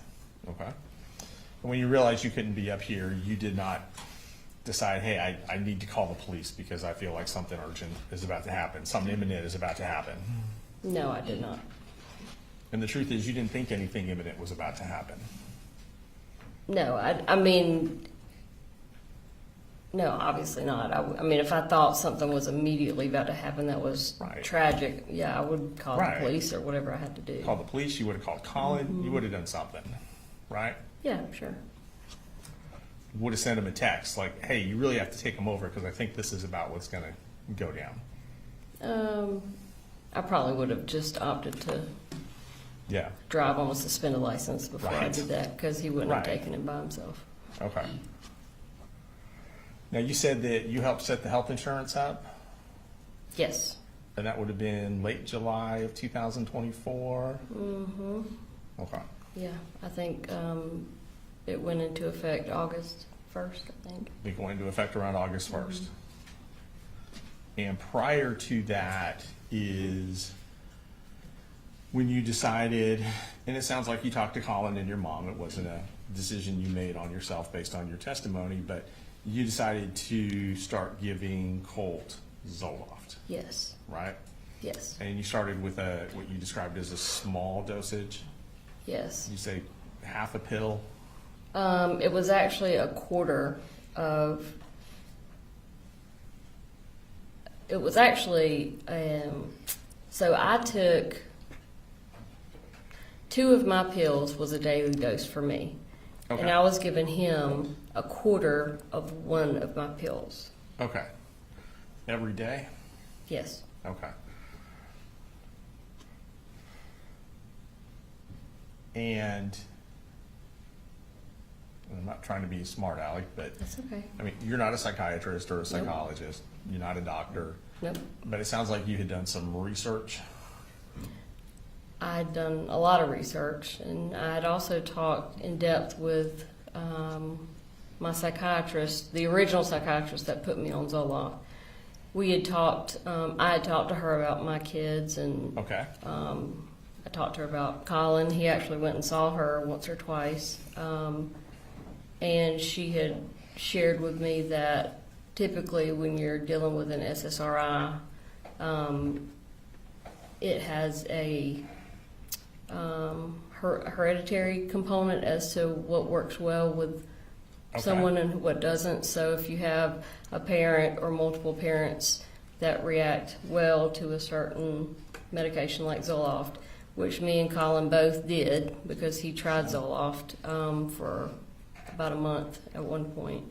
So, and not to get into too much what this other doctor told you, Sure. which would be hearsay, but you're saying that based on the research and information you gathered, if a parent reacts well to Zoloft, you felt that the child would probably react well to Zoloft as well.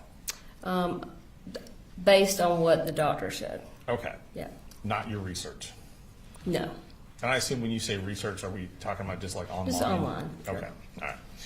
And Most of my research online was more into dosage, Okay. how to determine dosages for gotcha. child based on weight, etc. And I believe you said you started to give Colt the Zoloft in July of 2024, before your health insurance kicked in, Yeah, it would have been before. before the health insurance. Sure. Okay. And once the health insurance kicked in on the 1st of August, though you were trying to get him into Advantage, no one took him to, say, the pediatrician or any doctor just to have that discussion about Zoloft with a medical professional. No, we were trying to get him primarily into the crisis center. Okay. And it sounds like you were trying to primarily get him into the crisis center, whereas other folks were trying other things. Is that fair to say?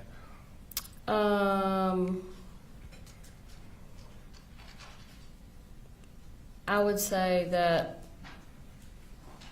everybody was on board with the crisis center.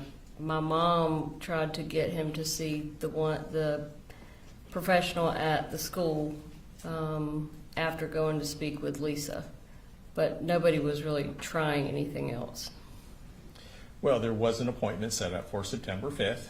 Yeah, that was Is that correct?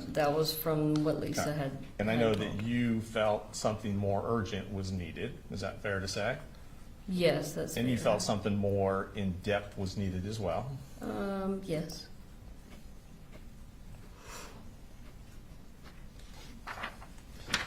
And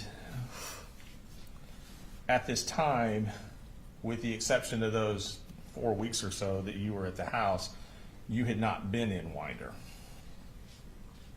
No, Is that right? that's correct. Okay. In fact, when you're making all these plans, you had already moved back to Fitzgerald. I had started researching facilities prior to moving to Fitzgerald. Okay. But my mom and I did not actually reach out to the crisis center until I was down in Fitzgerald. Until you were down in Fitzgerald. Yes. All right.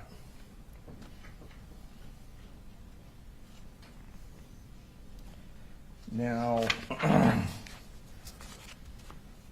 do you recall telling either Investigator Smith or GBI Special Agent Ward or Maddox or anyone in law enforcement you spoke with that you thought Colt had homicidal ideations?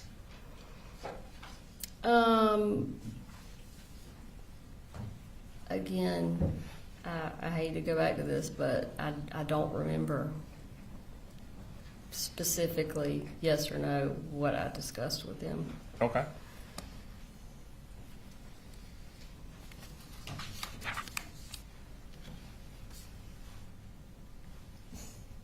Do you recall telling anyone in law enforcement, so we'll say it like that, so I don't have to say everyone's name every time. Do you recall telling anyone in law enforcement about Colt's fascination, which is your word, with the school shooters?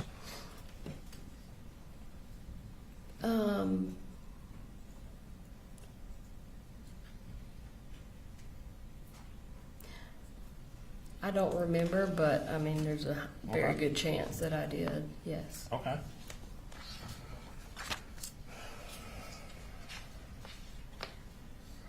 Did you tell anyone in law enforcement that Colt had made these threats to kill Colin? I don't remember. Do you recall, well, you testified that some of these threats made by Colt to kill Colin were done in front of Colin. Is that right? Or am I getting that wrong? That is what happened. I had witnessed him do that before. I don't know who I told or if I told anybody that. Okay. You witnessed Colt threaten to kill Colin in Colin's presence, is what you're saying? Yes. Okay. And despite that, Colin still wouldn't lock up the guns, is your testimony, Yeah. right? Mm-hmm. Okay.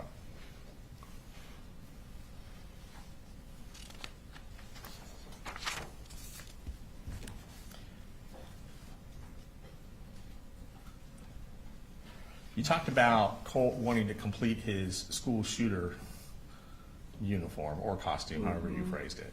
Outfit. Outfit, is what he thank you. said. Thank you. And needing a mask to do it. And that you thought he was joking. A vest. A vest. Yes. Okay. And I believe you testified that the way he said it, the tone made you think that he was joking. Yes, and he actually said, "I'm just joking." He just said, I'm I'm serious. joking. Mhm. Okay. And I believe you said on direct as part of your testimony that, it really wasn't acceptable to make those kind of jokes. Yeah. I said something like, "That's not very funny." Yeah. Right. I mean, you let him know you didn't approve of it, Sure. right? Because obviously you wouldn't approve of a school shooter or a school shooting. Nobody would. I made him understand that was not acceptable, but I did know that he was just kidding around, or thought he was just kidding around. Or thought he was just kidding around. Okay. And that's obviously, as you said, not something that you would approve of, right? Yes.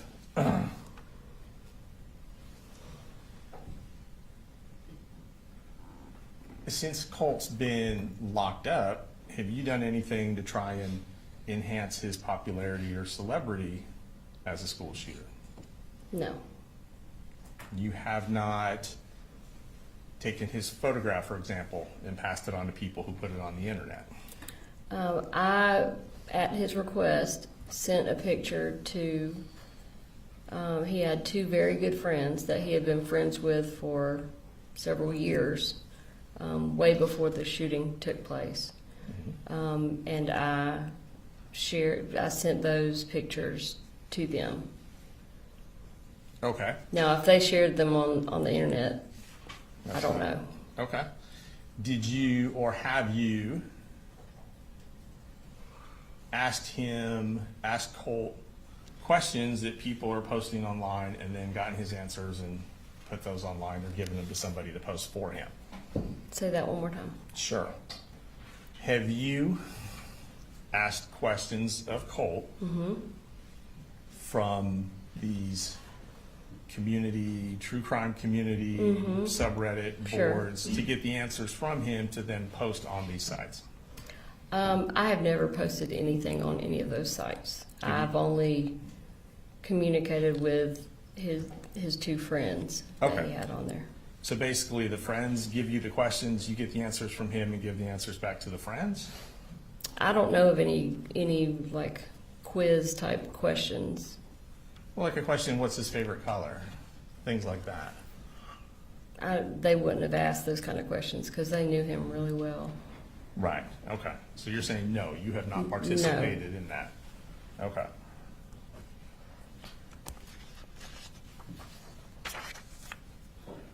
And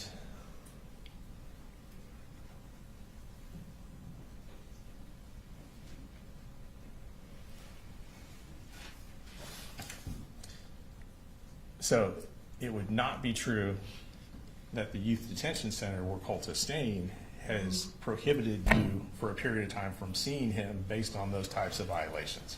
The youth detention center had absolutely nothing to do with prohibiting me from seeing him. That was 100% the guardian ad litem working on the defects case for my two younger children. Okay.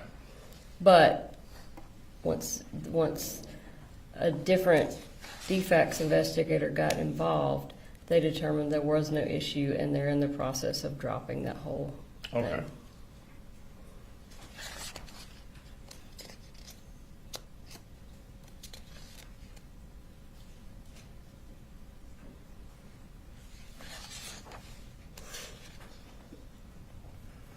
Now, you were aware that Colin Gray and Colt had gone hunting. Yes, Is that correct? yes. And it sounds like that would have been in 2023? Yeah, that sounds about right. About right. Did you ever voice disapproval of that pastime to Colin or to Colt? No. I believe you described it as a way that they were bonding. Yeah. Is that accurate? Yeah, I did not disapprove of that. Okay. And that also included going to shooting ranges, gun ranges, things like that? Yes. And you didn't have a problem with that either? No.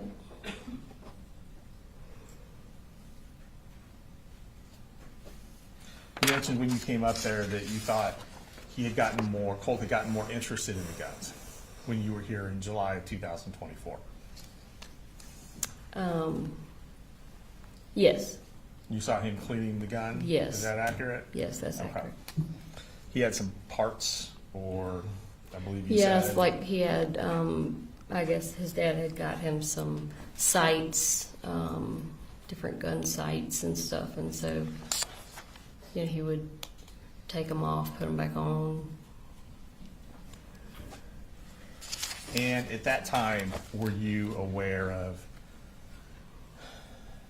well, so he gets the gun for Christmas, right? Mm-hmm. And that is 23 or 22? That was 23 because I was incarcerated that Christmas. Okay. At that time, are you aware of this fascination with school shooters when he receives the gun?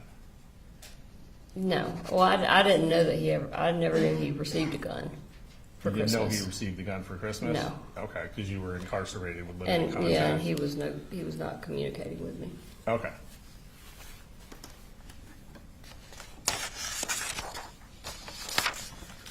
When did you become aware of the fascination with the school shooters? When he, I would say when he came down to stay with me for that month, right before all three of them went to live with their dad. Okay. While he was down in Fitzgerald for that month, he talked about one certain school shooter. he had done some research on him and talked about just some quirky things that he did, different video games he liked to play, just basically showed like a general interest in the individual, not necessarily the act of shooting. So that would have been late summer, early fall of 2023. Yes, And Colt was down with you for approximately how long? about a month. About 30 days? Mhm. Okay.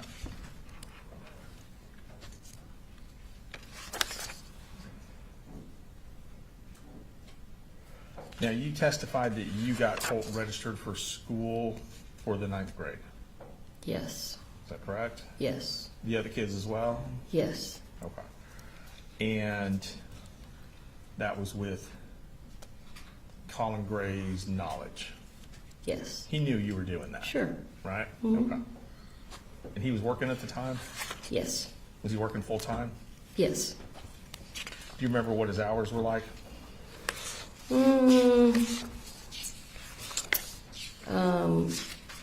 It depended on the day, but in general, you know,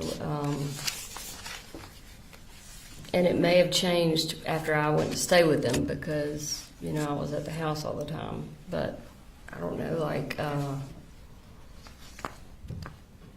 7 in the morning to anywhere from 4 in the afternoon to more later in the evening, just depending on what he had going on. Okay. And at that time, it sounds like you did not have a car? Yeah. So you would have been home during the day Yes. with the kids? Yep. During the summer, because school hadn't started yet, Yes. fair to say? Yes. Okay. And so it sounds like it made sense for you to do things like get the insurance started Sure.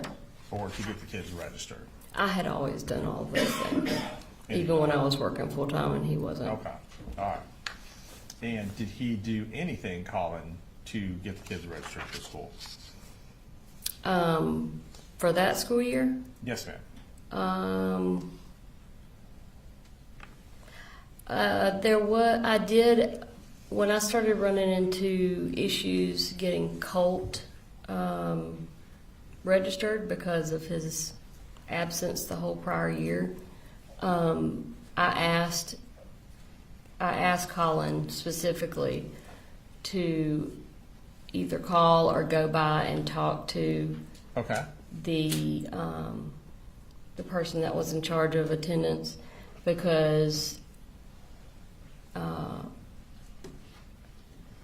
for one, he was the one that his name was on, you know, their accounts and stuff from the prior, I guess, attempts to get Colt enrolled, and he was the one that had talked with them the prior year when Colt did not end up attending school. And basically, I couldn't get any information out of her. I wasn't making any progress with the issues that she was trying to say that he could not attend 8th grade, even though he never attended school for 8th grade. okay. And there was a whole lot of a mess to it, but basically he needed to redo 8th grade because he never did 8th grade. But the school did not want him to redo 8th grade. They wanted to enroll him in 9th grade. Okay. So he did get involved there because I completely hit a wall, and I said, "You've got to at least call and talk to this lady because Okay. she's not giving me anything." Gotcha. Now, you testified that in late August of 2024, when you were having an argument with Colin over coming, not coming for that weekend, Yes. okay, just to kind of get us on the same page, Yep. that part of the part of the argument was about whether or not the guns were put up. Yes. Is that correct? Yes. And I believe you stated that Colin said, "Do you know what's going to happen if I try and take Colt's gun from him?" Is that correct? Yes, sir. Okay. And that was a phone call? Not a text message? That communication? Yes. Yeah, accurate, okay. And this is before the Saturday, you are supposed to drive up to take Colt to Advantage Behavioral, based on your testimony. Is that correct? Well, we were having the argument that weekend. Okay, That was the day before we were supposed to take him to Advantage. gotcha. All right. And when you heard that statement from Colin, do you know what's going to happen if I try and take his gun from him? Mm-hmm. You did not feel it was necessary to call the police. No, I never called the police. Yeah. You didn't think it was necessary to tell your mom, like, we really got to drive up. Not at the time, because I knew it was just Colin not wanting to deal with it. I mean, he could go in and take the gun from Colt. Okay. But he just didn't want to do it. Just didn't want to do it. Okay. And you didn't think that that statement indicated any imminent threat or anything along those lines? No. Okay. I just thought it would be more of the same between him and Colt, just getting into confrontation, what had been taking place for apparently years.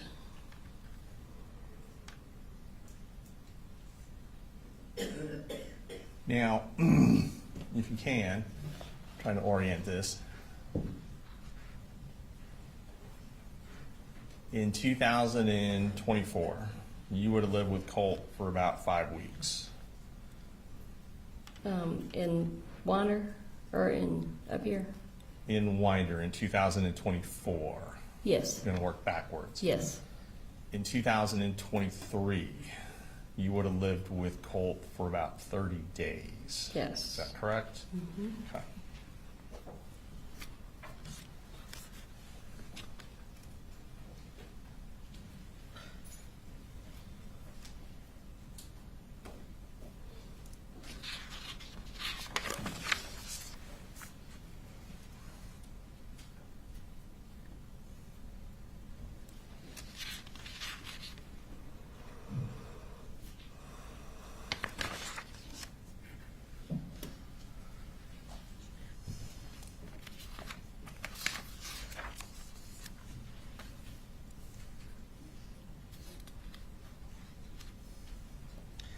Now, you told GBI that you had this feeling of impending doom.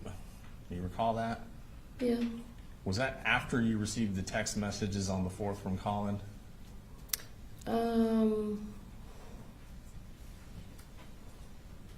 Yeah, I would say. Not before. No, I think it was more so after the text messages, and Is it fair to say that had you had some feeling of impending doom, you would have done more? prior. Yes, ma'am.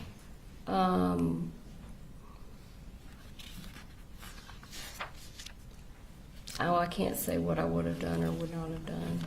I mean, I felt like I was doing everything that I could, other than call the police. Or the school and tell them that you were afraid something like this was going to happen? Well, I called the school several times. But you never told them you were concerned that Colt was going to do something violent? Or did you?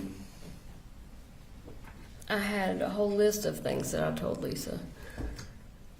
I think I said, I don't know what he's going to do. He may hurt himself. He may hurt somebody else. I don't know, but it's Okay. something bad's going to So happen. you did tell Lisa that? And that would be Lisa Butler? Yes. Okay.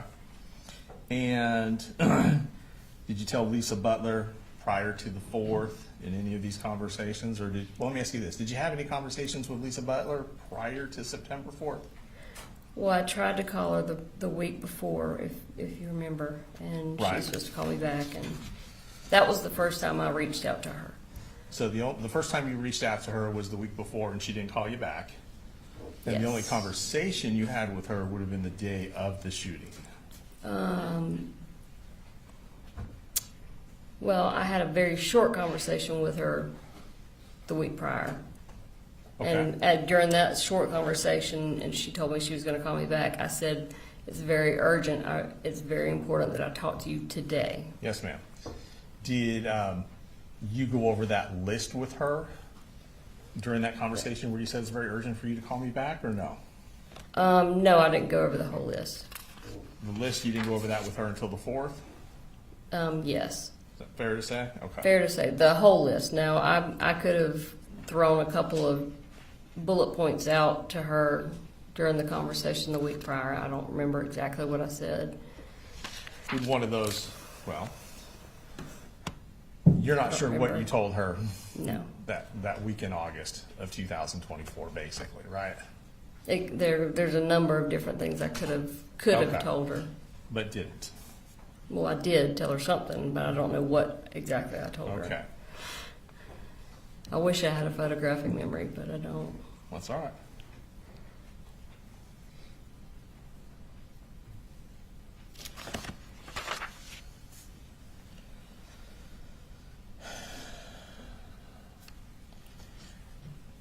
So you're not here today telling the jury or anyone that you saw this coming?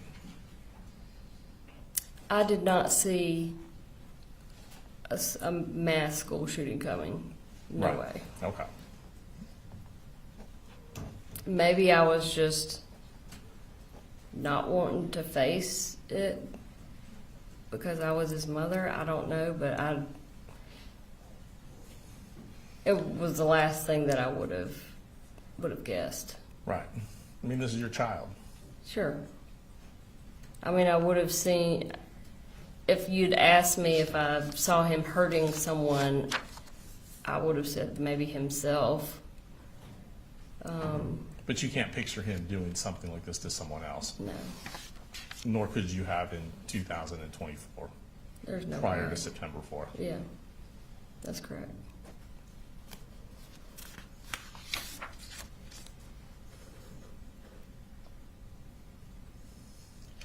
You said you were familiar with the bullying in 7th grade?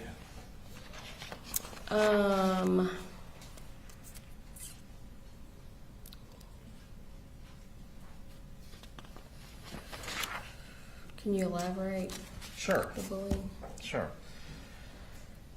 There was testimony earlier about Colt being bullied in the 7th grade, right? Do you recall being aware of any of that? Or is that something you learned later? Would you have known at the time it was going on? I'm just trying to remember what school he was at. I don't remember 7th grade bullying. Okay, I could be And- misspeaking though. that's all right. Do you were shown a text message earlier where Colt was referencing his teachers out to get him, out to harm him. Yes, Is that correct? yes, All right, you remember that text yes, message? I do. And I think that's certainly an element of paranoia there, is there not? Yes.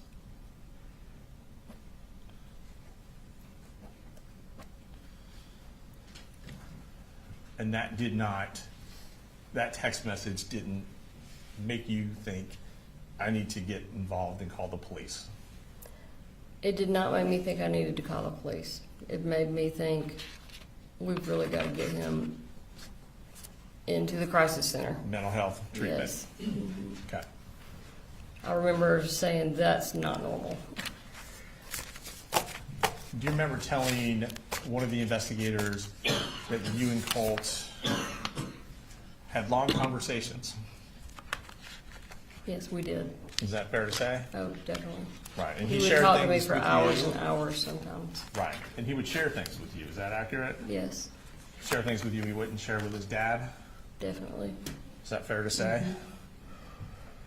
I believe you characterized some of those conversations as being more emotional that you would have with him as opposed to his father.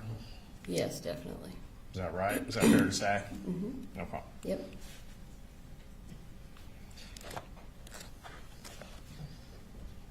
Your and Colin's relationship in July, August of '24.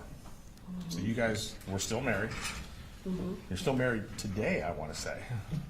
You're not legally divorced. No. Okay. I have And- filed for divorce, but we have not served him yet. Okay. And so in July and August of 2024, you guys were still married. Yes. And when you moved into the house for that 30-day period, 5-week period, it was like you said, only temporary.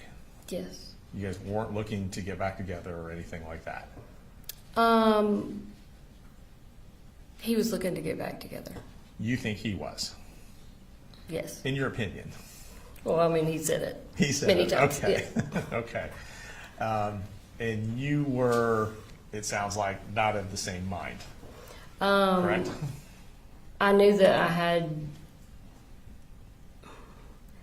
to make sure that I continued to have access to my children. Okay.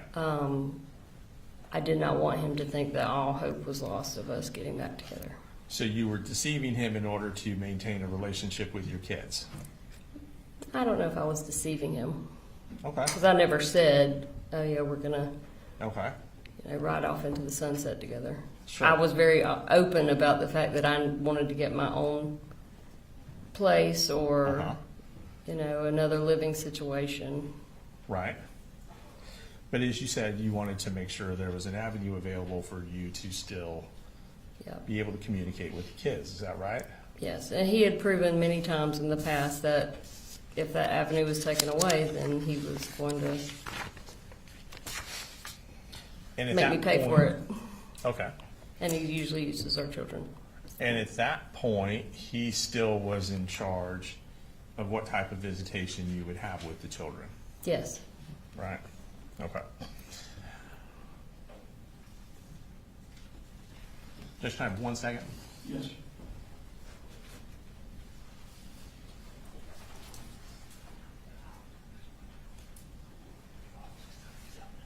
You guys doing okay?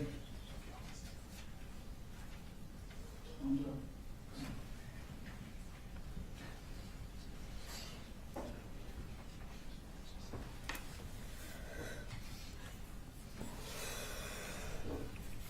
All right, and I'm almost finished, Judge, for timing purposes. I know, you've been here all day. So, we saw some internet searches you did, right? And to characterize, I think, the way you were testifying, and correct me if I'm wrong, that you were just kind of randomly searching different topics. I do that a lot. So there's, is there a lengthy internet search history on your phone, is what you're telling us? You'd probably think I was crazy, but yeah, my husband always called me the Google Queen. Okay.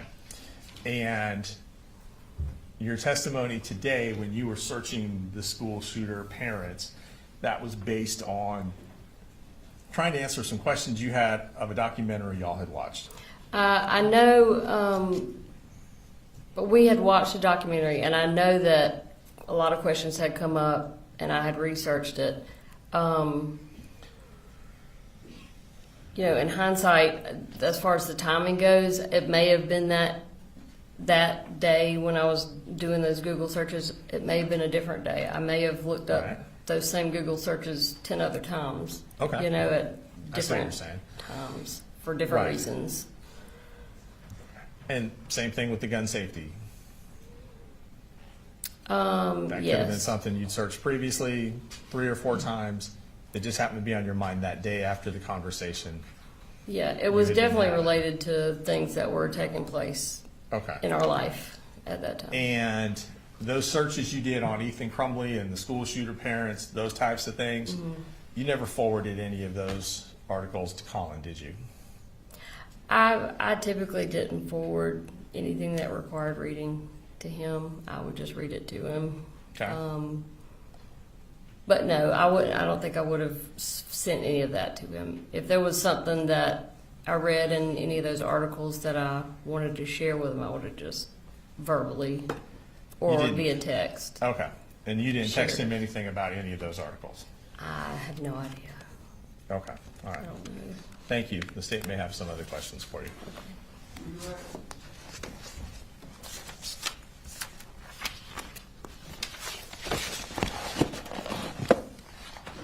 briefly, Your Honor. Isn't it true that you were concerned that you and Colin could be arrested if Colt did something just like Ethan Crumley's parents, and that you conveyed that to the defendant? I don't remember ever doing that, no. Nothing further. Is she free to go? Yes, Your Honor. All right, you can be excused.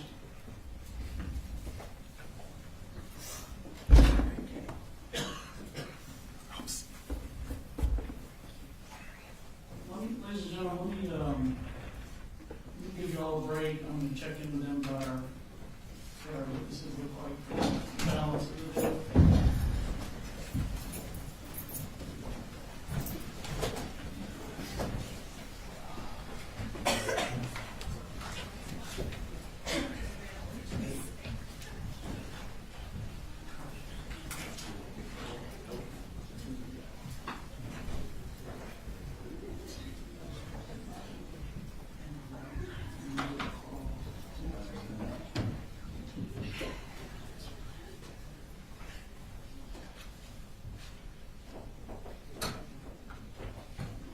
What does it?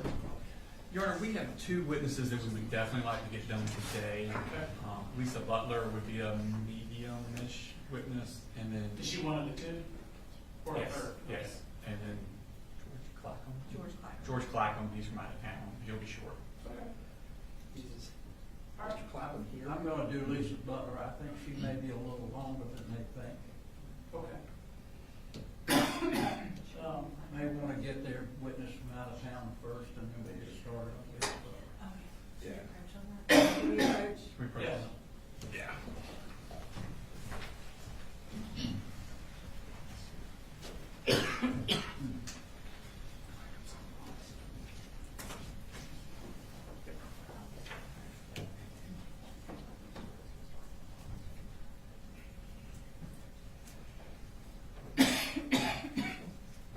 Okay, we'll take a short break.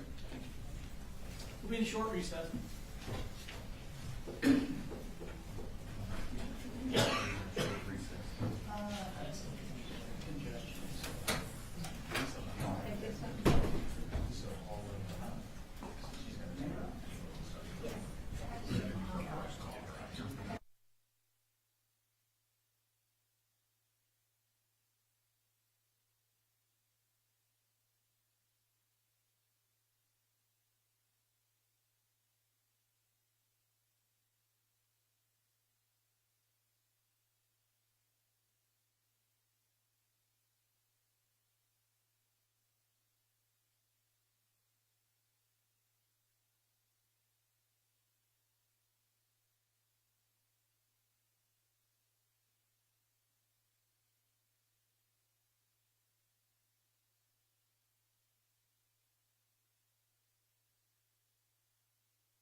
Talk to Steve.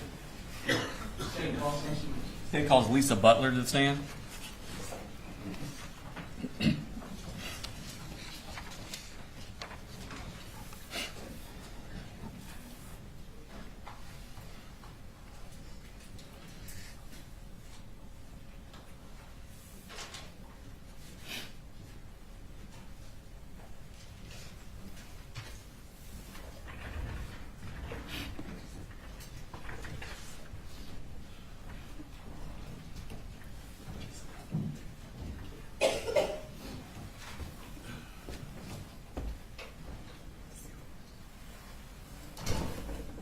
Can you raise your right hand for me? Swear the testimony you give, matter not opinion for the court, will be the truth, the whole truth, and but the truth. Yes. Okay. And there's a microphone in front of you, so you put your hand down and just kind of fit that so we can hear you. And if you could introduce yourself to the jury. My name is Lisa Butler. And where do you work, ma'am? I'm a counselor at Apalachee High School Okay. And how long have you been a counselor at Apalachee High School? for 4 years. And what did you do before that? I was a counselor in Athens, Clark County. Okay. And what kind of training and education do you have for this? I have a specialist degree in school counseling. Okay. That's my highest level. All right. And let me ask you, how was the Apalachee counseling office set up? We have a receptionist when you first walk in. It's almost like you can go all the way around it. And Well, let me do this. We have a map that we've been using. We'll go quickly, but this is a partial of the school, and you can step down. Do you see? Yes. Okay. Do you see where it is on here? Okay, but that whole square is the counseling suite you're talking about? Yes. Okay, thank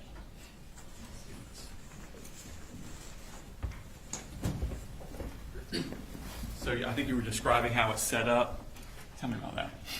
So when you first enter, we have the receptionist, and you go around. We have a vault, and that's where the public, not all of our education records are at. And then we have a couple offices where we have the registrar, and then we have one of the assistant principals over curriculum and instruction, and then you'll go around, and that's when you get to all of the counseling offices. And how many counselors are at Apalachee High School? We have 4 full-time and 1 part-time. Okay, and how do y'all divvy up the workload? We have it based on different letters in the alphabet. Okay, and what basically do you do as a counselor there? Counselor, I assist kids with making sure that number one thing is graduating with their education plan. We look at transcripts, different things like that. Also make sure, if the kid have any types of, mental health needs, we make sure that we make referrals and do different things like that for them as well. Okay. And so you said you had certain letters of the alphabet would be yours. Would one of your letters back in 2024 been G? Yes, that's correct. Okay. Did you have a student in Apalachee High School in the school year 2024 of a Colt Gray? Yes, that's correct. Okay. When did you first become aware of the existence of Colt Gray? When a new student enrolls, like when they register at the board office, we will get a notification, and that student's name come across our email. All of the counselors emails and tell us that this new student has arrived. Okay. So everybody got the email. You recognize the letter as one of your letters? That's correct. Okay. Was there anything about it that caught your attention? Yes, because I also had Colin Gray on my caseload as well. And so when I saw Colt's name, the names were very similar, so I actually thought it was Colin Gray. Okay. And you knew who he was already? Yes. Okay. Because he also had your letter, right? Yes, and I had him before. Okay. When did you first meet Colt Gray? When he came for enrollment, when I was helping him with his registration. Okay. Was that August the 13th? I think so, yes. Okay. And so what was the purpose of him coming to the school that day? So that I can help him develop a schedule so that we can get him started for classes. Okay, and did someone come with him? Yes, Who came with him? his father. Okay, and did you introduce yourself to them? Yes, Okay, and did you tell them what your title was? yes, What did you tell them? that I'm his school counselor. Okay, and what did you do at that point? I sat down and talked with him. He was a freshman. We did not have his records, so basically I scheduled him for just regular freshman classes. Okay, when you say you didn't have his records, were you aware that he had not been in school the year before? No. Okay. Did you make a comment about not having his records? Yes, I had already made a comment with Dad over the phone. Dad had called maybe a few days before, and then when Dad had called, I said we don't have his records, and he said that he's a freshman, so yeah. What was the purpose of Dad calling before? To try to get him like for school, like registered for school, so he could start school. Okay. Did he call in order to get Colt counseling? No. Okay. When he met with you that day to go over Colt's classes, did he say anything about Colt needing counseling? No. Okay. What happened after you got Colt his schedule situated? I went over with Dad how he could register him for, like, sign up for Infinite Campus, like for the parent portal, things like that.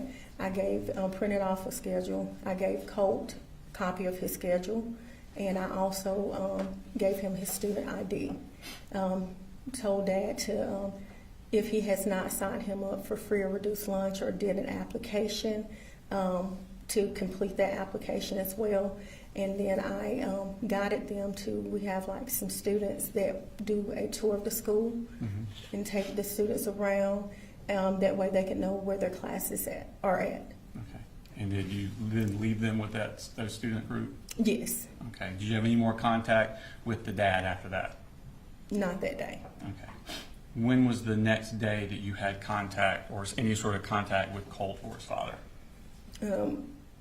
When Colt came into my office, a few days, maybe a couple of days later. Would that have been August 26th? Yes. Okay. And when did he come into your office? What part of the day was it? It was early that morning. Okay. Someone had sent him in my office because he was having some anxiety. He was really struggling, and they wanted me to talk to him, and I talked to Colt. Okay. And describe Colt's demeanor when he came in there. He was very fragile. He just looked real sad. Looked like he was kind of scared to me, and so. He just started talking to me and just told me he really didn't, feel like being at school today. And, I asked him, is there anything I can do for you? I didn't know him, so it was really hard to, and so. Okay. And did you call anyone as a result of this? Yes, I attempted to call Dad from the school's phone. What number were you trying to use? The number that we have in the Infinite Campus. Okay. That he had used to sign up the day before? Yes. Okay. Did you get any answer? No. Okay. What did you do at that point? I told Colt, I said, try to see if you can get Dad on your cell phone. Okay. And did he do that? Yes. Okay. And did you talk to the dad? Yes, on speakerphone. Okay. And what did you tell him? I just told him that, Colt was having a rough day, and, I had been speaking with him, and I was really concerned about him.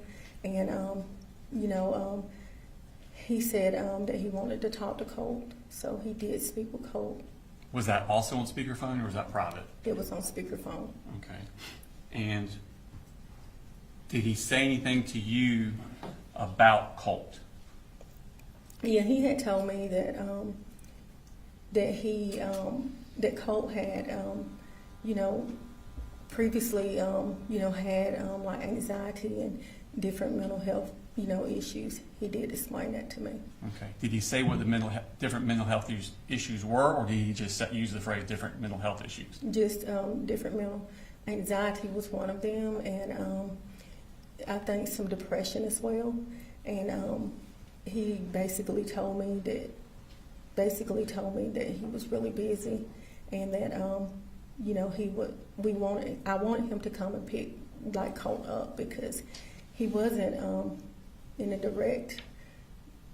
I feel like that he was not where he needed to be. I was just really concerned about him. I asked him, could he please come and pick him up? Colt wanted him to pick him up as well. And what did he say?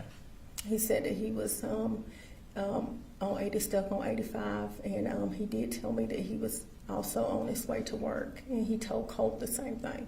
Okay. And so was he coming to pick him up? No, he did not. Did you discuss counseling for Colt with Mr. Gray? I did. Okay. Who brought that up? Did he request it or did you bring it up? I brought it up. Okay. And what did you tell him? I told him that we had a new counseling service called Project Aware, in which the student can receive counseling in our school, and the counselor would come out once a week. And I asked him if that was something he was interested in, and he said yes. Okay. And what did you do about that? Well, tell me first, what is Project Aware? Project Aware is a grant-funded program that only, I think, 3 counties in the state of Georgia, and Barrow County is one of them that got it. Got that program. I think it's like $5 million over, I think it's 3 or 5 year period. And basically, we have therapists that are in our, that's employed by the school district in this partnership, and they go out to the school and they meet with the students and provide counseling, or they'll make a referral maybe to an outside agency if the student needs additional support. Okay. And what does a parent have to do for a child to be in this program? It can go a couple of ways. We can reach out to the parent, in which I did, or the parent can request it as well. Okay. And did he request it, or did you reach out to him? I reached out to him in reference to it. And so this form, how did you communicate it to him? I got his email, and I actually emailed it to him. Okay. I'm going to show you what's marked exit number 172. Unless you recognize this.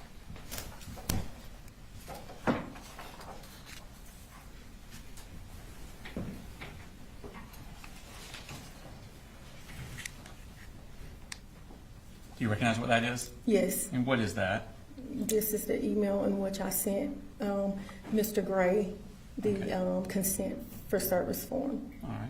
Here, at this time, I tender stick exhibit number 172 in the evidence. Okay, all right, 172.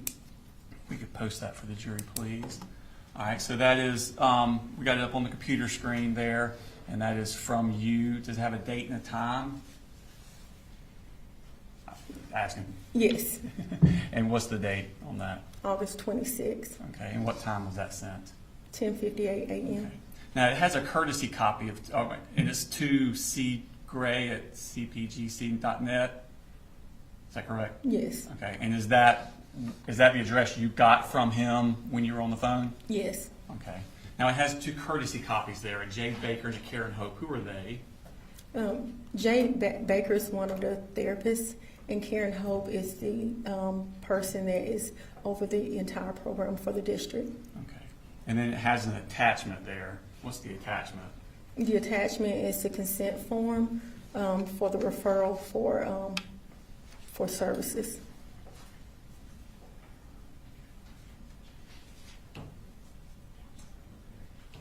Okay. I'll show us mark stakes number 204.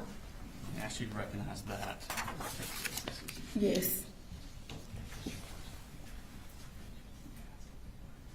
And what is that? this is the consent form. And is that what the attachment is? Yes, that's correct. You're right. This time I tender stakes number 204 in the evidence. Is submitted for arbitration. Post that for us there. So this is a 1-page document. Is that the document you gave? Yes, Okay. And is this the form that Mr. Gray would have to fill out for Colt to be in there? Yes. And are there any other pages? No. This is the entirety of what he would have to do? Yes. Okay, and you sent that to him in that email? Yes. Okay. Now let's turn to, I want to show you next what is marked State Exhibit number 173.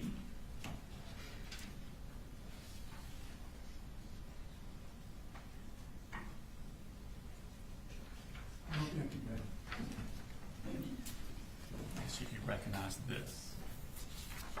Yes. And what is that? This is an email from Miss Karen Hope. Okay. And so Ms. Hope was courtesy copied on the email you sent to Colin Gray. Is she responding to that email? Yes. Okay. And is that an accurate copy of the email that she sent to Colin Gray? Does it courtesy copy anyone? Yes. Who's it courtesy copy? To Miss Baker. Okay. And are you also on there? Yes. Okay. And so you saw that email? Yes. And is it accurate to what you saw? Yes. You're on Tender State Exhibit number 173 in this evidence. It's admitted without objection. So we'll pull this up. So, all right, so this is from Karen Hope, and the date on this is also August 26th. Yes. Okay, so this would have been about not quite 2 hours after the first email. Yes. Okay, and it's to Lisa Butler, Mr. Gray, and then courtesy copy Jade Baker. And who's Jade Baker again? She's a therapist. Okay, and she says, she points out that the counseling sessions are at the school. All right. Yes. Okay. Does she also attach her email? Yes. And does she attach a phone number?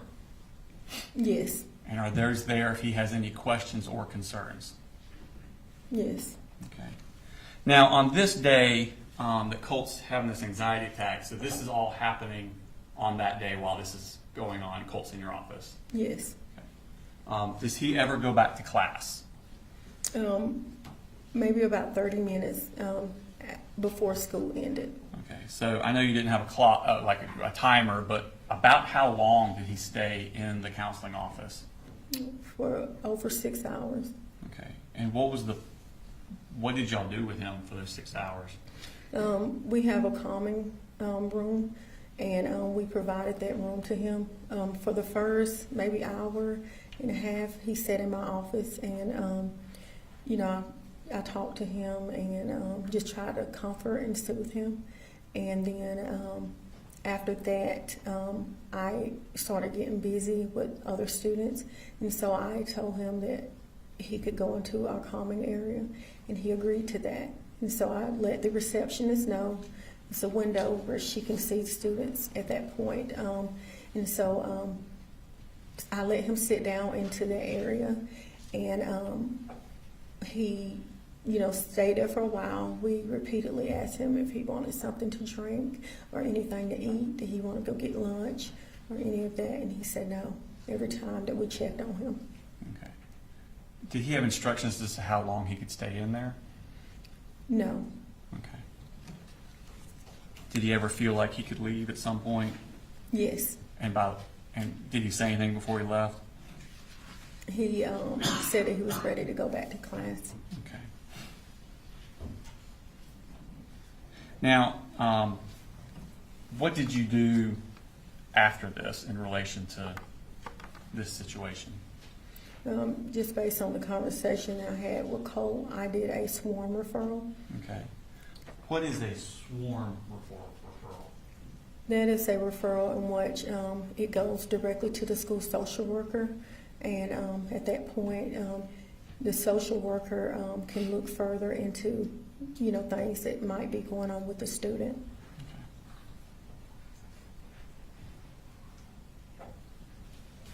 It shows Mark State Exhibit number 174. I should recognize that. Yes, And what is that? the sworn referral that I completed. Okay. Your Honor, we tend to take statement number 174 into evidence. It's admitted without objection. So, that there at the top, that picture of Colt, is that what was in, where did that come from? That was in the infant campus from when he was enrolled in Barrow County Schools when he was younger. Okay. And then coming down, That's the referral. I was trying to, sorry. Coming down to the bottom there. So the summary, where is this information? Did you fill out this form? Yes, I did. Okay, so the summary you filled out. Yes, Where are you getting the information that you put into the summary? based on what Colt and his dad told me. Okay. And so the student suffers from severe anxiety and depression. Father said he has several other diagnoses he would like to discuss at a later time. That's the only detail you got from them? That's correct. Did he ever call you, email you, or text you to follow up on those other diagnoses he would like to discuss? No. Okay. Now I'll take your attention to on that. So that's on August the 27th. Did you also get a response from Colin Gray? Yes.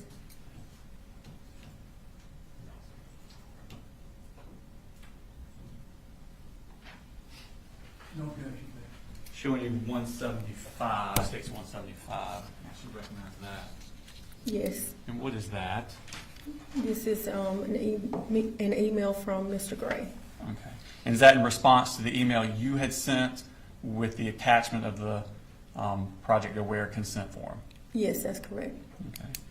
Your Honor, this time I intend to state statement number 175 in evidence. It's admitted without objection. Okay. So is this, he says, this is from Colin Gray, and it has the email address that you would send it to.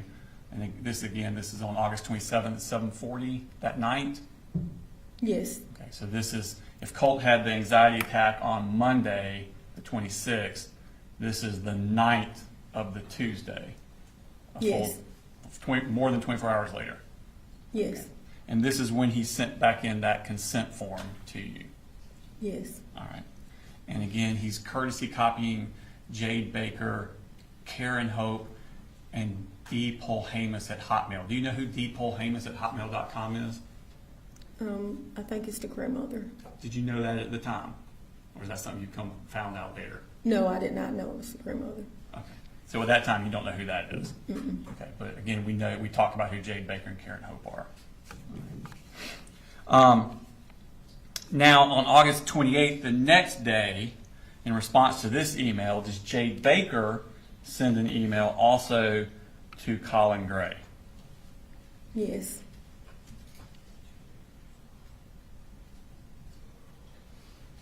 No objection. And were you courtesy copied on all these emails?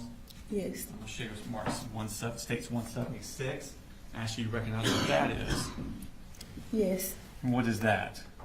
It's an email from Ms. Baker, just thanking Mr. Gray and telling him that she would be the clinician working with him. Okay. Your Honor, I tender state statement 176 in evidence.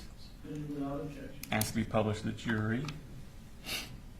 So this is the next day, the very next morning. And it's from Jade Baker, and it's to Colin Gray, Lisa Butler, and then, of course, courtesy copied Karen Hope and Deborah Polhamus. And she's just basically saying that she's the clinician who's going to be working with Colt, and I plan to work with him early next week. So this is August the 28th on a Wednesday. So you're going to talk about, that's the Labor Day weekend, isn't it, coming up? Yes. Okay, so Monday the 2nd, is the school open? I think the Holiday? second. The 2nd is a holiday I think. on Monday, Labor Day is Yeah. Monday? Okay. So the first day she would have been September 3rd. It would have been the earliest of early next week. Yes. Okay. So it was not going to be before Saturday, 31st. No. Okay. And then I think she says, please let me know if you have any questions or concerns. that correct? Yes, Okay. Now, down there at the bottom, she gives her name and her cell phone number. Is that correct? yes, Okay. Now, the day or so after Colt's panic attack, did you get a call from Colt's grandmother? yes. Okay. And what was she calling about? Without going into the details, what was her purpose of calling? She wanted to talk to me about what was going on in his life. Okay. And how did you feel about meeting with her? I did not want to meet with her And why not? because she's not listed as a guardian or any point of contact in Infinite Campus. Okay. And are you supposed to talk to people about students if they're not listed in Infinite Canvas as a point of contact or their guardian? No, Okay. Did you agree to talk to her anyway?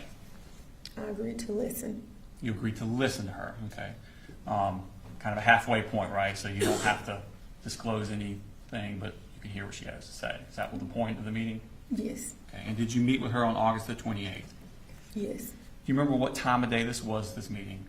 It's kind of morning, midday. Okay. And was it at the school? Yes. Okay. Without going into the details of exactly what she said, who did she most talk about during this meeting?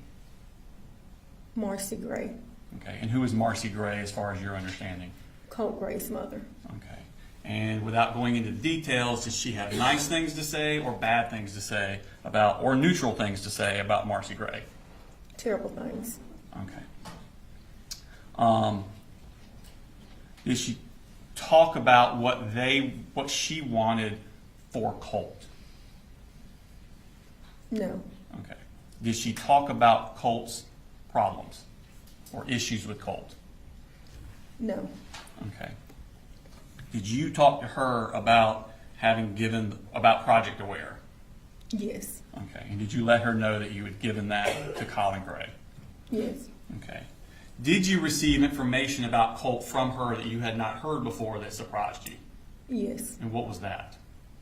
That Colt did not go to school the entire 8th grade year. Okay. And also that Colt was in special education and he also had an IEP. Okay. Was that, you had made Colt's schedule a week or so before, a few weeks before, was that information you would have liked to have had or needed to have at that point? Yes, Okay. Had Dad ever mentioned that, or had Mr. Gray had ever mentioned that to you, that Colt had not gone to 8th grade the year before? no, Okay. Did you try to call Dad and ask him about this? yes, Okay. And did you get any response? no, Okay. When Miss Polhamus, the grandmother, was talking to you, did she ever say anything to you about Colt cutting himself with a knife? no, Did she ever say anything to you about Colt having violent outbursts?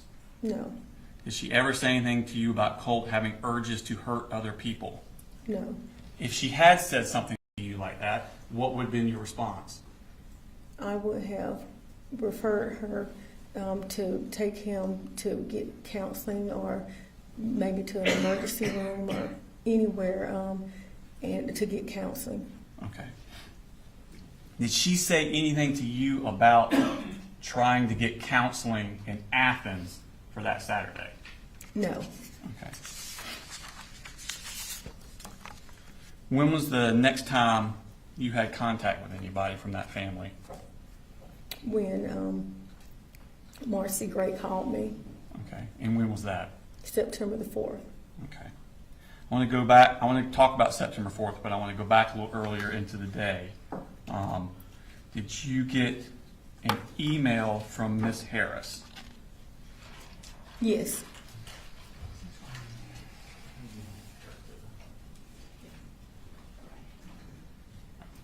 I'm showing you what's marked on Exhibit 177. Your Honor, I believe this is already in evidence with Miss Harris under States 32. That's what I was thinking. But I don't have that one in front of me, so I'm going to hand her this one because it's in front of me. I think we were duplicating a little bit. So I'm showing you that. It states 177. It's already in evidence. It states 32. Ms. Harris has already testified a few days ago. Do you recognize that? Yes, And is that the email you got from Ms. Harris? yes, Okay, we can pull that up. All right, so when you got this email, did you remember Colt? yes. Okay, and what did you remember? What about this email? What did you think about when you thought of Colt? When he had been in my office and, that he was, I guess anxious and just the way that he was, that's what made me remember him. Okay, and when you read this email, how did you take it as far as Colt?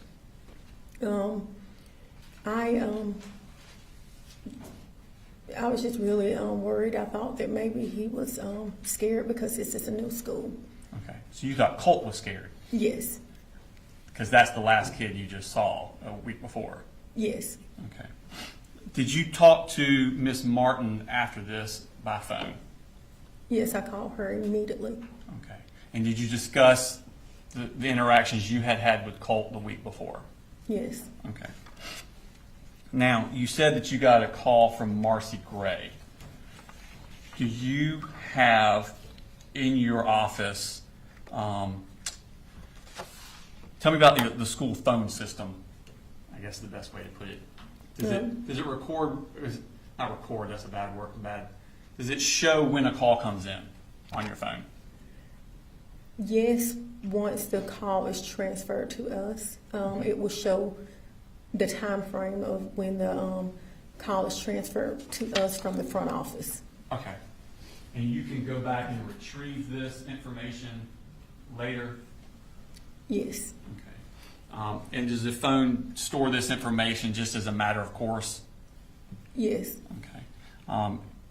Your Honor, I'm going to show you what Mark states that you 178. Ask you to recognize what that is. yes. And what is that? It's my my phone log. It's a picture of the phone calls that was received on September the 4th. Okay. And did you take these pictures? Yes, And do they accurately reflect what your phone log looked like? yes, Okay, Your Honor, attention state statement 178 in evidence. Okay, all right, 178. Pull that up. So,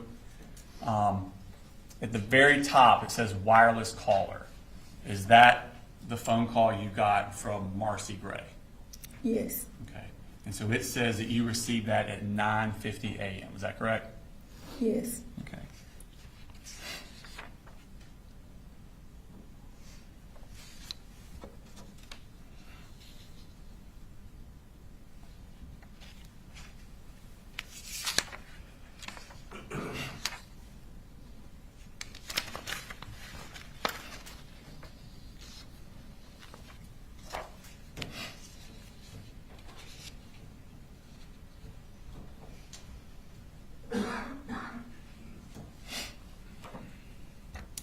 Having Miss Martin,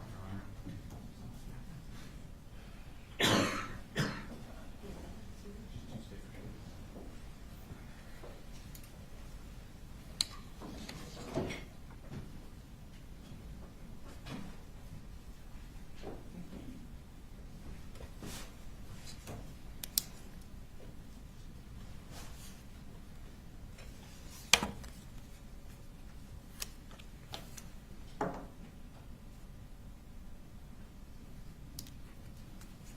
Sorry, I had two things and they're the opposite to which was which.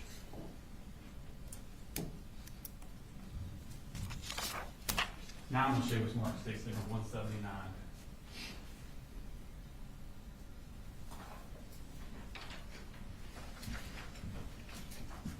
Do you recognize that? Yes, And what is that? the phone number from Ms. Gray. Okay.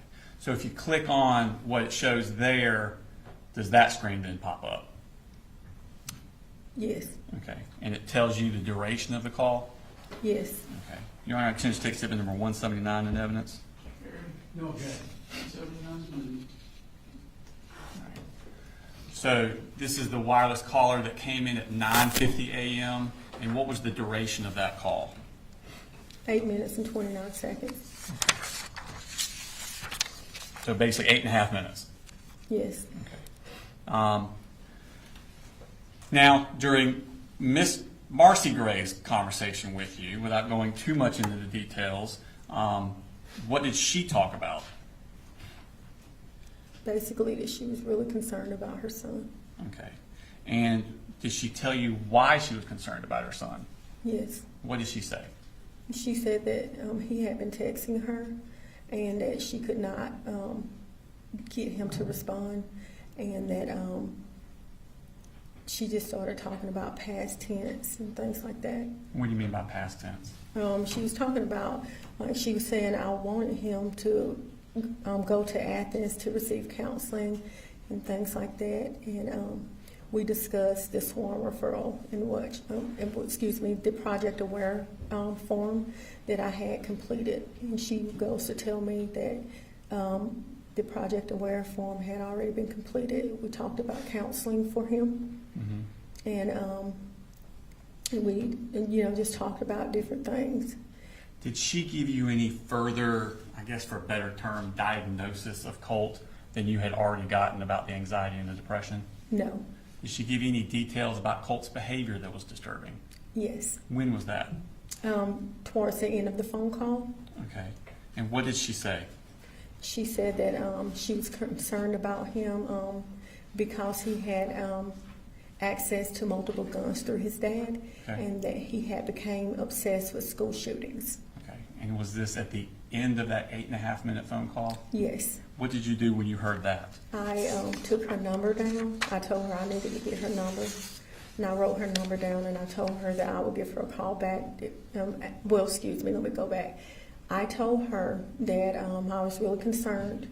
I told her about the conversation that Ms. Harris had sent in the email. Let me ask you this.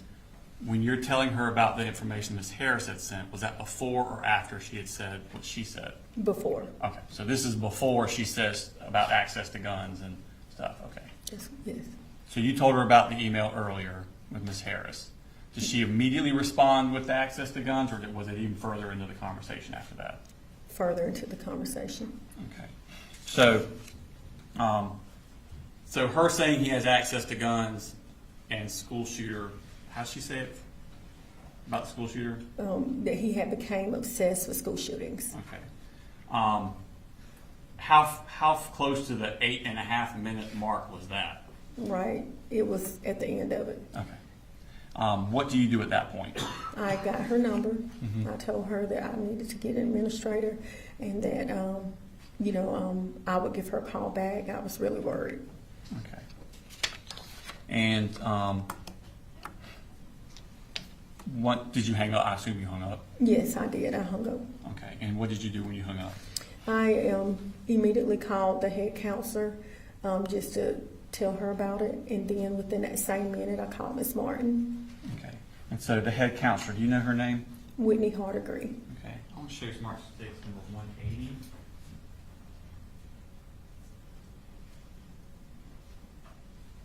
She recognized that. Yes. Okay. And what is that? My call history off my phone. I'm sorry, what? The call history off my phone. Okay, so these are your outgoing calls? Yes. And does it accurately reflect the calls and the times that you made them? Yes. And did you take those pictures? Yes. All right, tender stakes number 180 into evidence. No objection. Published to the jury.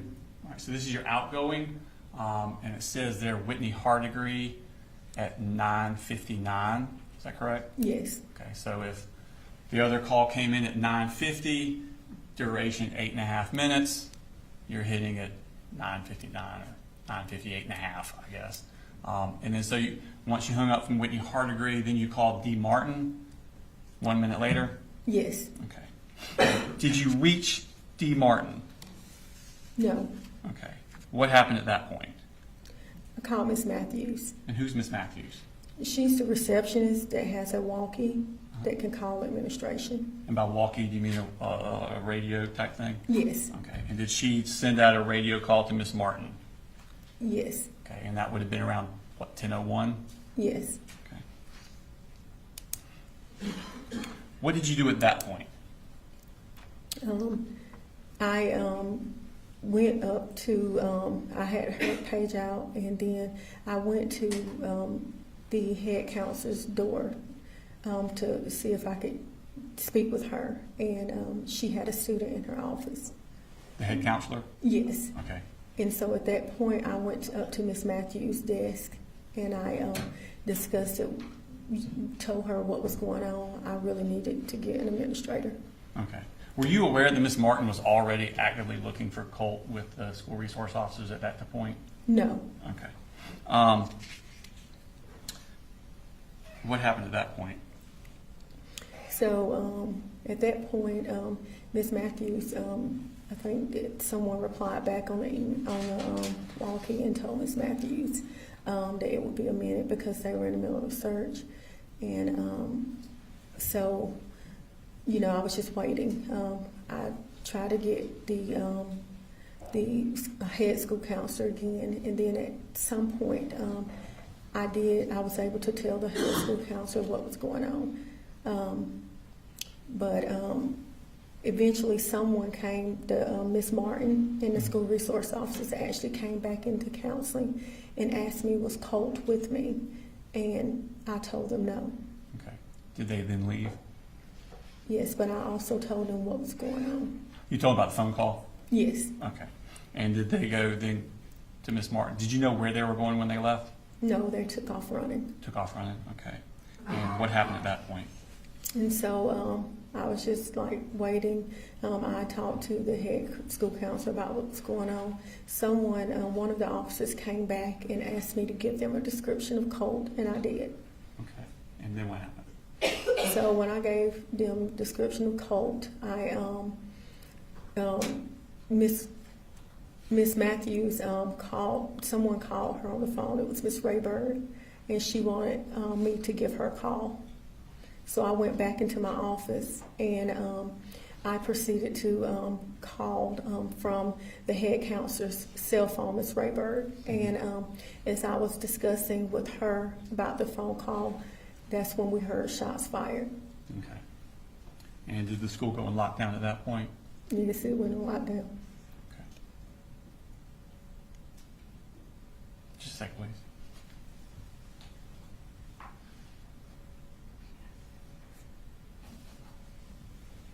I have no further questions. Thank you, ma'am.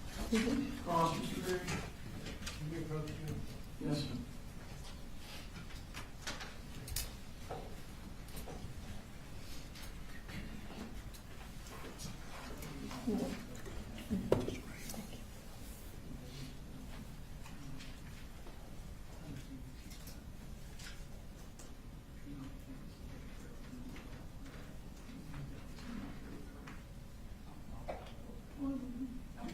Do what you need to do.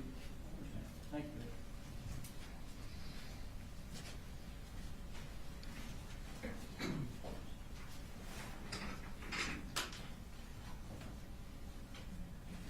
Good afternoon, Ms. Duffin. Hello. Sorry for your family loss. I'll try to be as quick as I can. I know you've got things you need to do tomorrow. I just want to go through a few things with you so that I'm clear, okay? The first time that you indicated to us that you had seen Colt or Colin Gray was the day that they came up and he was registered. Is that correct? Yes, that's correct. Okay.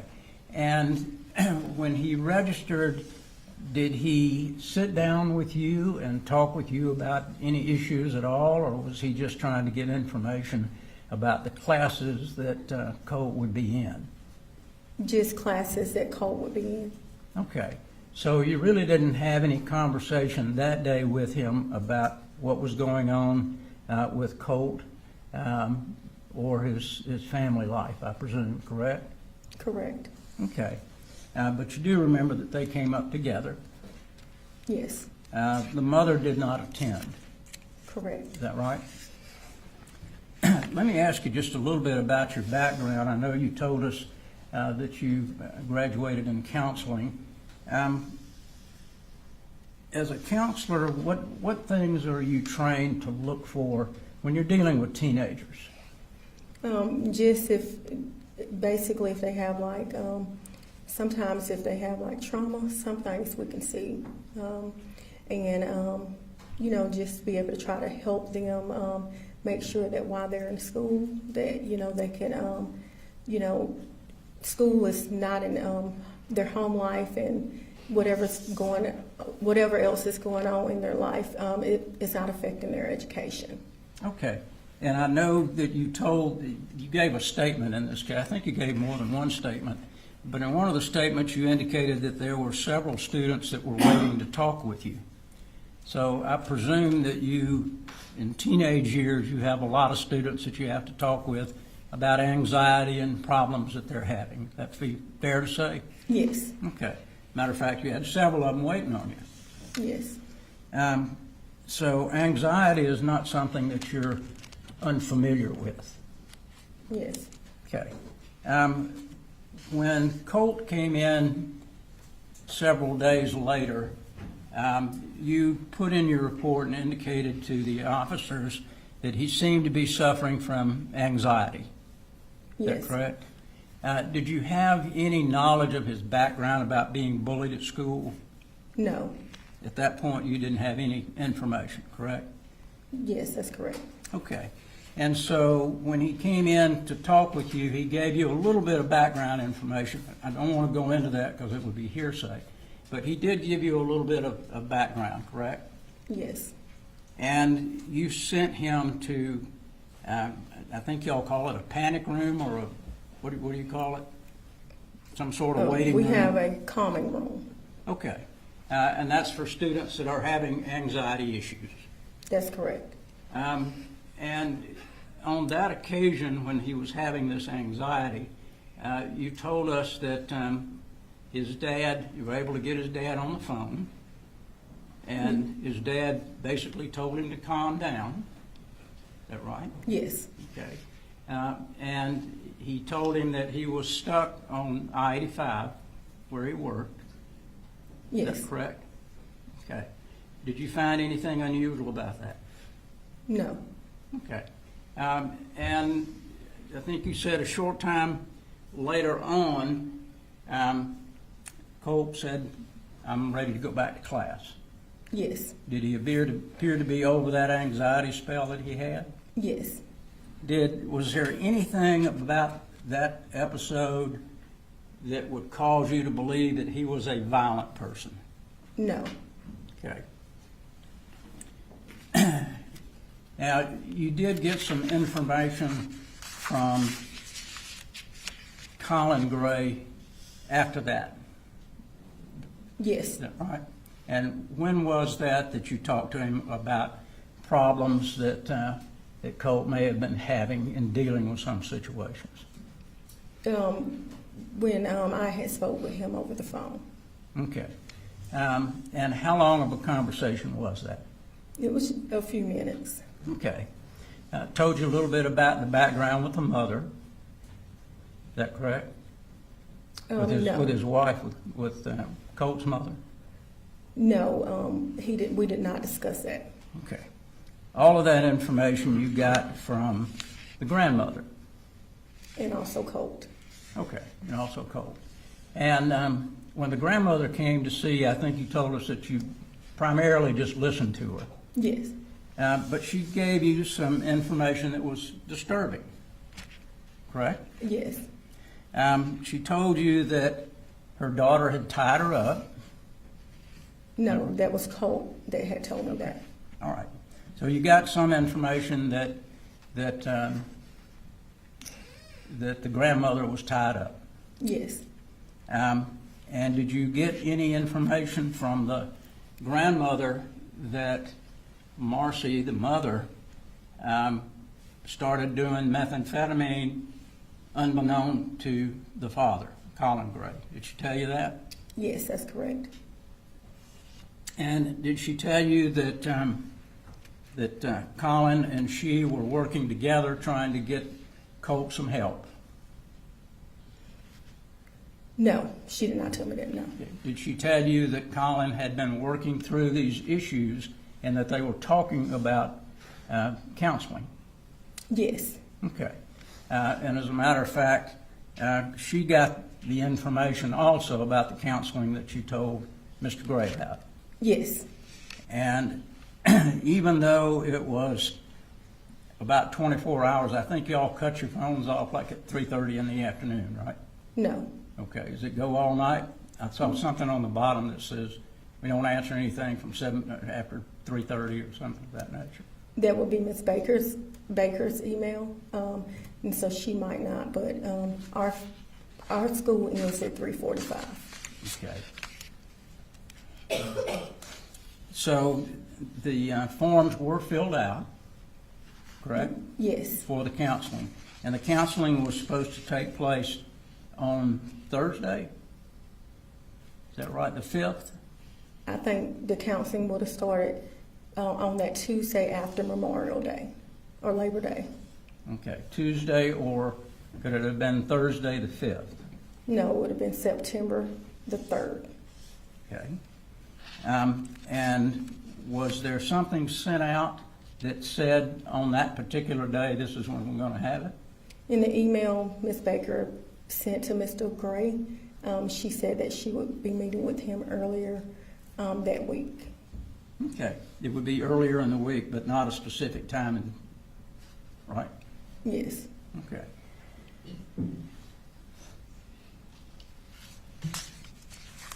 I want to talk a little bit about the telephone call that you had from Marcy Gray. And that was, I think you said, at 9:50.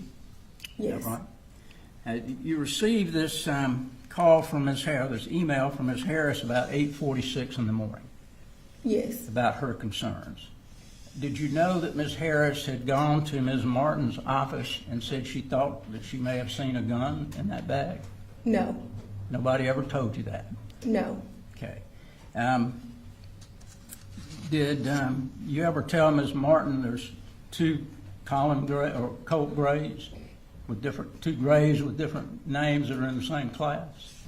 No, I would not have known. You wouldn't have had known that. Okay. So you didn't have any idea that Ms. Harris had made a trip to Ms. Martin somewhere around 9 o'clock, a little after 9 o'clock? No. Would that have been important for you to know? Yes. So at 9:50, which was about over 70 minutes later, you get this telephone call from Marcy Gray. Yes. And she started talking with you about issues that her son had, correct? Yes. Primarily depression and anxiety, Yes. which is what you have dealt with in the past. Yes. And that's what you were going to ask for the counseling to be about, is anxiety and depression. Yes.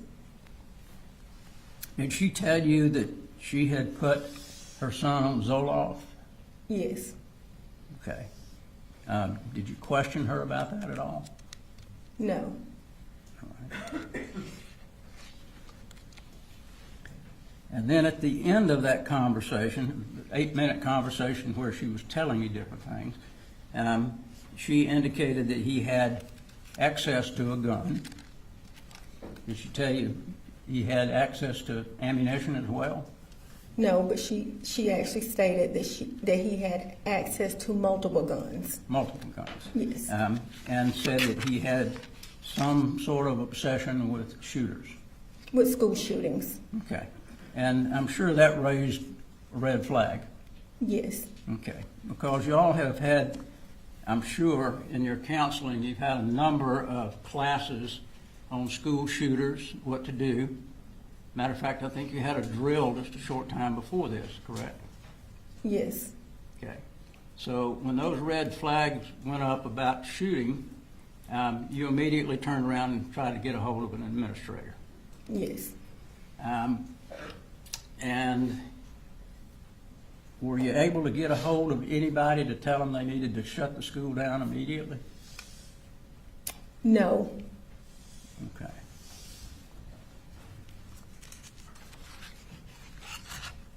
And I think the next thing that you need, did you start seeing some other students at that point after you made that call?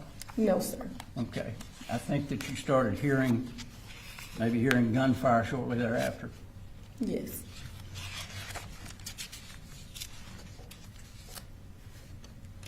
I think you told the investigators when they were talking with you that some people were trying to point fingers at you for not jumping on this fast enough. Is that right? That's correct. Okay. Because everybody likes to point fingers at different directions. Is that what you told them when Yes. something like this happens? But you believe you did everything you could to let people know that there was an issue, That's correct. correct? And Ms. Martin could have punched the button as soon as she heard something about a gun from Ms. Harris. She had the authority. Ms. Martin had the authority to lock down the school, did she not? Yes. Okay.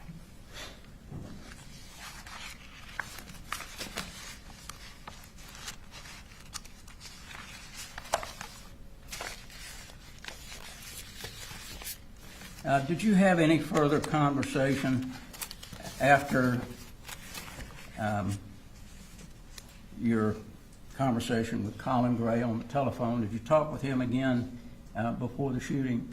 No. You had his email address, is that Yes. right? Yes, that's Did- correct. Did you email him any issues or concerns that you had? No. All right, now. Thank you. Thank you. Can you redirect? When Colt was in your office on the 26th, the day of the panic attack, and he's on the phone with his father, what was Colt's demeanor like during that conversation? I'm sorry, I didn't hear that. Sorry. Yes, but what Colt's demeanor was. While he was talking to his father? He was very upset with his father. Okay. Was he crying? Yes. Nothing further. Any referrals? Just one thing. He was upset. Do you know why he was upset? Because he wanted his dad to come and pick him up. Okay. He was upset because his dad was working and he couldn't get there. Right? That's not what he said. He was just very upset because his dad did not come and pick him up. Okay. Nothing further, Judge. All right. Thank you, ma'am. You're free to go.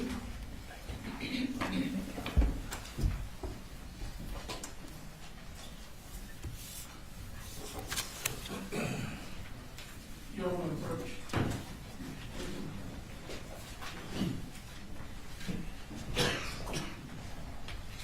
I don't know that needs everybody.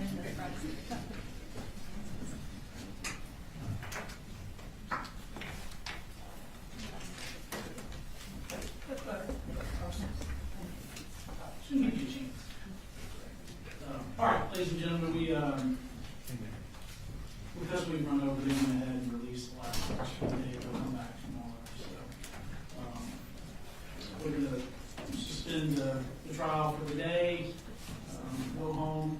Again, don't do any research, I know you've heard about other cases and stuff, don't go look up anything about any other case, or anything in this case, continue to not discuss it.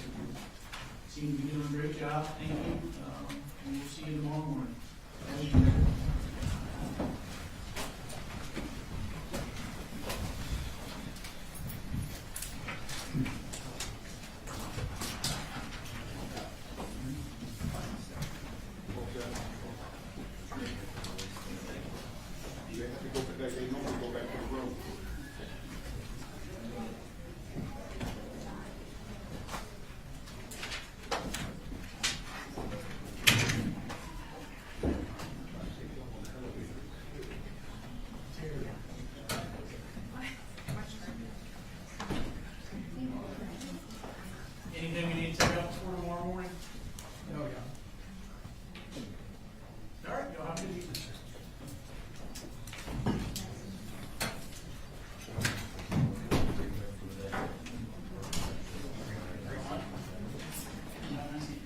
have